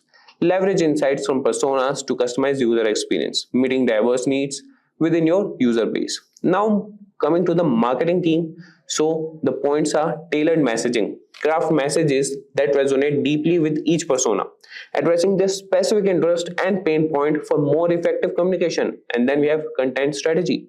Develop content that speaks directly to the concerns and goals of your personas, ensuring greater engagement. Then we have channel selection. Choose marketing channels based on your persona's preferences, optimizing reach and impact. So let's see a simplified application example. For a fitness app aimed at users like Fitness Fiona, the development team might focus on personalized workout plans and social sharing features, while marketing efforts could highlight success stories and tips for busy lifestyles, directly catering to Fiona's interest and needs. So, by focusing on these streamlined points, both product development and marketing can more effectively align with user expectations, driving engagement and satisfaction. So, this was about the process of creating user personas. And now moving to the real world success stories. So real world success stories serve as powerful illustrations of the tangible impact user personas can have on product development and marketing strategies. So we'll see two examples showcasing how companies have leveraged personas to achieving significant results. So the number one example would be Spotify's personalized recommendation. So the challenge Spotify faced was Spotify sought to enhance user engagement by delivering personalized music recommendations tailored to individual taste and preferences. And the solution they got was by analyzing user data and behavior patterns. Spotify created user personas representing different music preferences, listening habits, and discovery preferences. These personas informed the development of algorithms that powered personalized playlists such as Discover Weekly and Daily Mix, providing users with a customized music experience. And the outcome it generated was Spotify's use of personas and personalized recommendations led to a significant increase in user engagement and satisfaction. Discover Weekly alone reached over 40 million users within its first year, driving longer listening sessions and boosting user retention rates. Now moving to the next example, that is Airbnb's host and guest personas. So the challenge was Airbnb aimed to enhance the experience for both host and guest by understanding their distinct needs and pain points. And the solution they output or the outcome was detailed personas for both host and guest, encompassing demographic information, motivations, and behaviors. So these personas guided product development decisions, informing the design of features such as host profiles, guest reviews, and search filters tailored to specific preferences. And the outcome that got was by aligning product features with the needs of their user persona. Airbnb achieved significant growth and improved user satisfaction. Hosts felt more empowered to showcase their properties effectively, while guests enjoyed a more personalized and seamless booking experience, resulting in increased bookings and positive reviews. So these real-world success stories highlight the transformative impact that user personas can have on product development and marketing strategies. So by understanding their users on a deeper level and tailoring their offerings accordingly, companies can drive engagement, retention, and ultimately business success. Now, talking about the common pitfalls and tips. So, navigating the creation and application of user persona comes with its share of challenges. So, here we will see some common pitfalls to avoid and tips to ensure effective use of persona. So, the common pitfalls are overgeneralization, creating personas that are too broad or stereotypical that can lead to inaccurate representations of your user base, resulting in ineffective strategies. And then comes the point lack of data validation. Relying solely on assumptions or anecdotal evidence without validating personas with real user data can lead to misleading insights and misguided decisions. And then comes the static personas. Treating personas as static representations of users can result in outdated or irrelevant profiles. User needs and behaviors evolve over time. Personas should be regularly reviewed and updated. Ignoring negative personas. Focusing only on positive personas can lead to neglecting important segments of your user base with different needs or pain points. So these were the common pitfalls. Now the tips for success. So the number one is conduct thorough research. Invest time and resources into collecting both qualitative and quantitative data to ensure your personas are based on accurate and comprehensive insights. Then comes the point, validate persona with real users. Use surveys, interviews, and user testing to validate personas and ensure they accurately represent your target audience. Then comes the iterate and update regularly. Continuously revisit and refine your personas based on new data and insights to keep them relevant and aligned with evolving user needs. Then comes the point, focus on key personas. Prioritize personas that represent the most significant segments of your user base. focusing your efforts on addressing their needs and preferences. And then comes involve cross-functional teams. Collaborate with stakeholders from different departments, including marketing, design, and product management, to ensure alignment and buy-in for persona-driven strategies. And then comes user personas as decision-making tools. Integrate personas into your decision-making processes for product development, marketing, and content strategy to ensure user-centric outcomes. So by avoiding common pitfalls and following these tips, you can harness the power of user personas to drive informed decision making, improve user experiences, and ultimately achieve greater success with your products and services. And in summary, user personas are invaluable tool for understanding and empathizing with your target audience. By creating detailed profiles based on real data, you can inform product development, design, and marketing strategies effectively. Avoid common pitfalls like overgeneralization and static personas by continuously validating and updating them.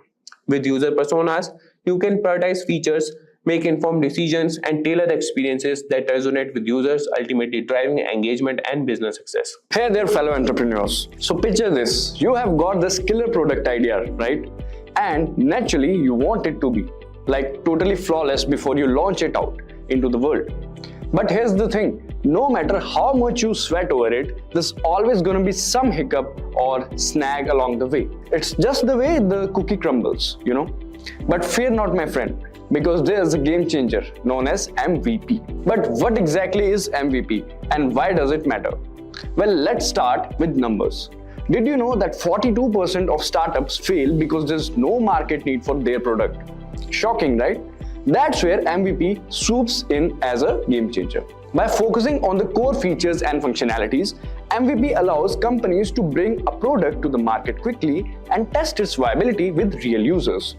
And get this, companies that prioritize MVP development are 3 times more likely to experience success with their product launches. In fact, 78% of businesses say that MVP helped them learn what customer really wanted, leading to more successful iterations down the road. So whether you're brainstorming your next big idea or fine-tuning an existing project, stick around as we unravel the mysteries of MVP. Also, if you are interested in advancing your career, consider SP Jain's Professional Product Management course, led by industry experts.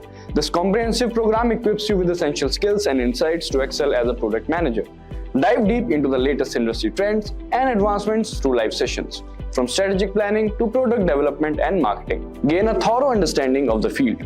Receive practical guidance and certification to stand out in the competitive market. Take the next step towards success and enroll now to unlock endless opportunities in the dynamic world of product management. So without further ado, let's start. So what is MVP? A minimal viable product or MVP is a strategy used in product development where a new product is launched with basic features enough to attract consumers' attention. It's the simplest version of the product a company aims to bring to the market, whether it's a car, website, TV or laptop. By offering the basic version, companies can gather feedback from the potential user to improve the final product before its full release. An MVP typically includes 3 key elements. Firstly, it offers enough features for consumers to consider purchasing it, making it easier for the company to market. Secondly, it includes a feedback mechanism allowing users to provide input on the product. Lastly, it provides future benefits to early adopters, encouraging them to try out the product ahead of others. Some of the fine examples of MVP is Amazon. Believe it or not, Amazon began by selling used college textbooks. Their first version of the product was a basic website for delivering books to students. As time passed, they grew their business to become the huge online store we see today. Similarly, another fine example is Airbnb. Airbnb's journey began with a bold idea: renting out air mattresses. Yes, you heard it right. They kicked off with a simple website connecting travelers with hosts offering makeshift accommodations. This quirky start was their MVP, that is minimal viable product. Slowly but surely, they listened to user feedback, fine-tuned their problem, and expanded their horizons. It's a tale of humble beginnings turned into a global phenomenon. Who knew an air mattress could spark a revolution in travel? And there are many more examples like that. But implementing the minimal viable product approach requires more than just having an idea, doing the basics and launching it. It involves strategic planning to ensure its effectiveness and value. Now let's understand the benefits that companies get from MVPs. Creating a minimal viable product can assist you in avoiding many potential mistakes that you might overlook when deeply passionate about your product. Understand the preferences of your target audience. When a company builds a minimal viable product, they make a basic version of their product to see what people like. By doing this, they can learn what features or things their consumers prefer. It's like trying out different flavors of ice cream to see which one people like the most. Helps create a better product. Yes, making an MVP lets companies test their ideas quickly and see what works and what does not. This helps them make improvements and build a better final product. It's similar to making a rough sketch of a drawing before making the final detailed version. Next is it helps to analyze the demand. With an MVP, companies can see how many people are interested in their product. If lots of people like it, they know there's a big demand. If not many people are interested, they might need to change their plans. It's a bit like testing the waters to see if people want what you're offering. Next is ensures quick release. Instead of spending a long time making a perfect product, an MVP lets companies release something quickly. This means they can start getting feedback and making improvements sooner. It's like serving a simple version of a dish at a restaurant first and then making it fancier based on the customer's say. So this was about the benefits. Now let's talk about how to develop a minimal viable product. So first is understand your goals. Before starting to develop your minimal viable product, it's important to know what you want to achieve. Think about what problem your product will solve or what benefit it will provide to the people. Understanding your goals helps you stay focused and build a product that meets your objectives. The next is study your market. Take some time to reach and understand the market where your product will compete. Look at similar products already available and see what makes them successful or what could be improved. By studying the market, you can identify opportunities and challenges, helping you tailor your MVP to better meet the needs of your target audience. Next is consider the product features. Think about essential features your product needs to have in order to address the problem or provide the benefit you identified. Keep the features simple, focused on solving the core problem or delivering the main benefit. Avoid adding too many features at this stage, as the goal of an MVP is to create something basic that you can test and iterate upon based on the user feedback. The next is gather feedback early and often. Once you have developed your MVP, don't wait too long before sharing it with the potential customers. Gather feedback as early as possible by letting people try out your product and asking for their thoughts. This feedback will help you understand the aspects of your MVP and are working well what areas need improvement, allowing you to make adjustments and iterate quickly. The next is iterate based on feedback. Use the feedback you receive to make improvements to your MVP. This might involve adding new features, refining existing ones, or even pivoting in a different direction based on what you learn from the users. The key is to be flexible and open to making changes based on the feedback you receive, as this will help you create a better final product that meets the needs of your target audience.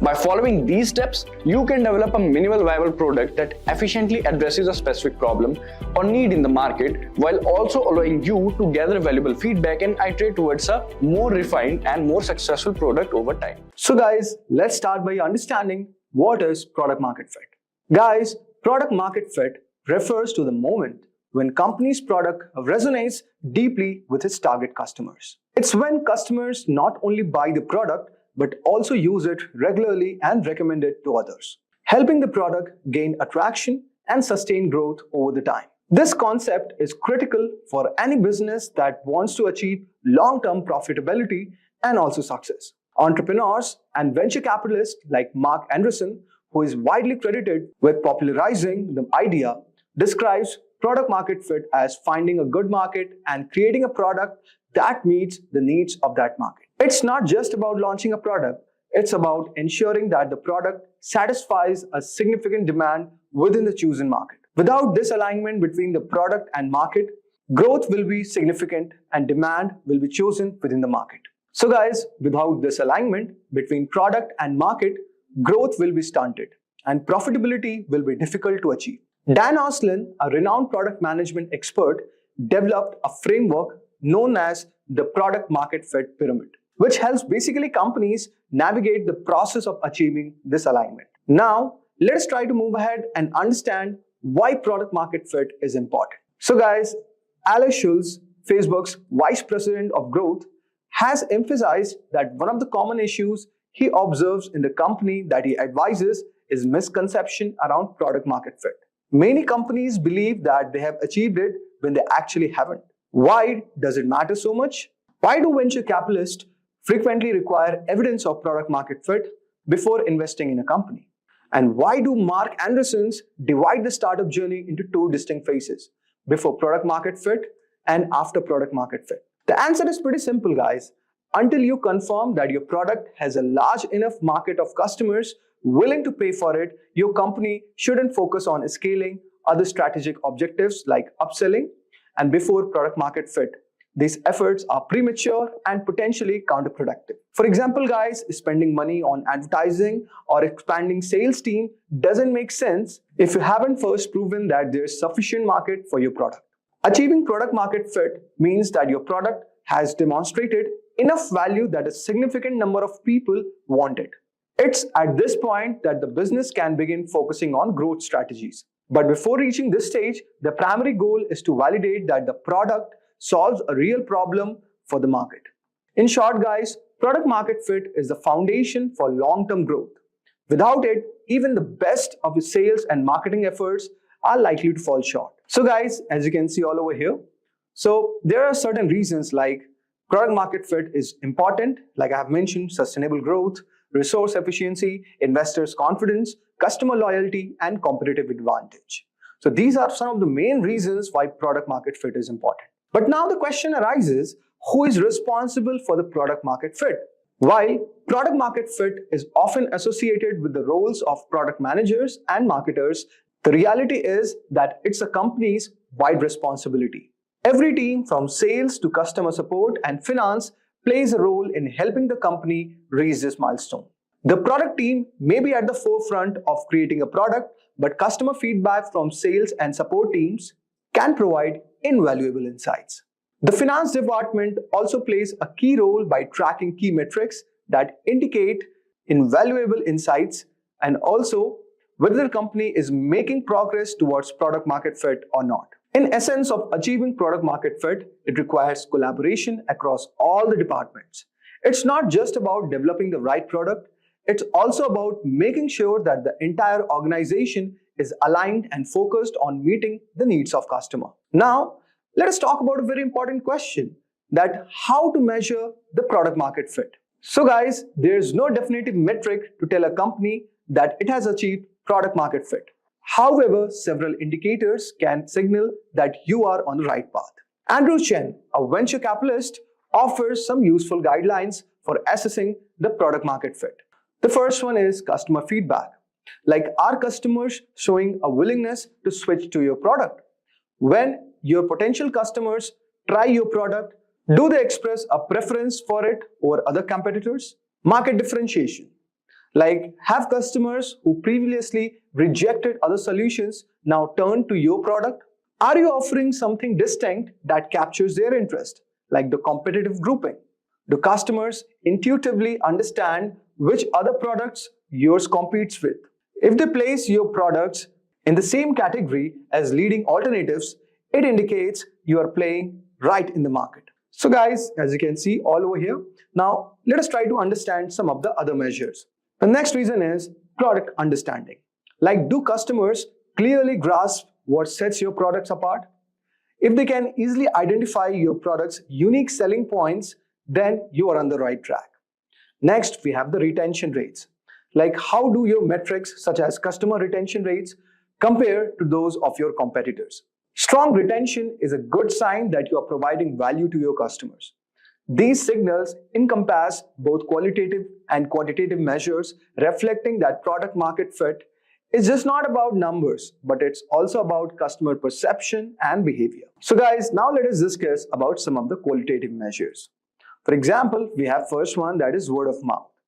According to Mark Andreessen, one of the best indicators of product market fit is when customers start promoting your product on their own. They essentially become your sales representative by recommending your product to others. Next is media attention.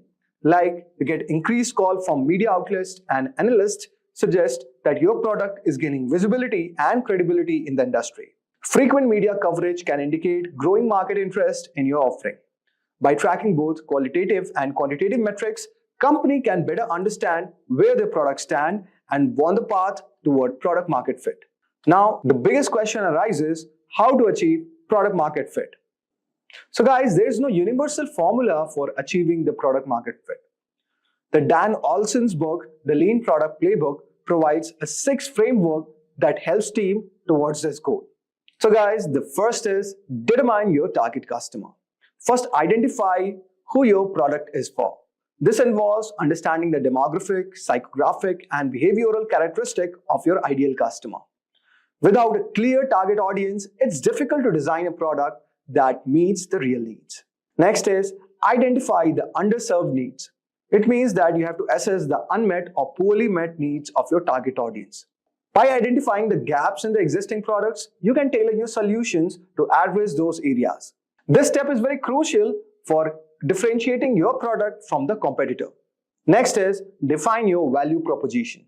Based on the needs you have identified, craft a value proposition that clearly communicates why your product is the best solution for your target audience. You have to also tell what unique benefits does it offers and how does it solve the customer problem more effectively than the alternatives. Specify your minimum viable product. So guys, specifying your MVP feature set is very important. An MVP is the simplest version of your product that still delivers value to your target customers. The goal is to focus only on the core features that addresses the most pressing customer needs, rather than trying to build a fully featured product right way. By launching an MVP, you can give the feedback and iterate quickly. Develop your MVP, then once all the MVP feature set is defined, the next step is to build and launch it. The initial version of your product should be focused on delivering the core value proposition while allowing you to gather data and insights from real customer. Next is test your MVP with the customers. Finally, once the MVP is live, collect feedback from your target customers. Use this feedback to refine and improve the product. Testing helps validate whether your product meets the needs of the customers and market, and also provides the valuable insights for future iteration. Achieving product market fit is an ongoing process. It requires continuous refinement of your product based on customer feedback and market conditions. However, by following this structured approach, your team can stay focused on the key elements that drive the product market fit. So guys, we have come to the end of this video. And before that, I want to say something. That product market fit is a vital milestone for any company. It is the point at which your product gains enough attraction in the market to support sustainable growth. Without it, even the most ambitious business strategies are unlikely to succeed.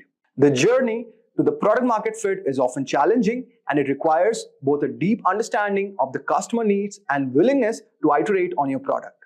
But guys, once achieved, product market fit can unlock the potential for rapid growth and long-term success. For cracking an interview, it's first essential to understand what product sense is. Product sense and product managers consistently display a strong sense of the product. So let's move ahead with this session and understand how to crack a product sense interview. But before moving ahead, don't forget to subscribe to our channel so that you never miss an update from Simplilearn. So today we'll start this session with what is product sense and how to develop a product sense. Moving ahead, we'll understand the product sense interviews and how to gain product sense. Following that, we'll take a look at what a product sense interviewer is looking to see and some sample questions. And stick to the end, because we will wrap this session by providing you with some tips to follow to crack the product sense interviews. So let's start with the session and understand what is product sense. Understanding a product's requirements is known as having product sense. One of the actual hard talents that good product managers should possess is product sense. It's a key element of product development and any product strategy. It is a crucial talent for designing goods with people in mind. A product's success depends on addressing consumer demands, and product sense is a form of foresight.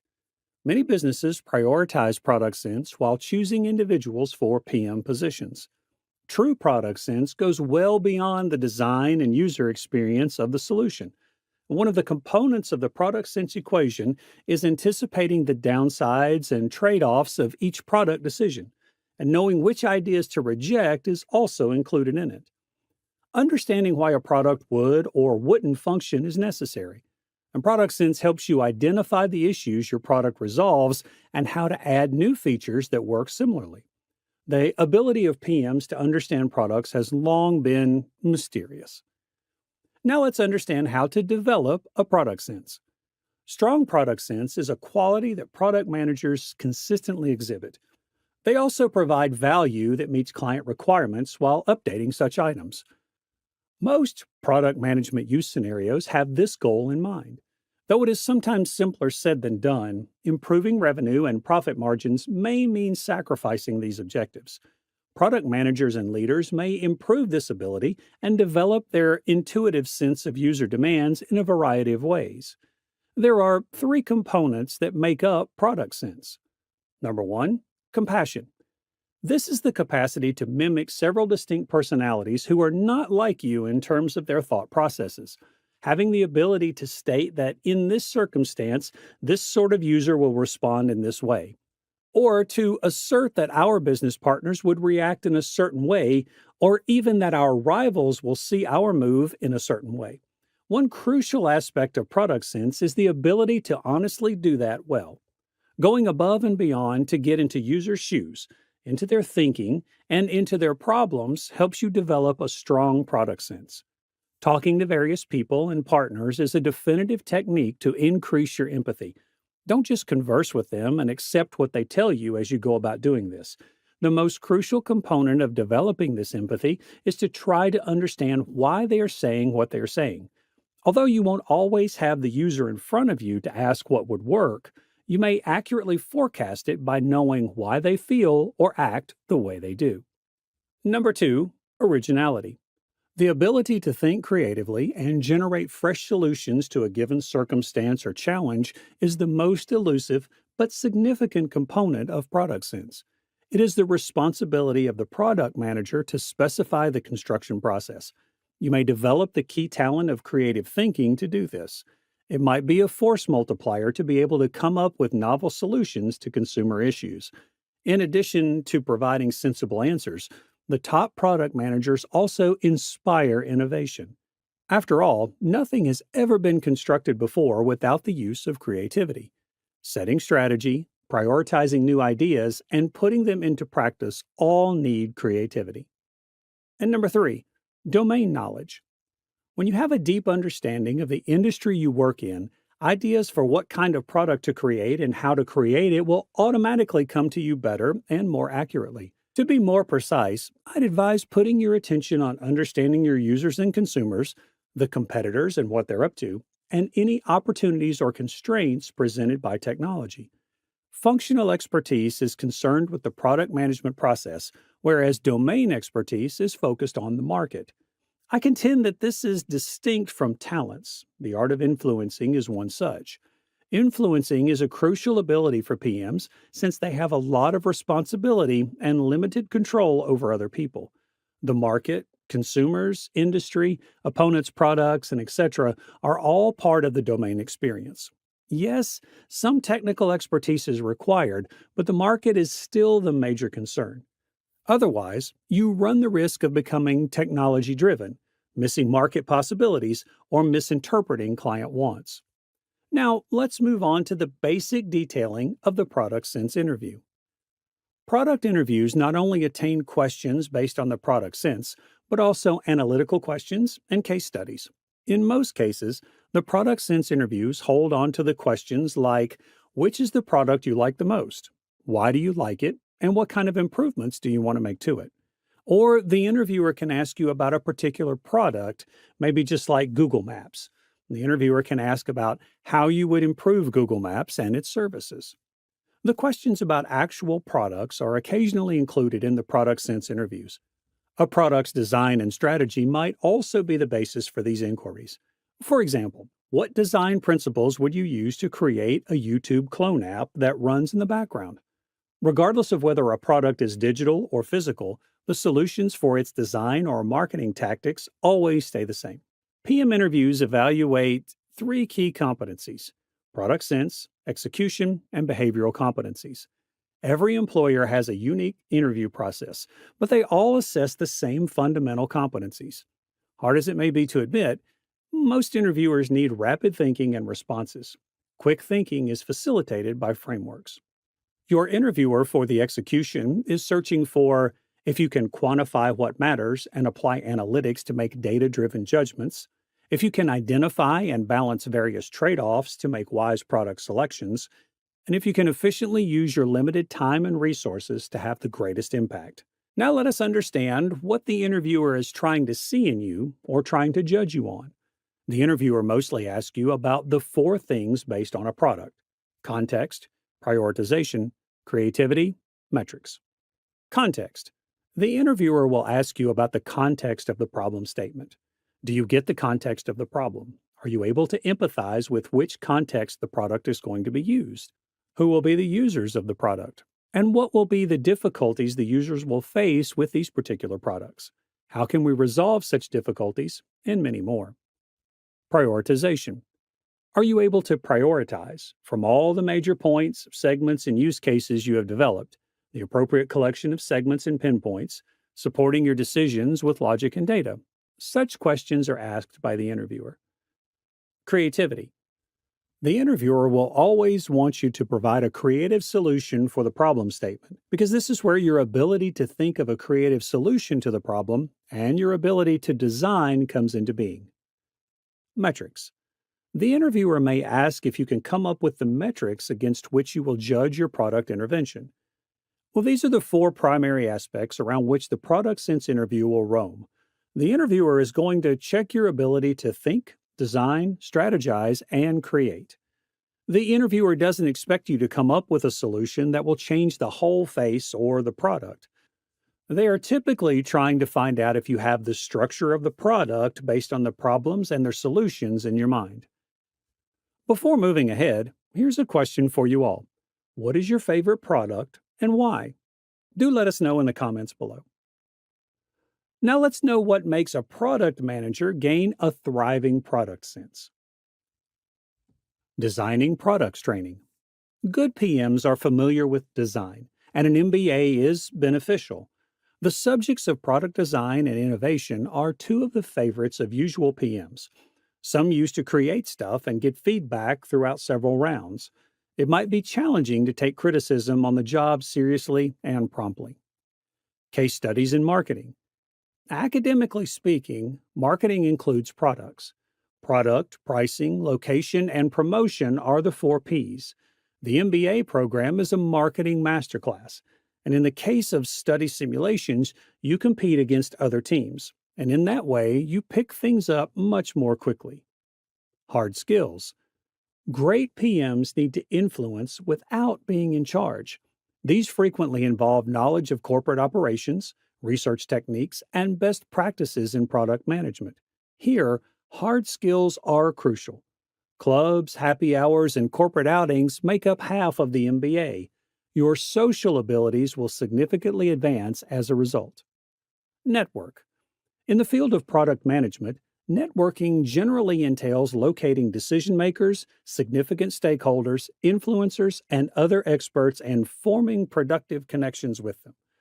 Now, I know people who manage billion-dollar hedge, VC, and PE firms. And there's just no likelihood that, as a manager in technology, I would know these folks. Analyzing a problem related to metrics.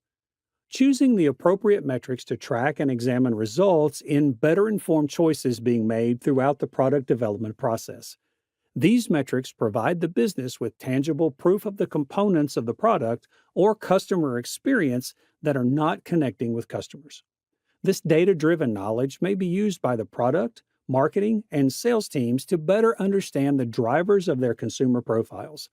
The corporation uses this information to better its products going forward. Measuring impacts. The next stage is to express specifically what you expect this adjustment to accomplish once you have identified the relevant measurements.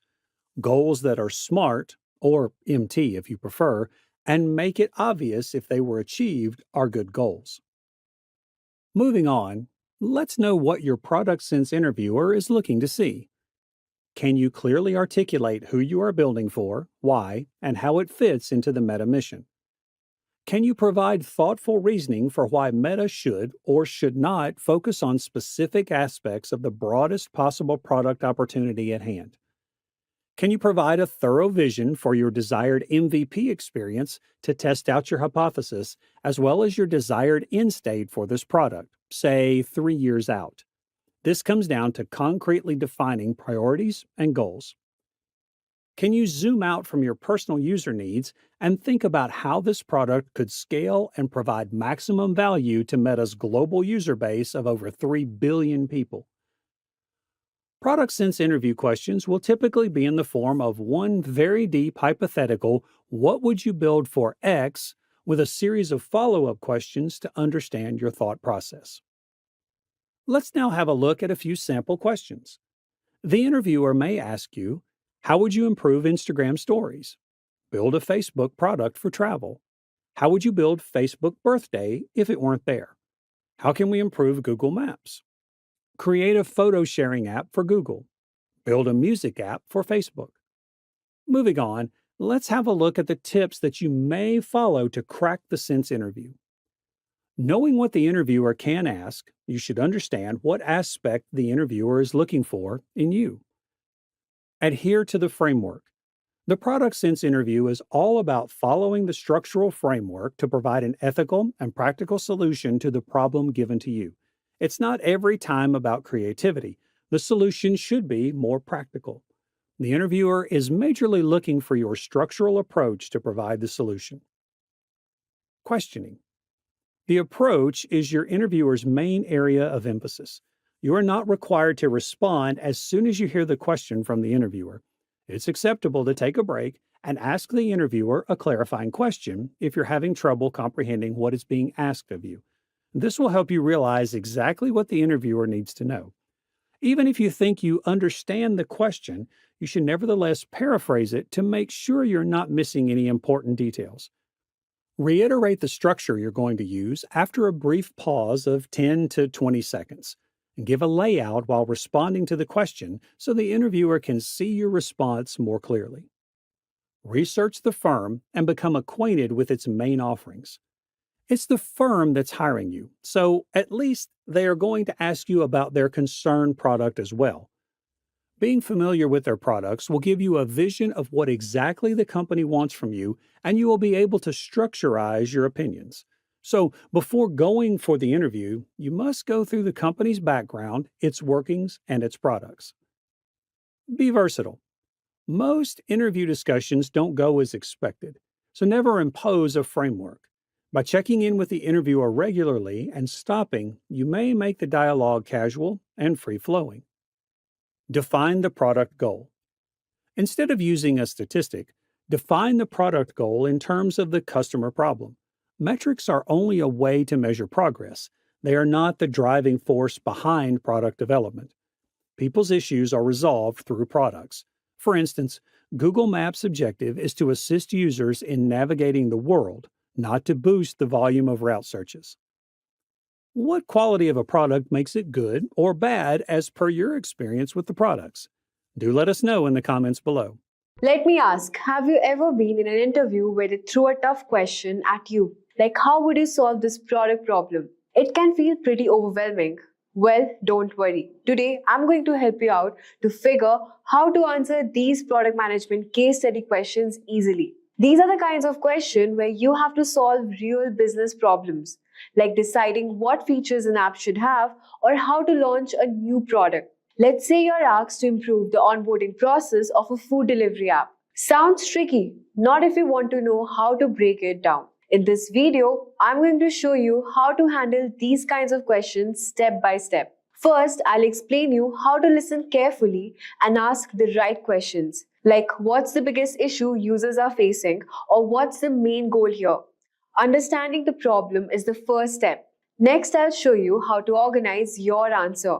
You'll break the problem into small parts, think about the solution, and explain why it's a good idea.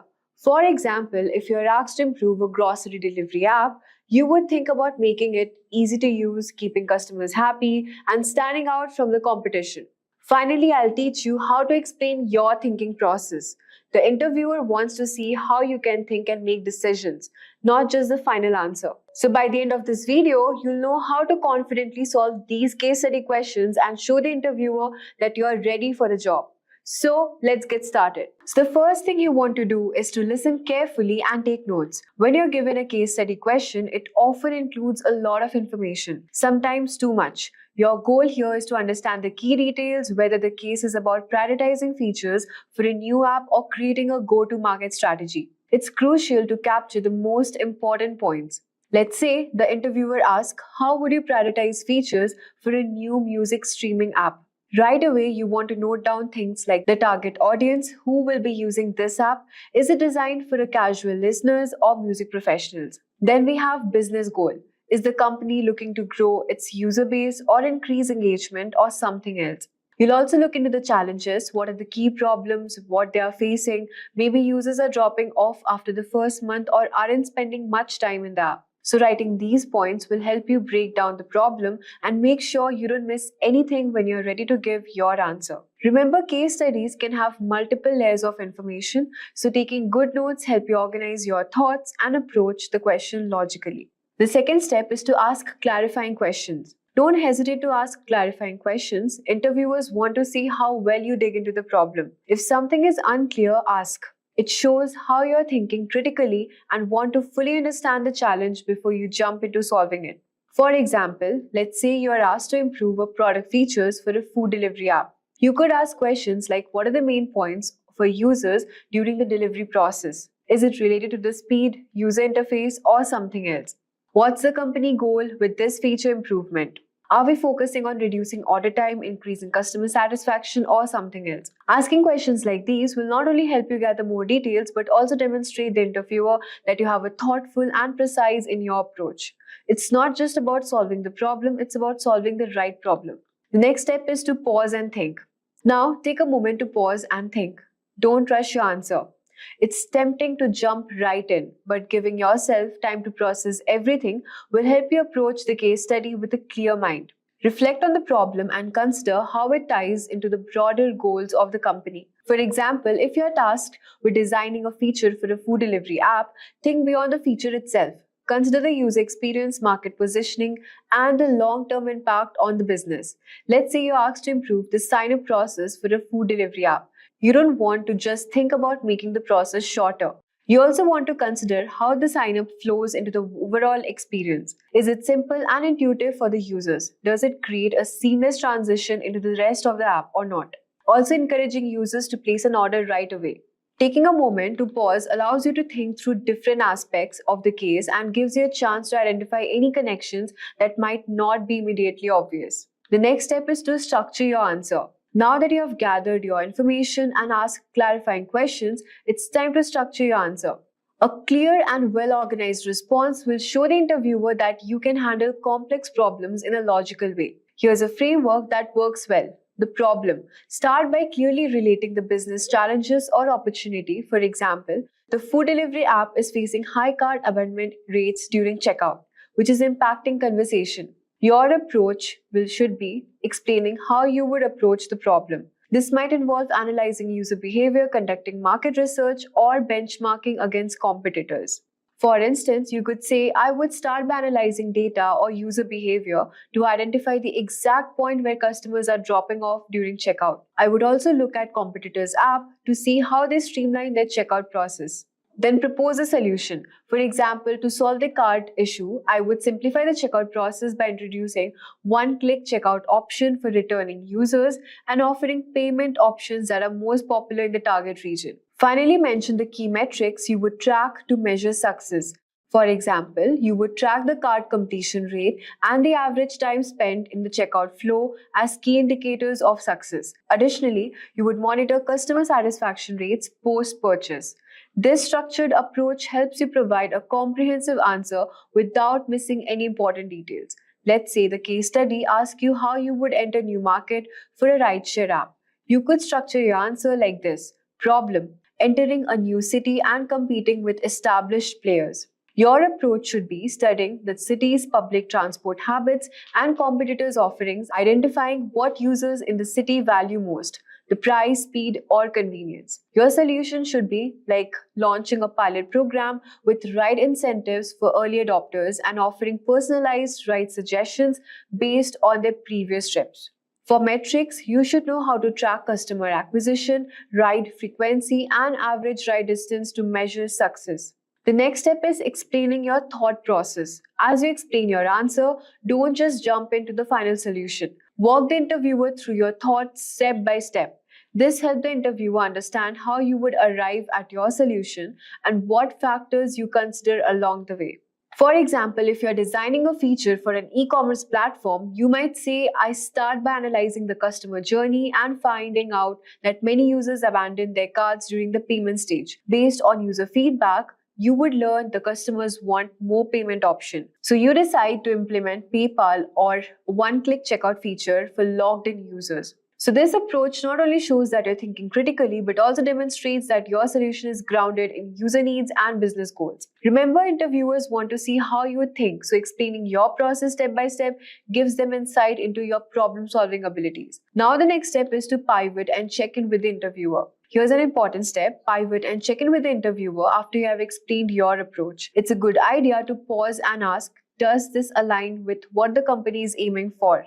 Or would you like me to dive deeper into any of the specific area? This shows that you're open to feedback and willing to adjust your approach based on the input, which is a crucial skill for any product manager. Flexibility is the key in this role, and checking in with the interviewer demonstrates that you can adapt your strategy as needed. Let's say you're discussing a product launch strategy. After explaining your approach, you could ask, do you think this timeline works for your team, or should we consider a phased launch or test the market first? This kind of back and forth creates more interactive discussion, allowing the interviewer to give you feedback and potentially guide you toward the direction they are looking for.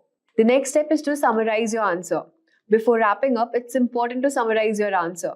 Quickly restate the problem, your approach, the solution, and the success metrics. For example, to summarize, my solution for improving the onboarding process involves simplifying the sign-up flow by offering social media login options and displaying a progress bar to give user a sense of completion. Success would be measured by tracking the number of completed sign-up and the time users spend during the process. This final recap reinforces the key points you have made and leaves a strong impression on the interviewer. It also shows you that you can clearly, concisely communicate complex ideas. So what are the type of questions asked in the product management interview? Product management interview typically covers a range of questions designed to test your problem-solving strategy and communication skills. Here are the 5 types of questions you might encounter. First, you have product design questions. These questions ask, for example, how would you design an app for grocery delivery that provides a better user experience? The goal is to access your ability to think from the user's perspective and create intuitive solution. The second question is the go-to-market strategy questions. These questions focus on how you would launch a product into the market. For instance, how would you create a go-to-market strategy for a new streaming service? They access your understanding of market analysis, competitive benchmarking, and customer needs. Feature prioritized questions. These are the questions about how would you decide the features to build first. For example, if you're managing a project management tool, how would you prioritize adding new features like task scheduling, integration with email, or reporting tools? Then we have metrics and data analysis questions. These questions ask you to define which metrics matters the most and how would you use user data to guide your decisions. For example, what metrics would you track to measure the success of a new product launch? Then we have behavioral questions. These assess you how to handle certain situations, just conflict resolution or leadership. For instance, tell me about a time when you disagreed with a team member about a product decision. How did you resolve it? So understanding these type of questions help you to prepare for a variety of challenges in product management interview and shows the interviewer that you're equipped to tackle the diverse responsibilities of the role. There's no right answer. What matters is showing your thought process and decision-making skills. Thank you guys for taking this product management full course by Simplilearn. By completing this course, you have gained valuable skills that are needed in the world of product management. So if you like this full course, do hit the notification bell and subscribe for more such courses by Simplilearn. Thank you and keep learning. Hi there, if you like this video, subscribe to the Simplilearn YouTube channel and click here to watch similar videos. To nerd up and get certified, click here.